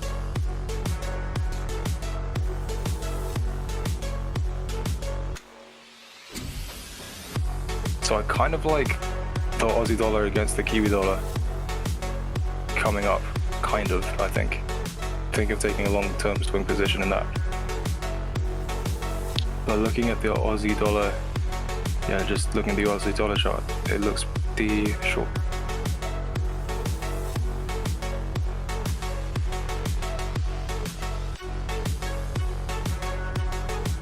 Do you do any currency analysis, Soph?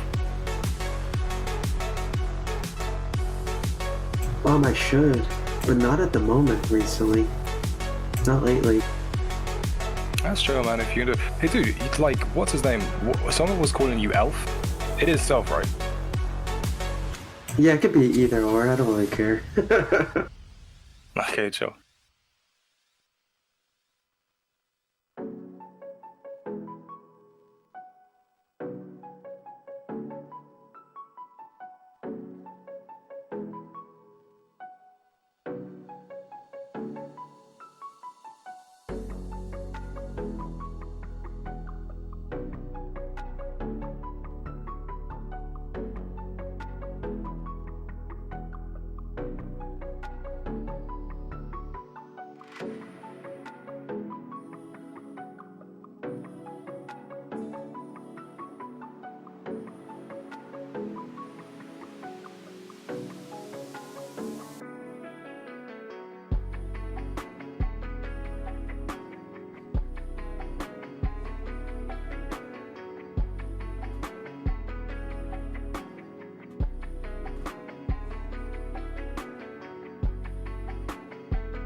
Swedish industrial orders minus 0.9% month on month in November and rising 3% on the year.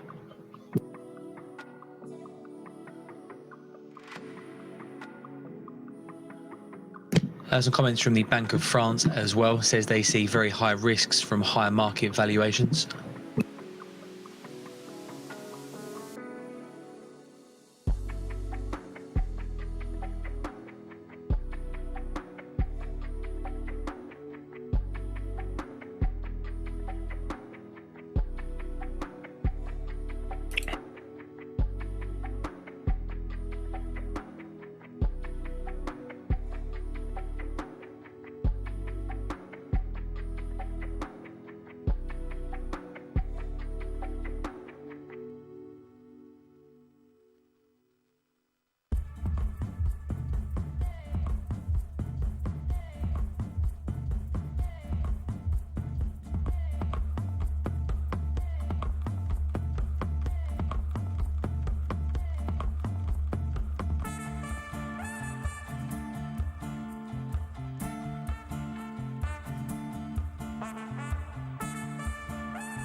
gold.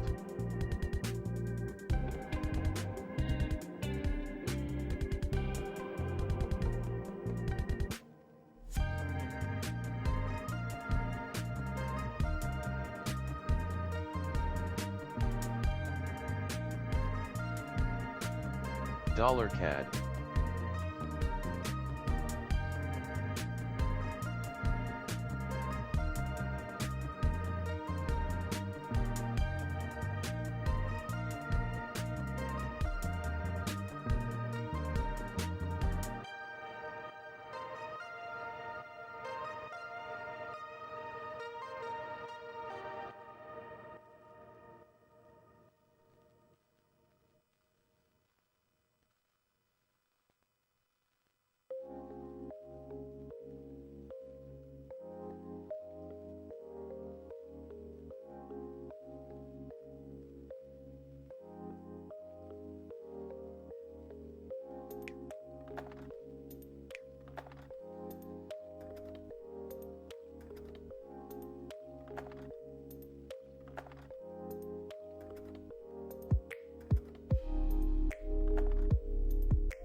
said I was a piece of art. You decided to paint my heart, but you colored it gray, then you put it in a frame, hung it beside other house gray as mine. Oh, I should've known, should've let you go. Oh, I should've known, should've let you go. Oh, I should've known, should've let you go. But I wanted to fall in love so bad, like in the movies or the dreams. You're like in the movies or the dreams.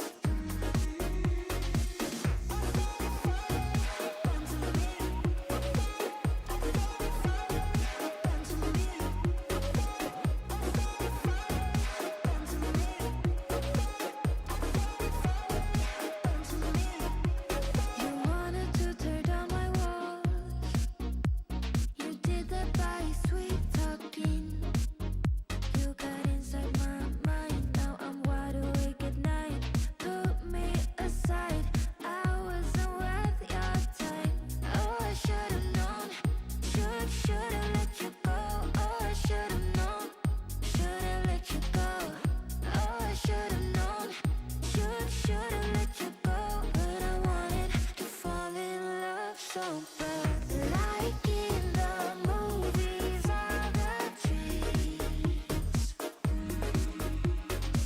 You're like in the movies or the dreams.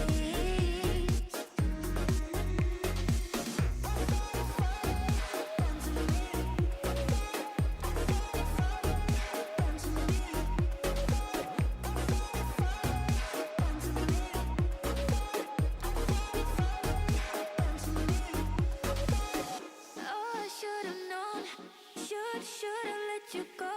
Oh, I should've known, should've let you go. Oh, I should've known, should've let you go. But I wanted to fall in love so bad, like in the movies or the dreams. You're like in the movies or the dreams.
Dollar CAD.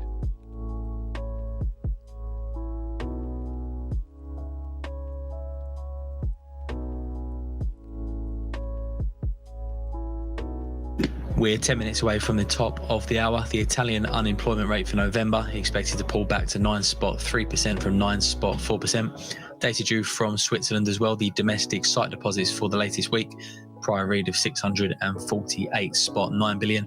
Total site deposits, prior read of 722.8 billion.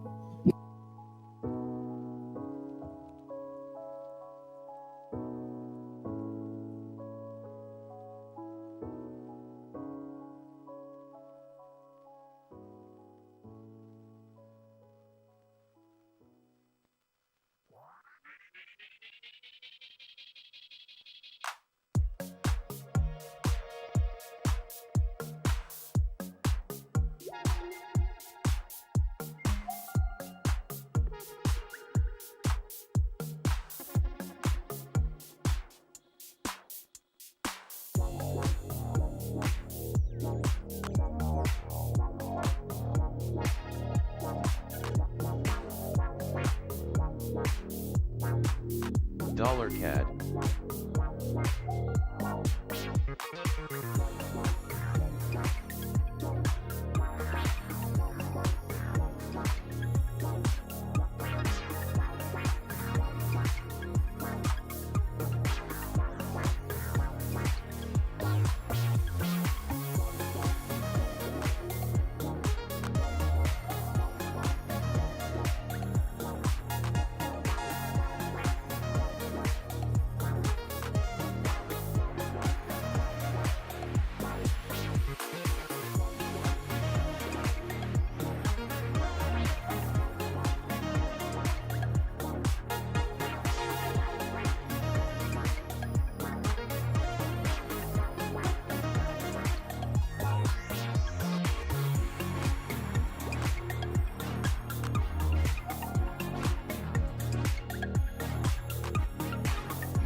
Limits off.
cable.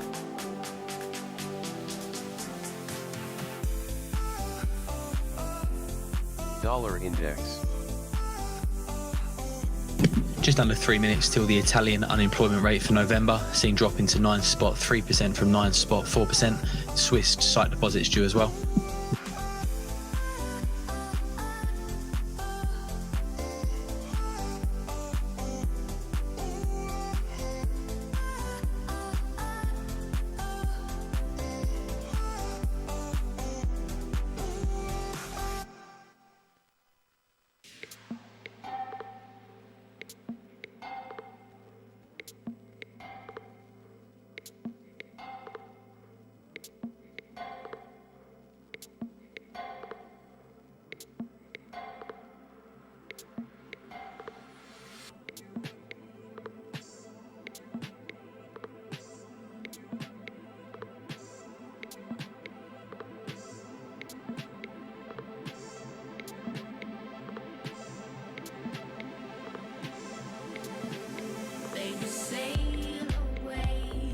Euro dollar. Take a break or stay. Print a magazine. Build a house of trees. Don't be so afraid that you'll leave one day. We can watch the new midnight sun in June.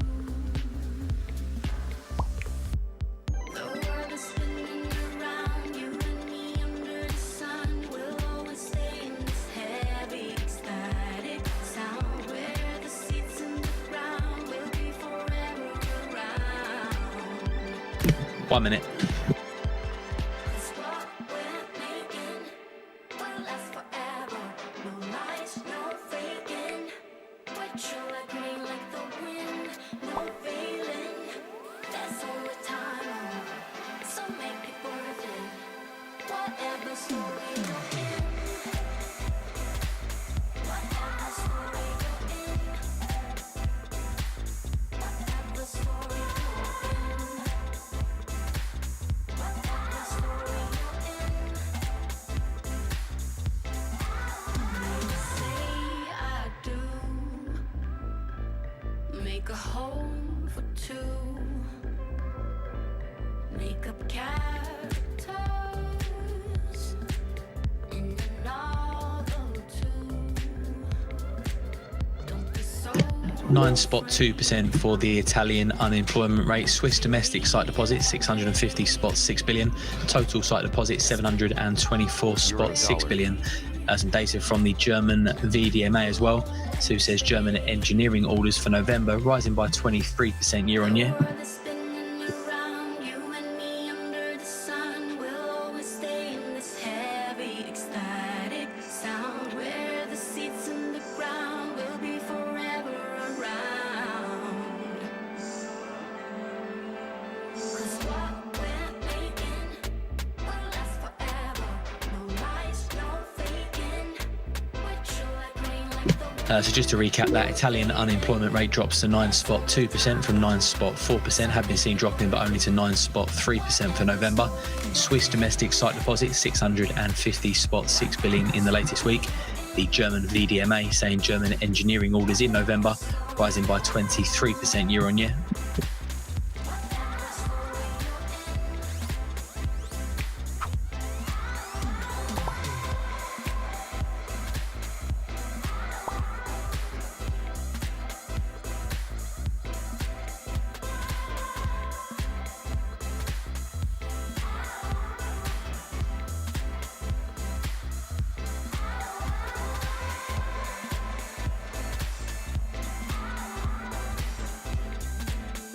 Aussie dollar.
Aussie dollar.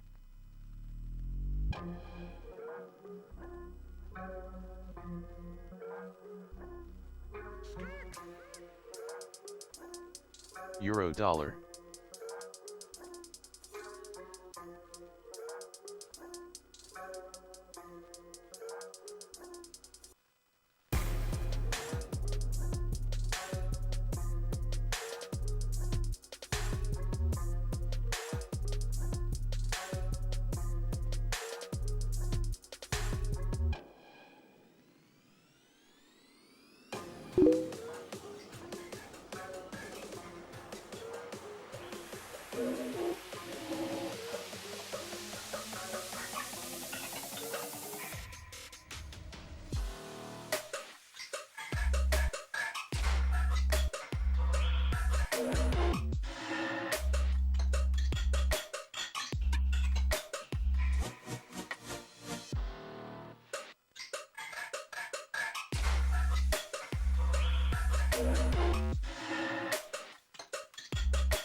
The German finance minister says Germany's monitoring inflation and rising debt levels.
Aussie dollar.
Aussie dollar.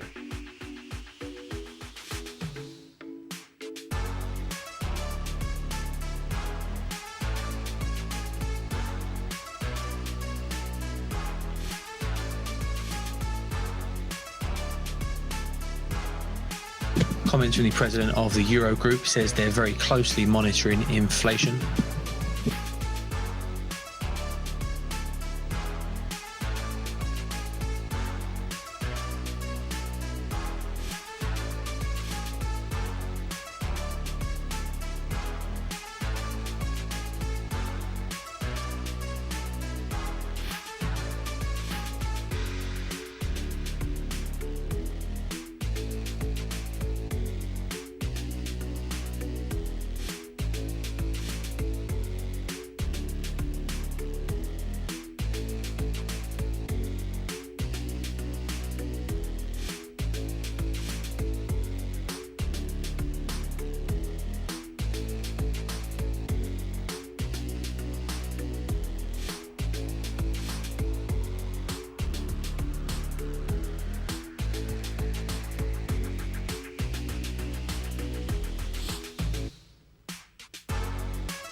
Aussie dollar.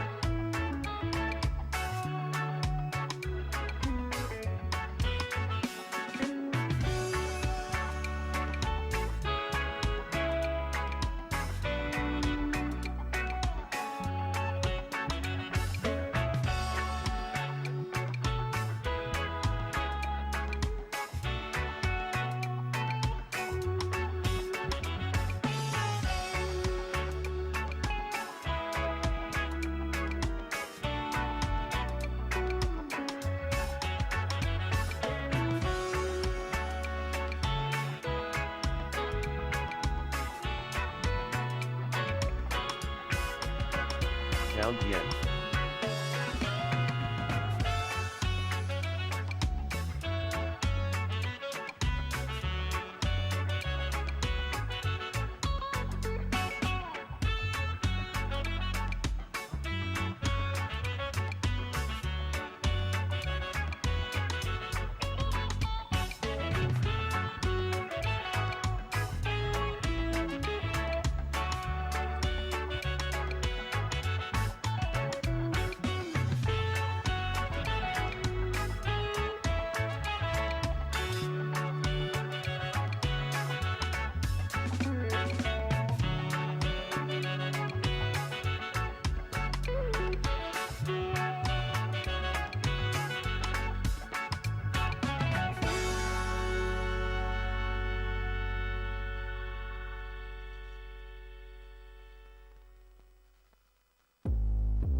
Aussie dollar.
Pound yen.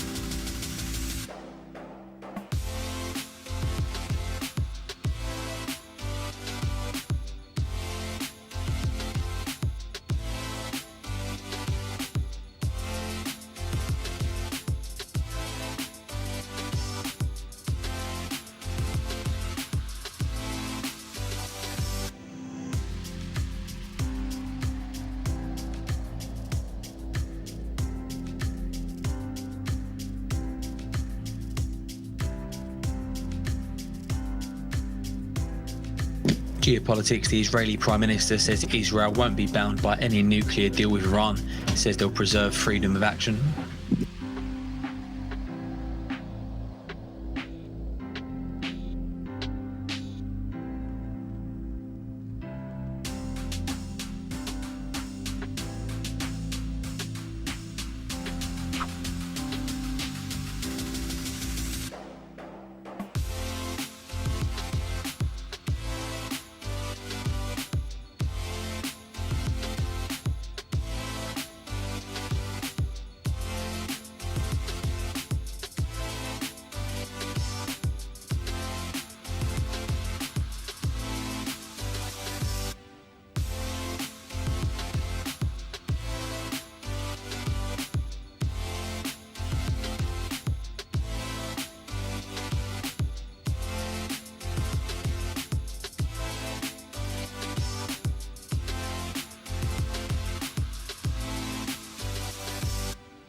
We're 10 minutes away from the bottom of the hour and the release of the Eurozone Centix investor confidence number for January, expecting a slight pullback to 13 from 13.5.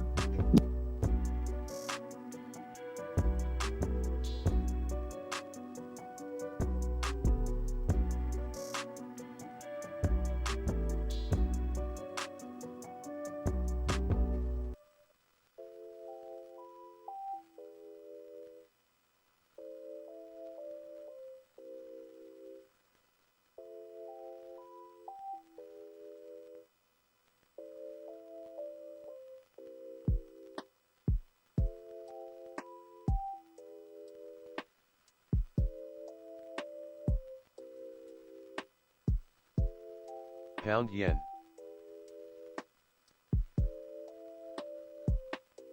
Pound yen.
Pound yen.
NASDAQ.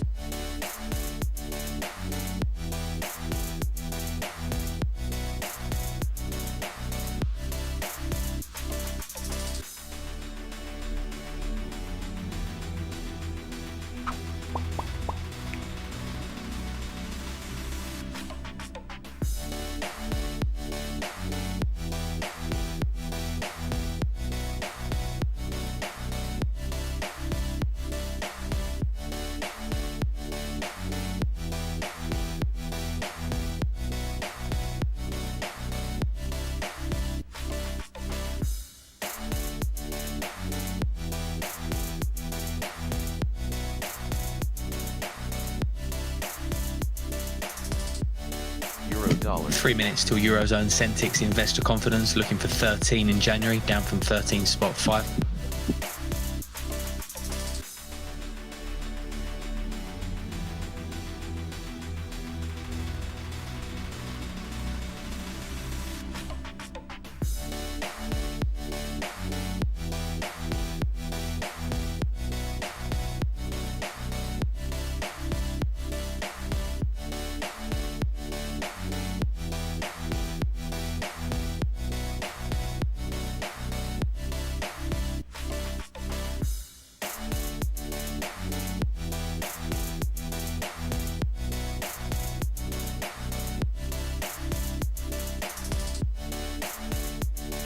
Pound yen.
One minute.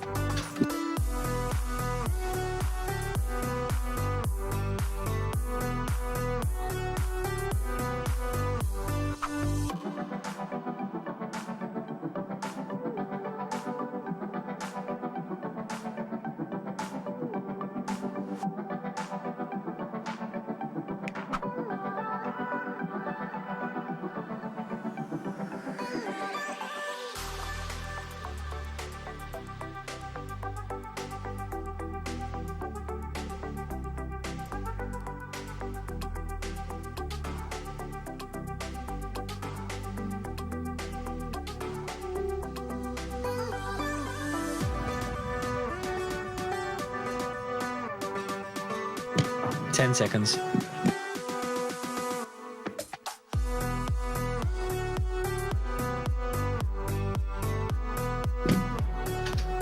$14.9 for Centix investor confidence. 14.9. That's better than the 13 expected, and up from 13.5 prior.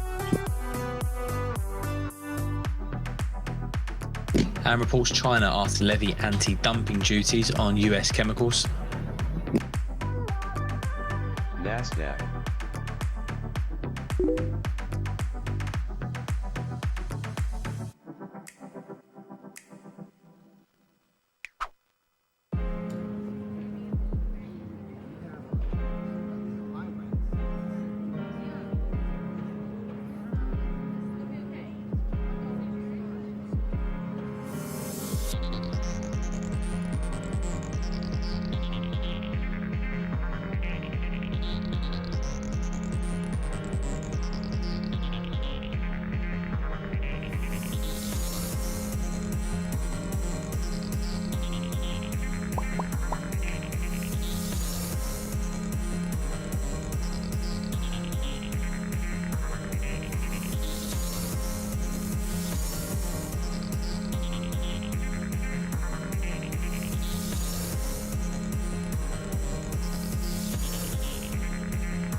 DAX.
Euro dollar.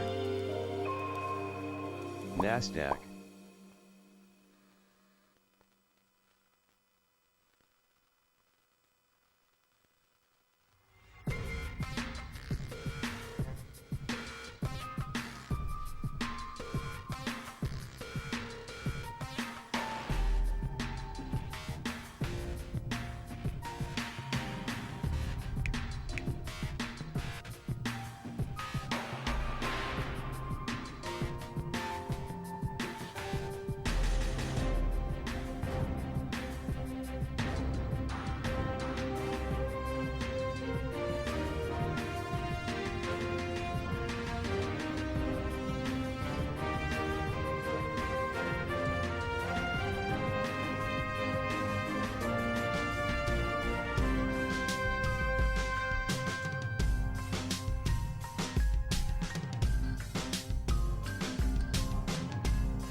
Pound yen.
Euro dollar.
you just have to stand and face it.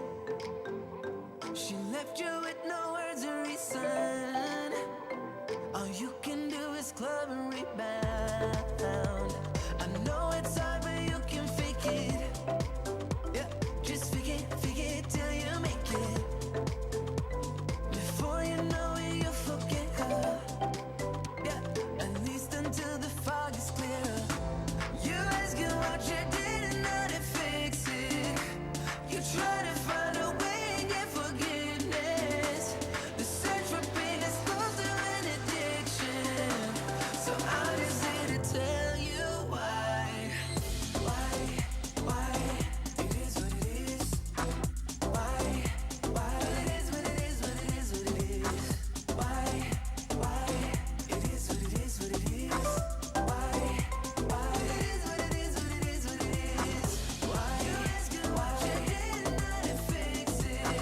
Why? You try to find a way and get forgiveness. Why? Search for pain is close to an addiction. Why? So I'm just here to tell you, it is what it is.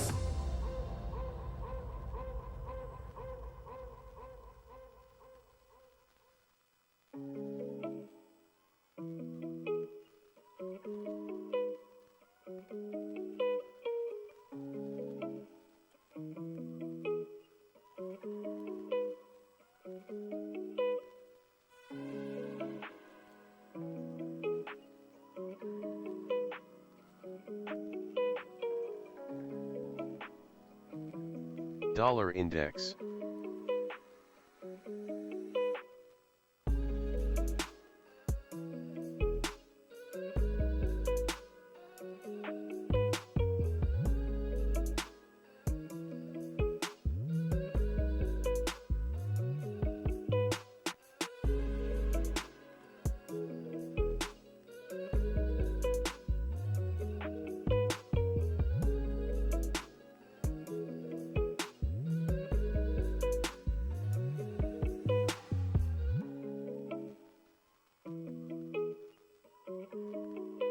Nasdaq.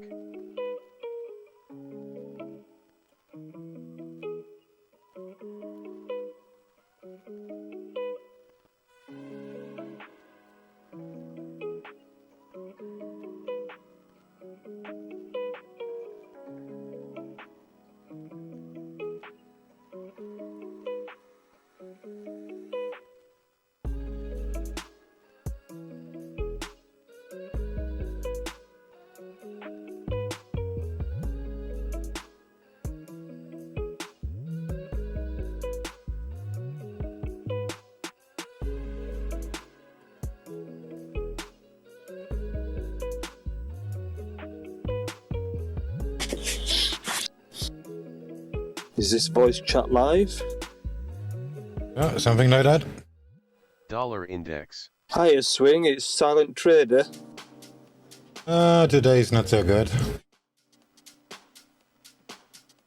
Yeah. I just want to highlight just some messages I've sent. If you could view them, please, and then you can respond to me privately. I think that's the best way. But yeah, sure. Just give me a moment. I need to get out of this DAX short. Sorry, could you repeat that? It was a bit unclear. I said just give me a moment. I need to get out of this DAX short. Sure. Yeah, no worries.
I'll leave them with you, Swing, and I'll take the one out of the main chat down. Now I've managed to get hold of you.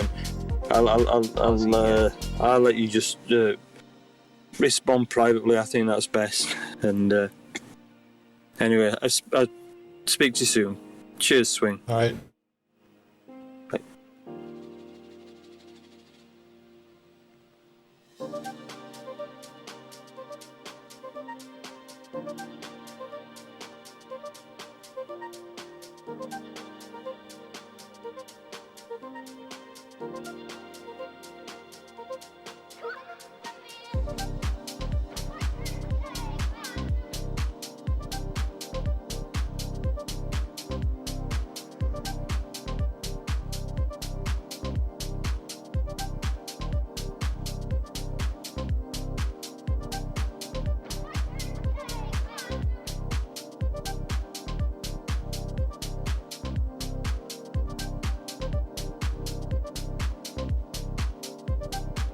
Aussie yen.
We're just under 10 minutes away from the top of the hour. The Eurozone unemployment rate for November expected to be released, looking for 7.2% against a prior 7.3%. Cable.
Aussie dollar.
Three minutes till the Eurozone unemployment rate for November, seen at 7.2%.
NATO Stoltenberg just reaffirming there will be severe costs for Russia if they were to invade Ukraine.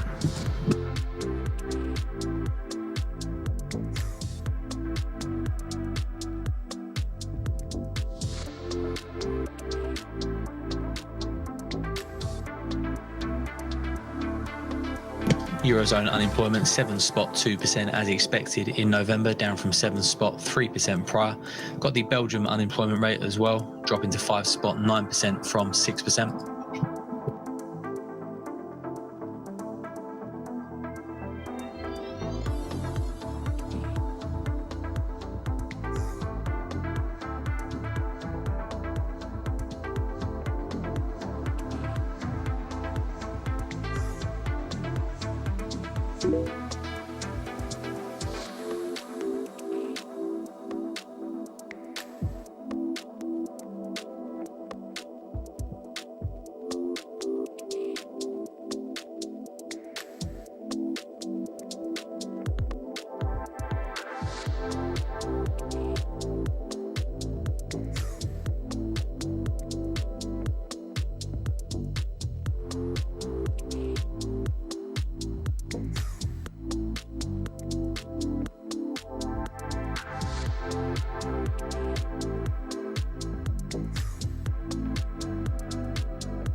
Aussie yen.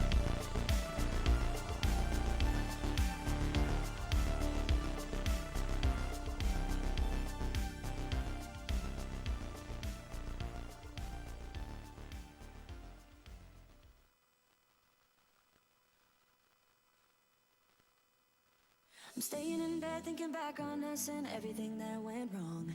Never said goodbye, think I broke your trust, should've known this all along. Don't wanna be the one that you're trying to avoid. I'm feeling so confused, why did I act so annoyed? 'Cause I don't wanna be strangers, baby. The next time when we meet, and oh, it dawned on me, yeah, yes it did. Not letting you go, 'cause what we had was gold, and you gotta know, I was standing on the border.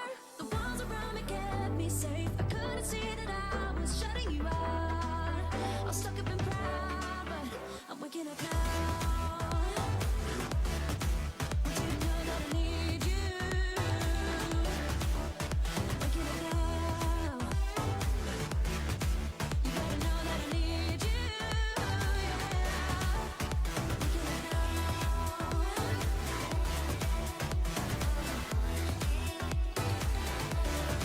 Dollar index.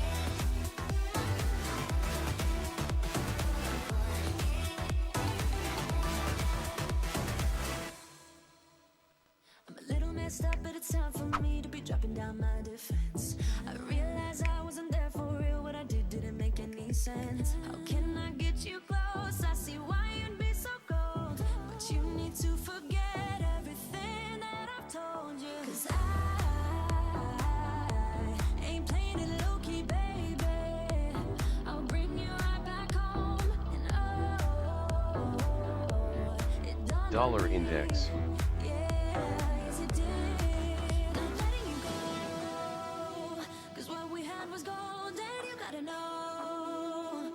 Standing on the border, the walls around me kept me safe. I couldn't see that I was shutting you out. I was stuck up in pride, I'm waking up now. Want you to know that I need you. Waking up now. You gotta know that I need you. I'm waking up now.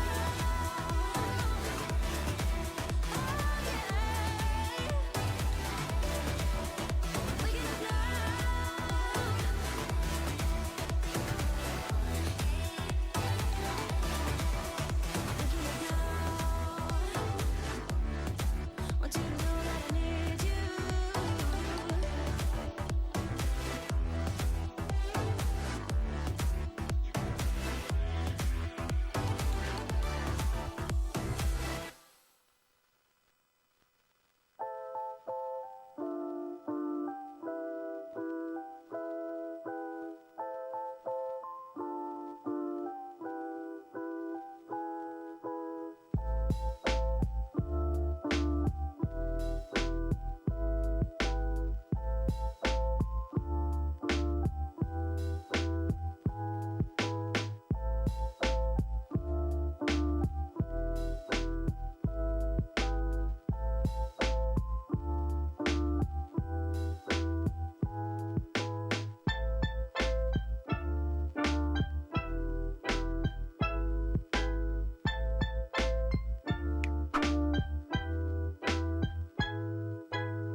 Nasdaq.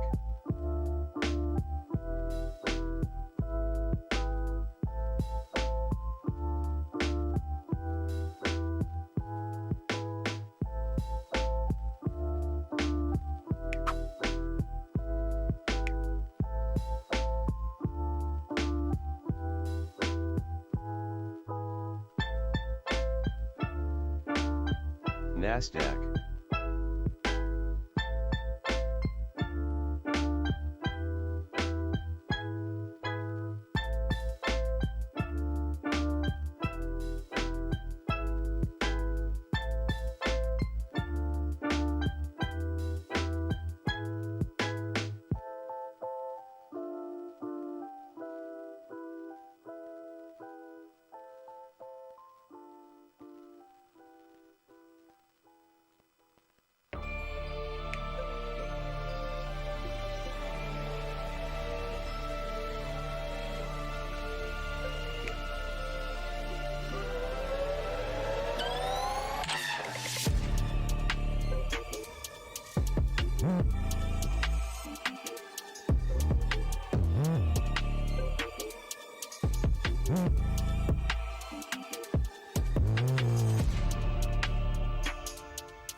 DAX.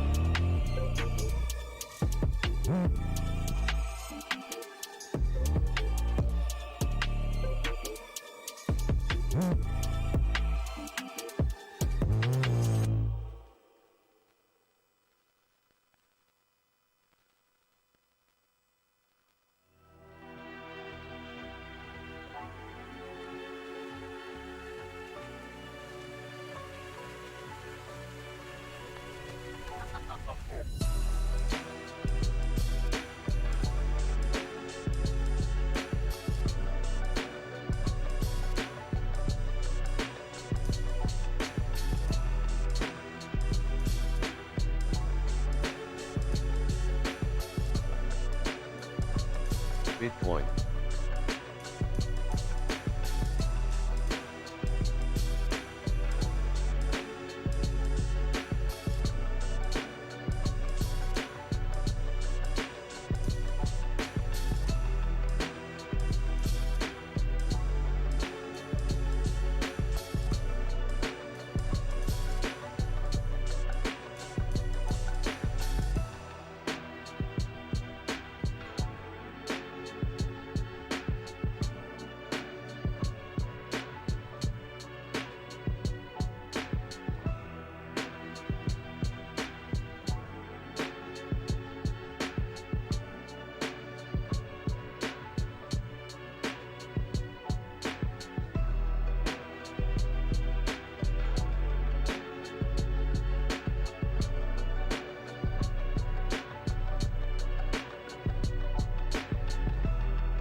Wall Street Journal with a piece here, interview with the Fed's Barkin, says a March rate rise is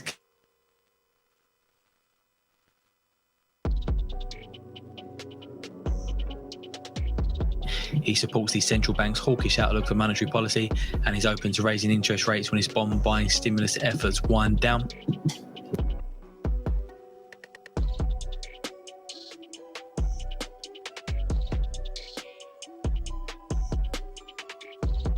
More from Barkin says, I'm very supportive of what we did in December.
You don't know it, but I noticed you right away.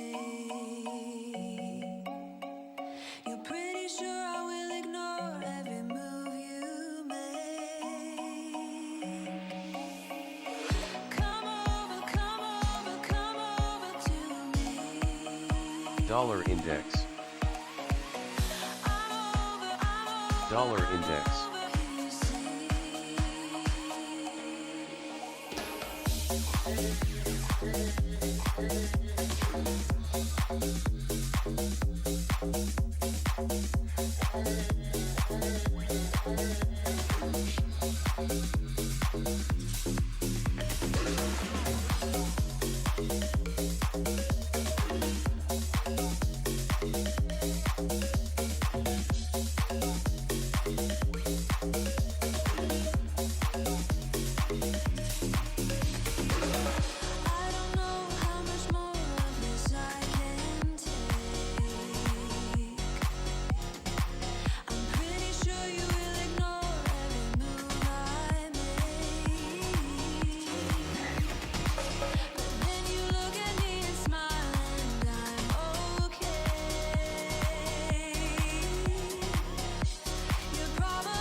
Table.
Cable.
Aussie yen.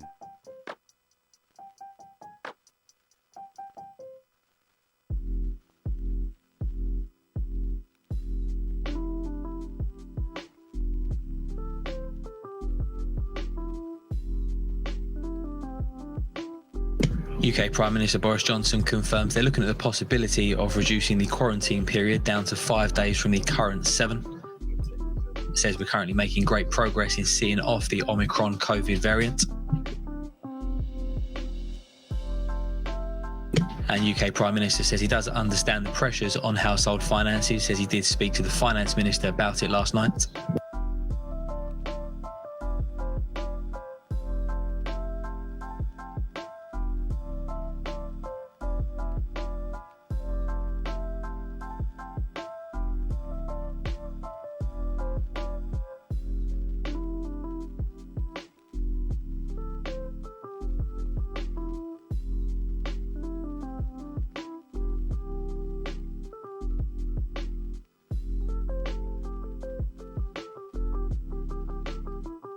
Aussie yen.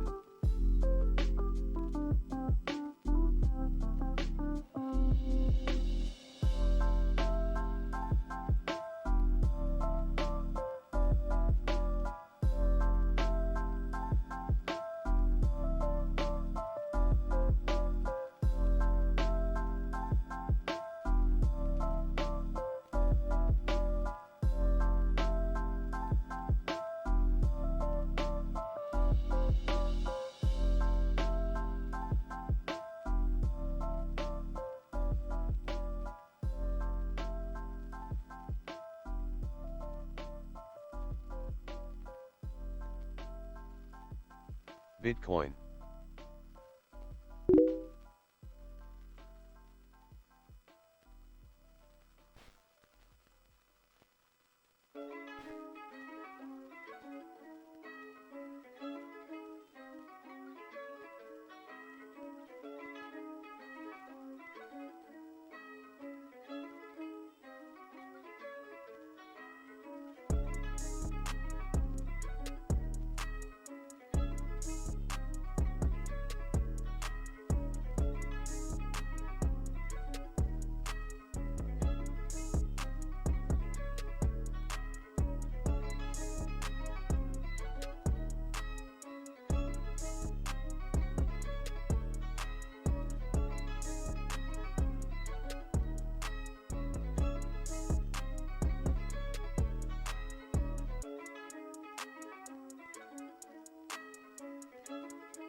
Bitcoin.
Aussie yen.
Cable.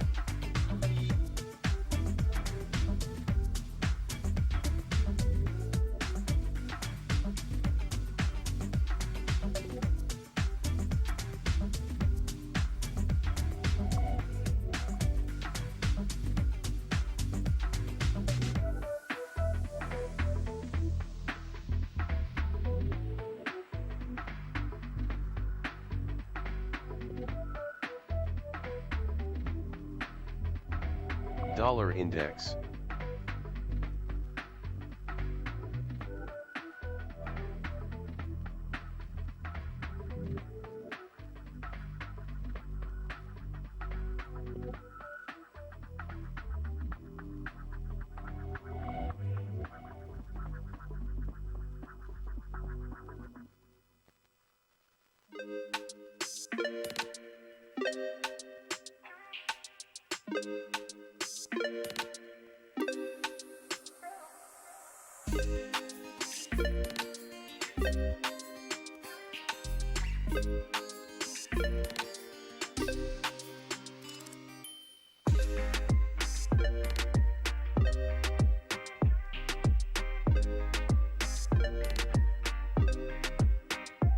Aussie yen.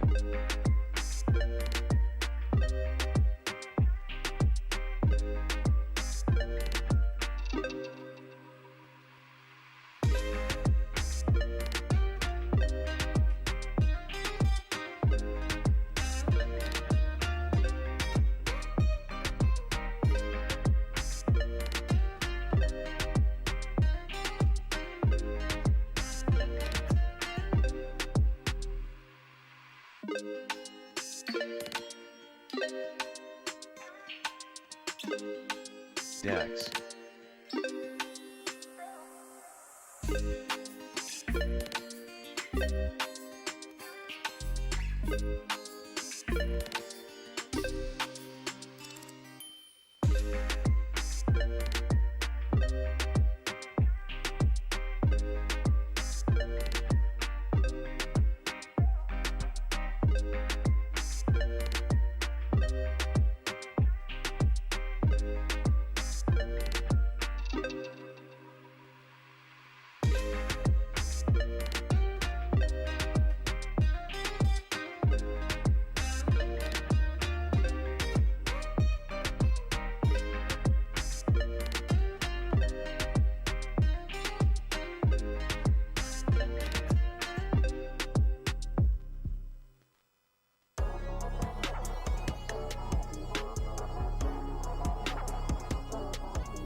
Aussie yen.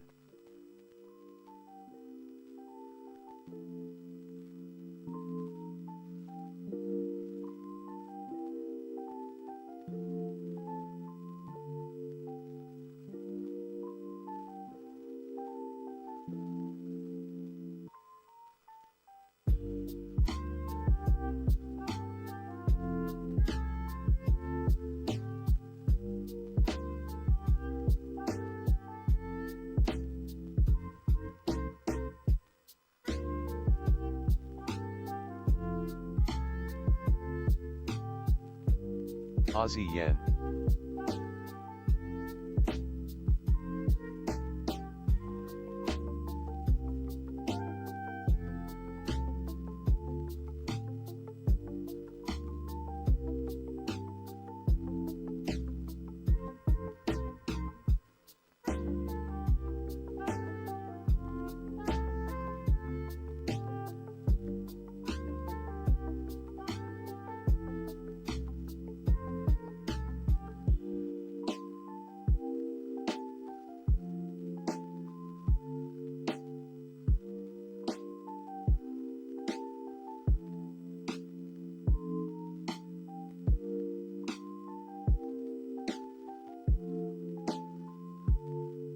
Dollar index.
Aussie yen.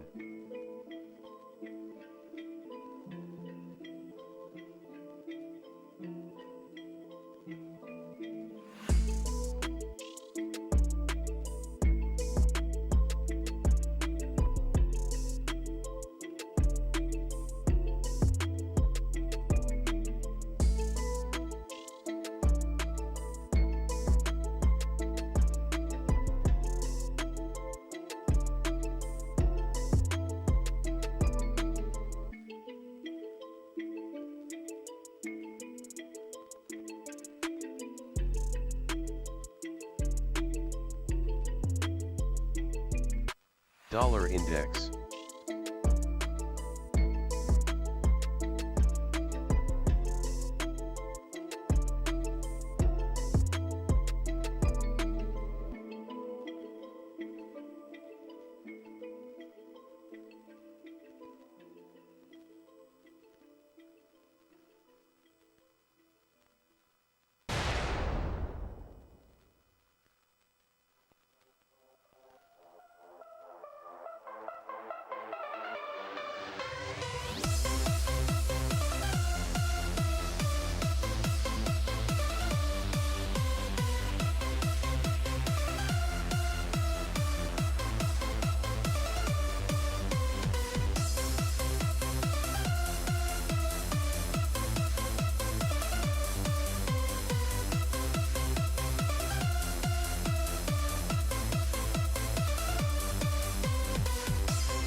Dollar index.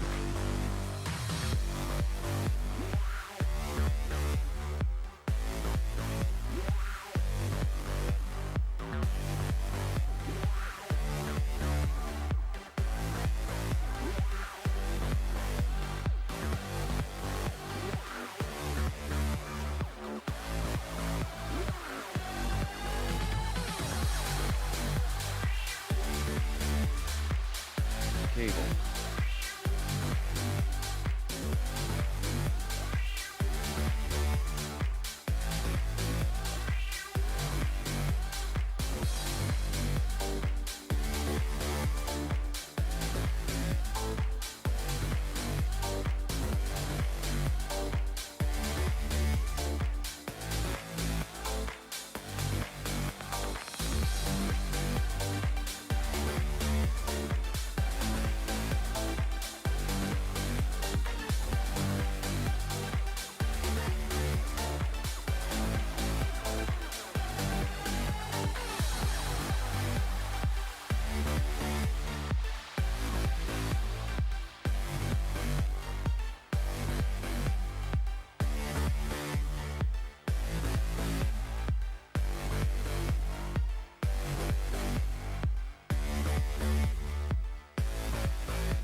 Dollar index.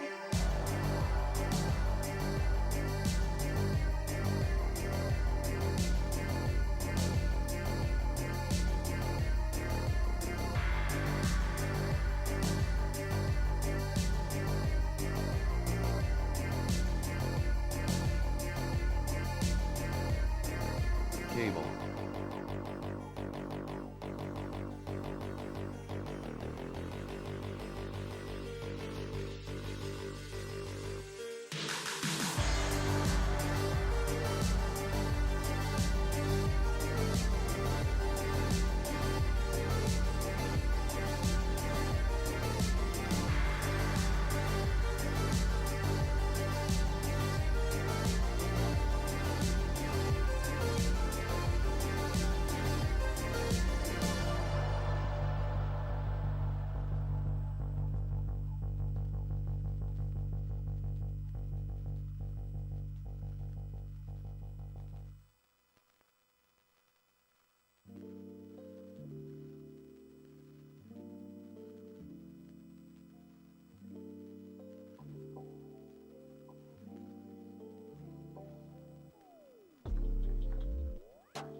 Aussie dollar.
Aussie dollar.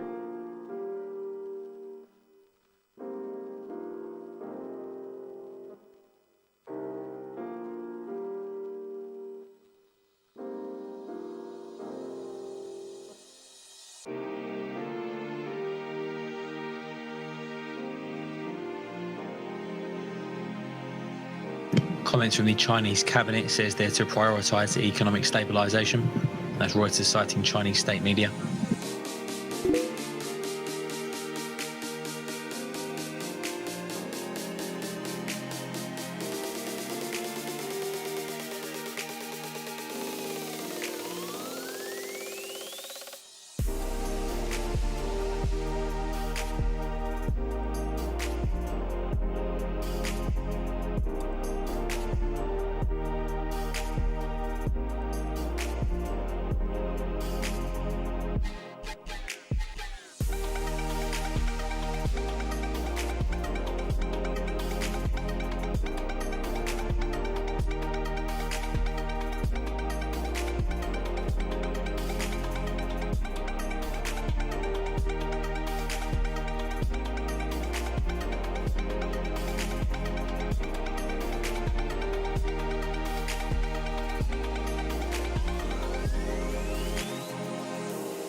Aussie dollar.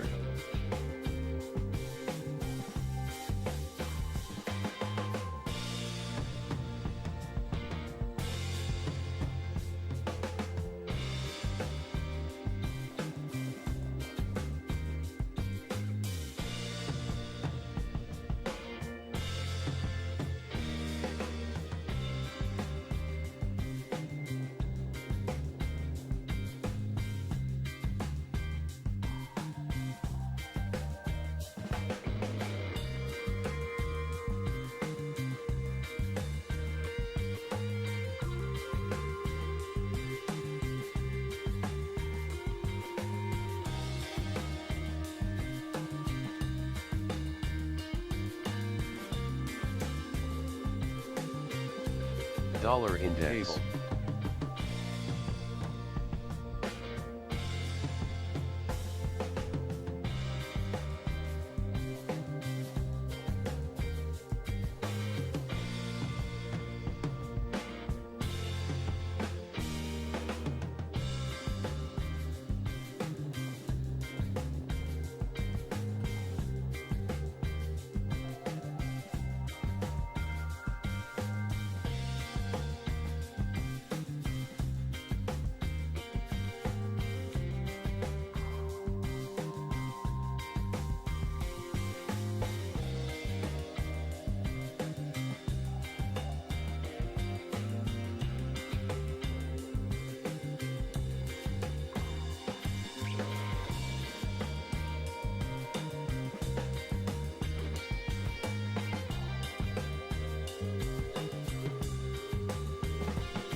Euro dollar.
Euro dollar.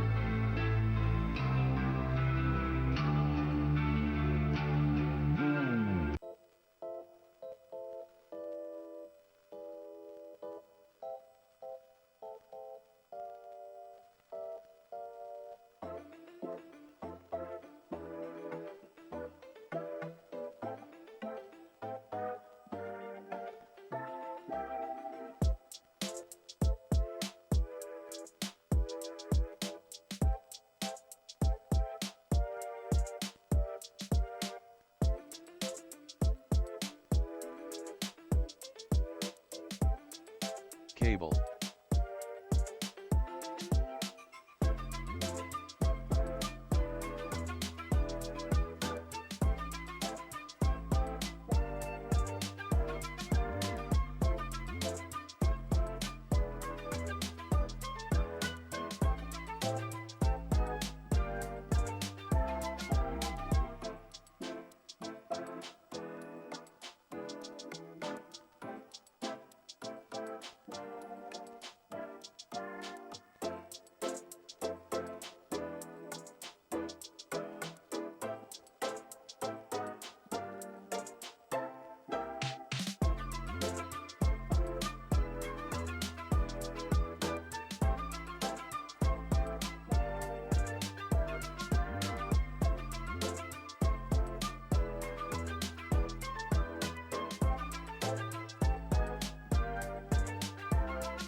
Cable.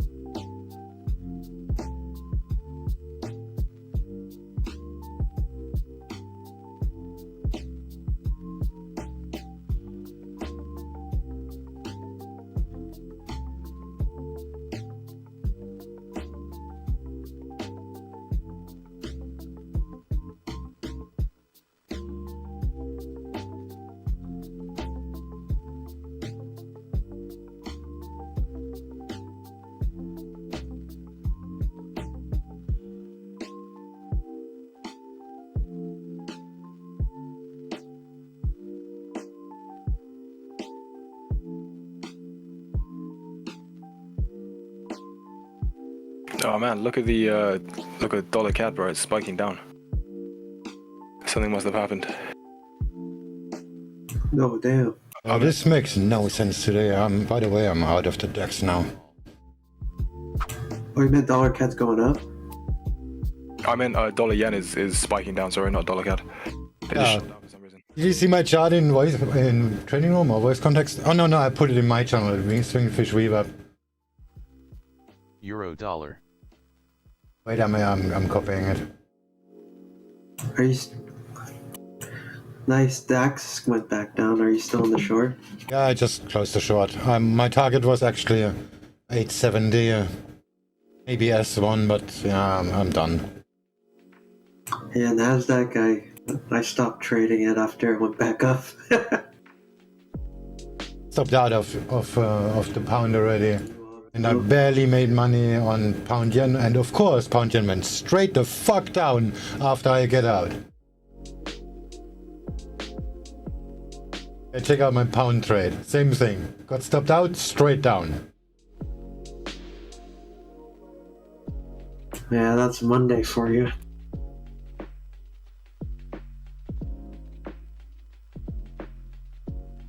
Mondays are bad recently. Since about 2 months. Yeah, my Mondays are usually not so good either until the US market open because I don't really know the direction. I'm a range trader. I don't care about the direction now, but this is just garbage. Oh, that'd be what range, yeah. My pound yen.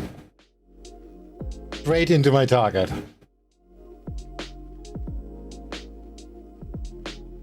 Of course, the DAX is gonna hit my target now too.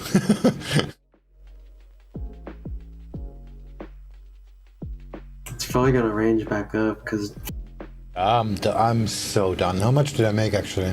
Oh, 0.2, nice. Euro dollar.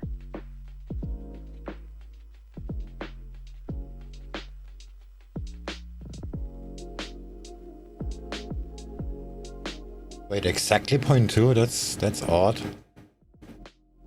Exactly 0.2. Didn't close down because of the money. This was coincident.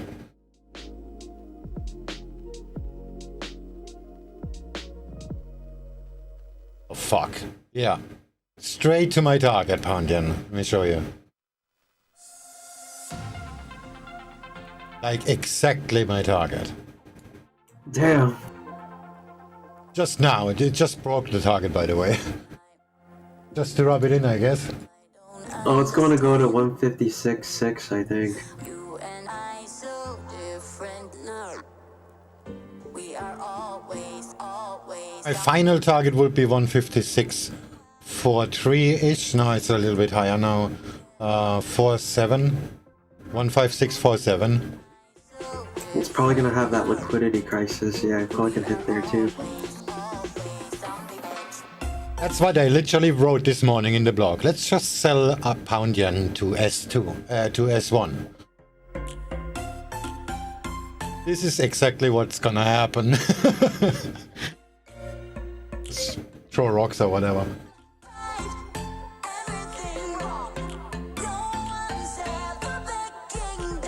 The big dump for pound yen's probably going to be this week though, like later.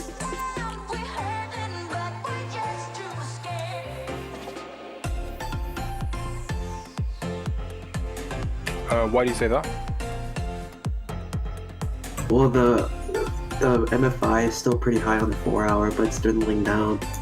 And once the MFI reaches to the bearish level, then that's where the big dump happens.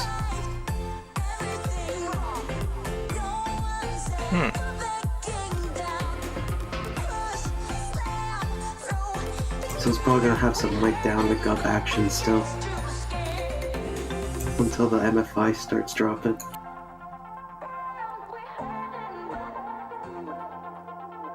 Yeah, I agree. On UJ, it looks like we've reached a critical level, and I think maybe we're gonna range a little bit right now. But yeah, I need to use the MFI more if you're finding it actually that useful.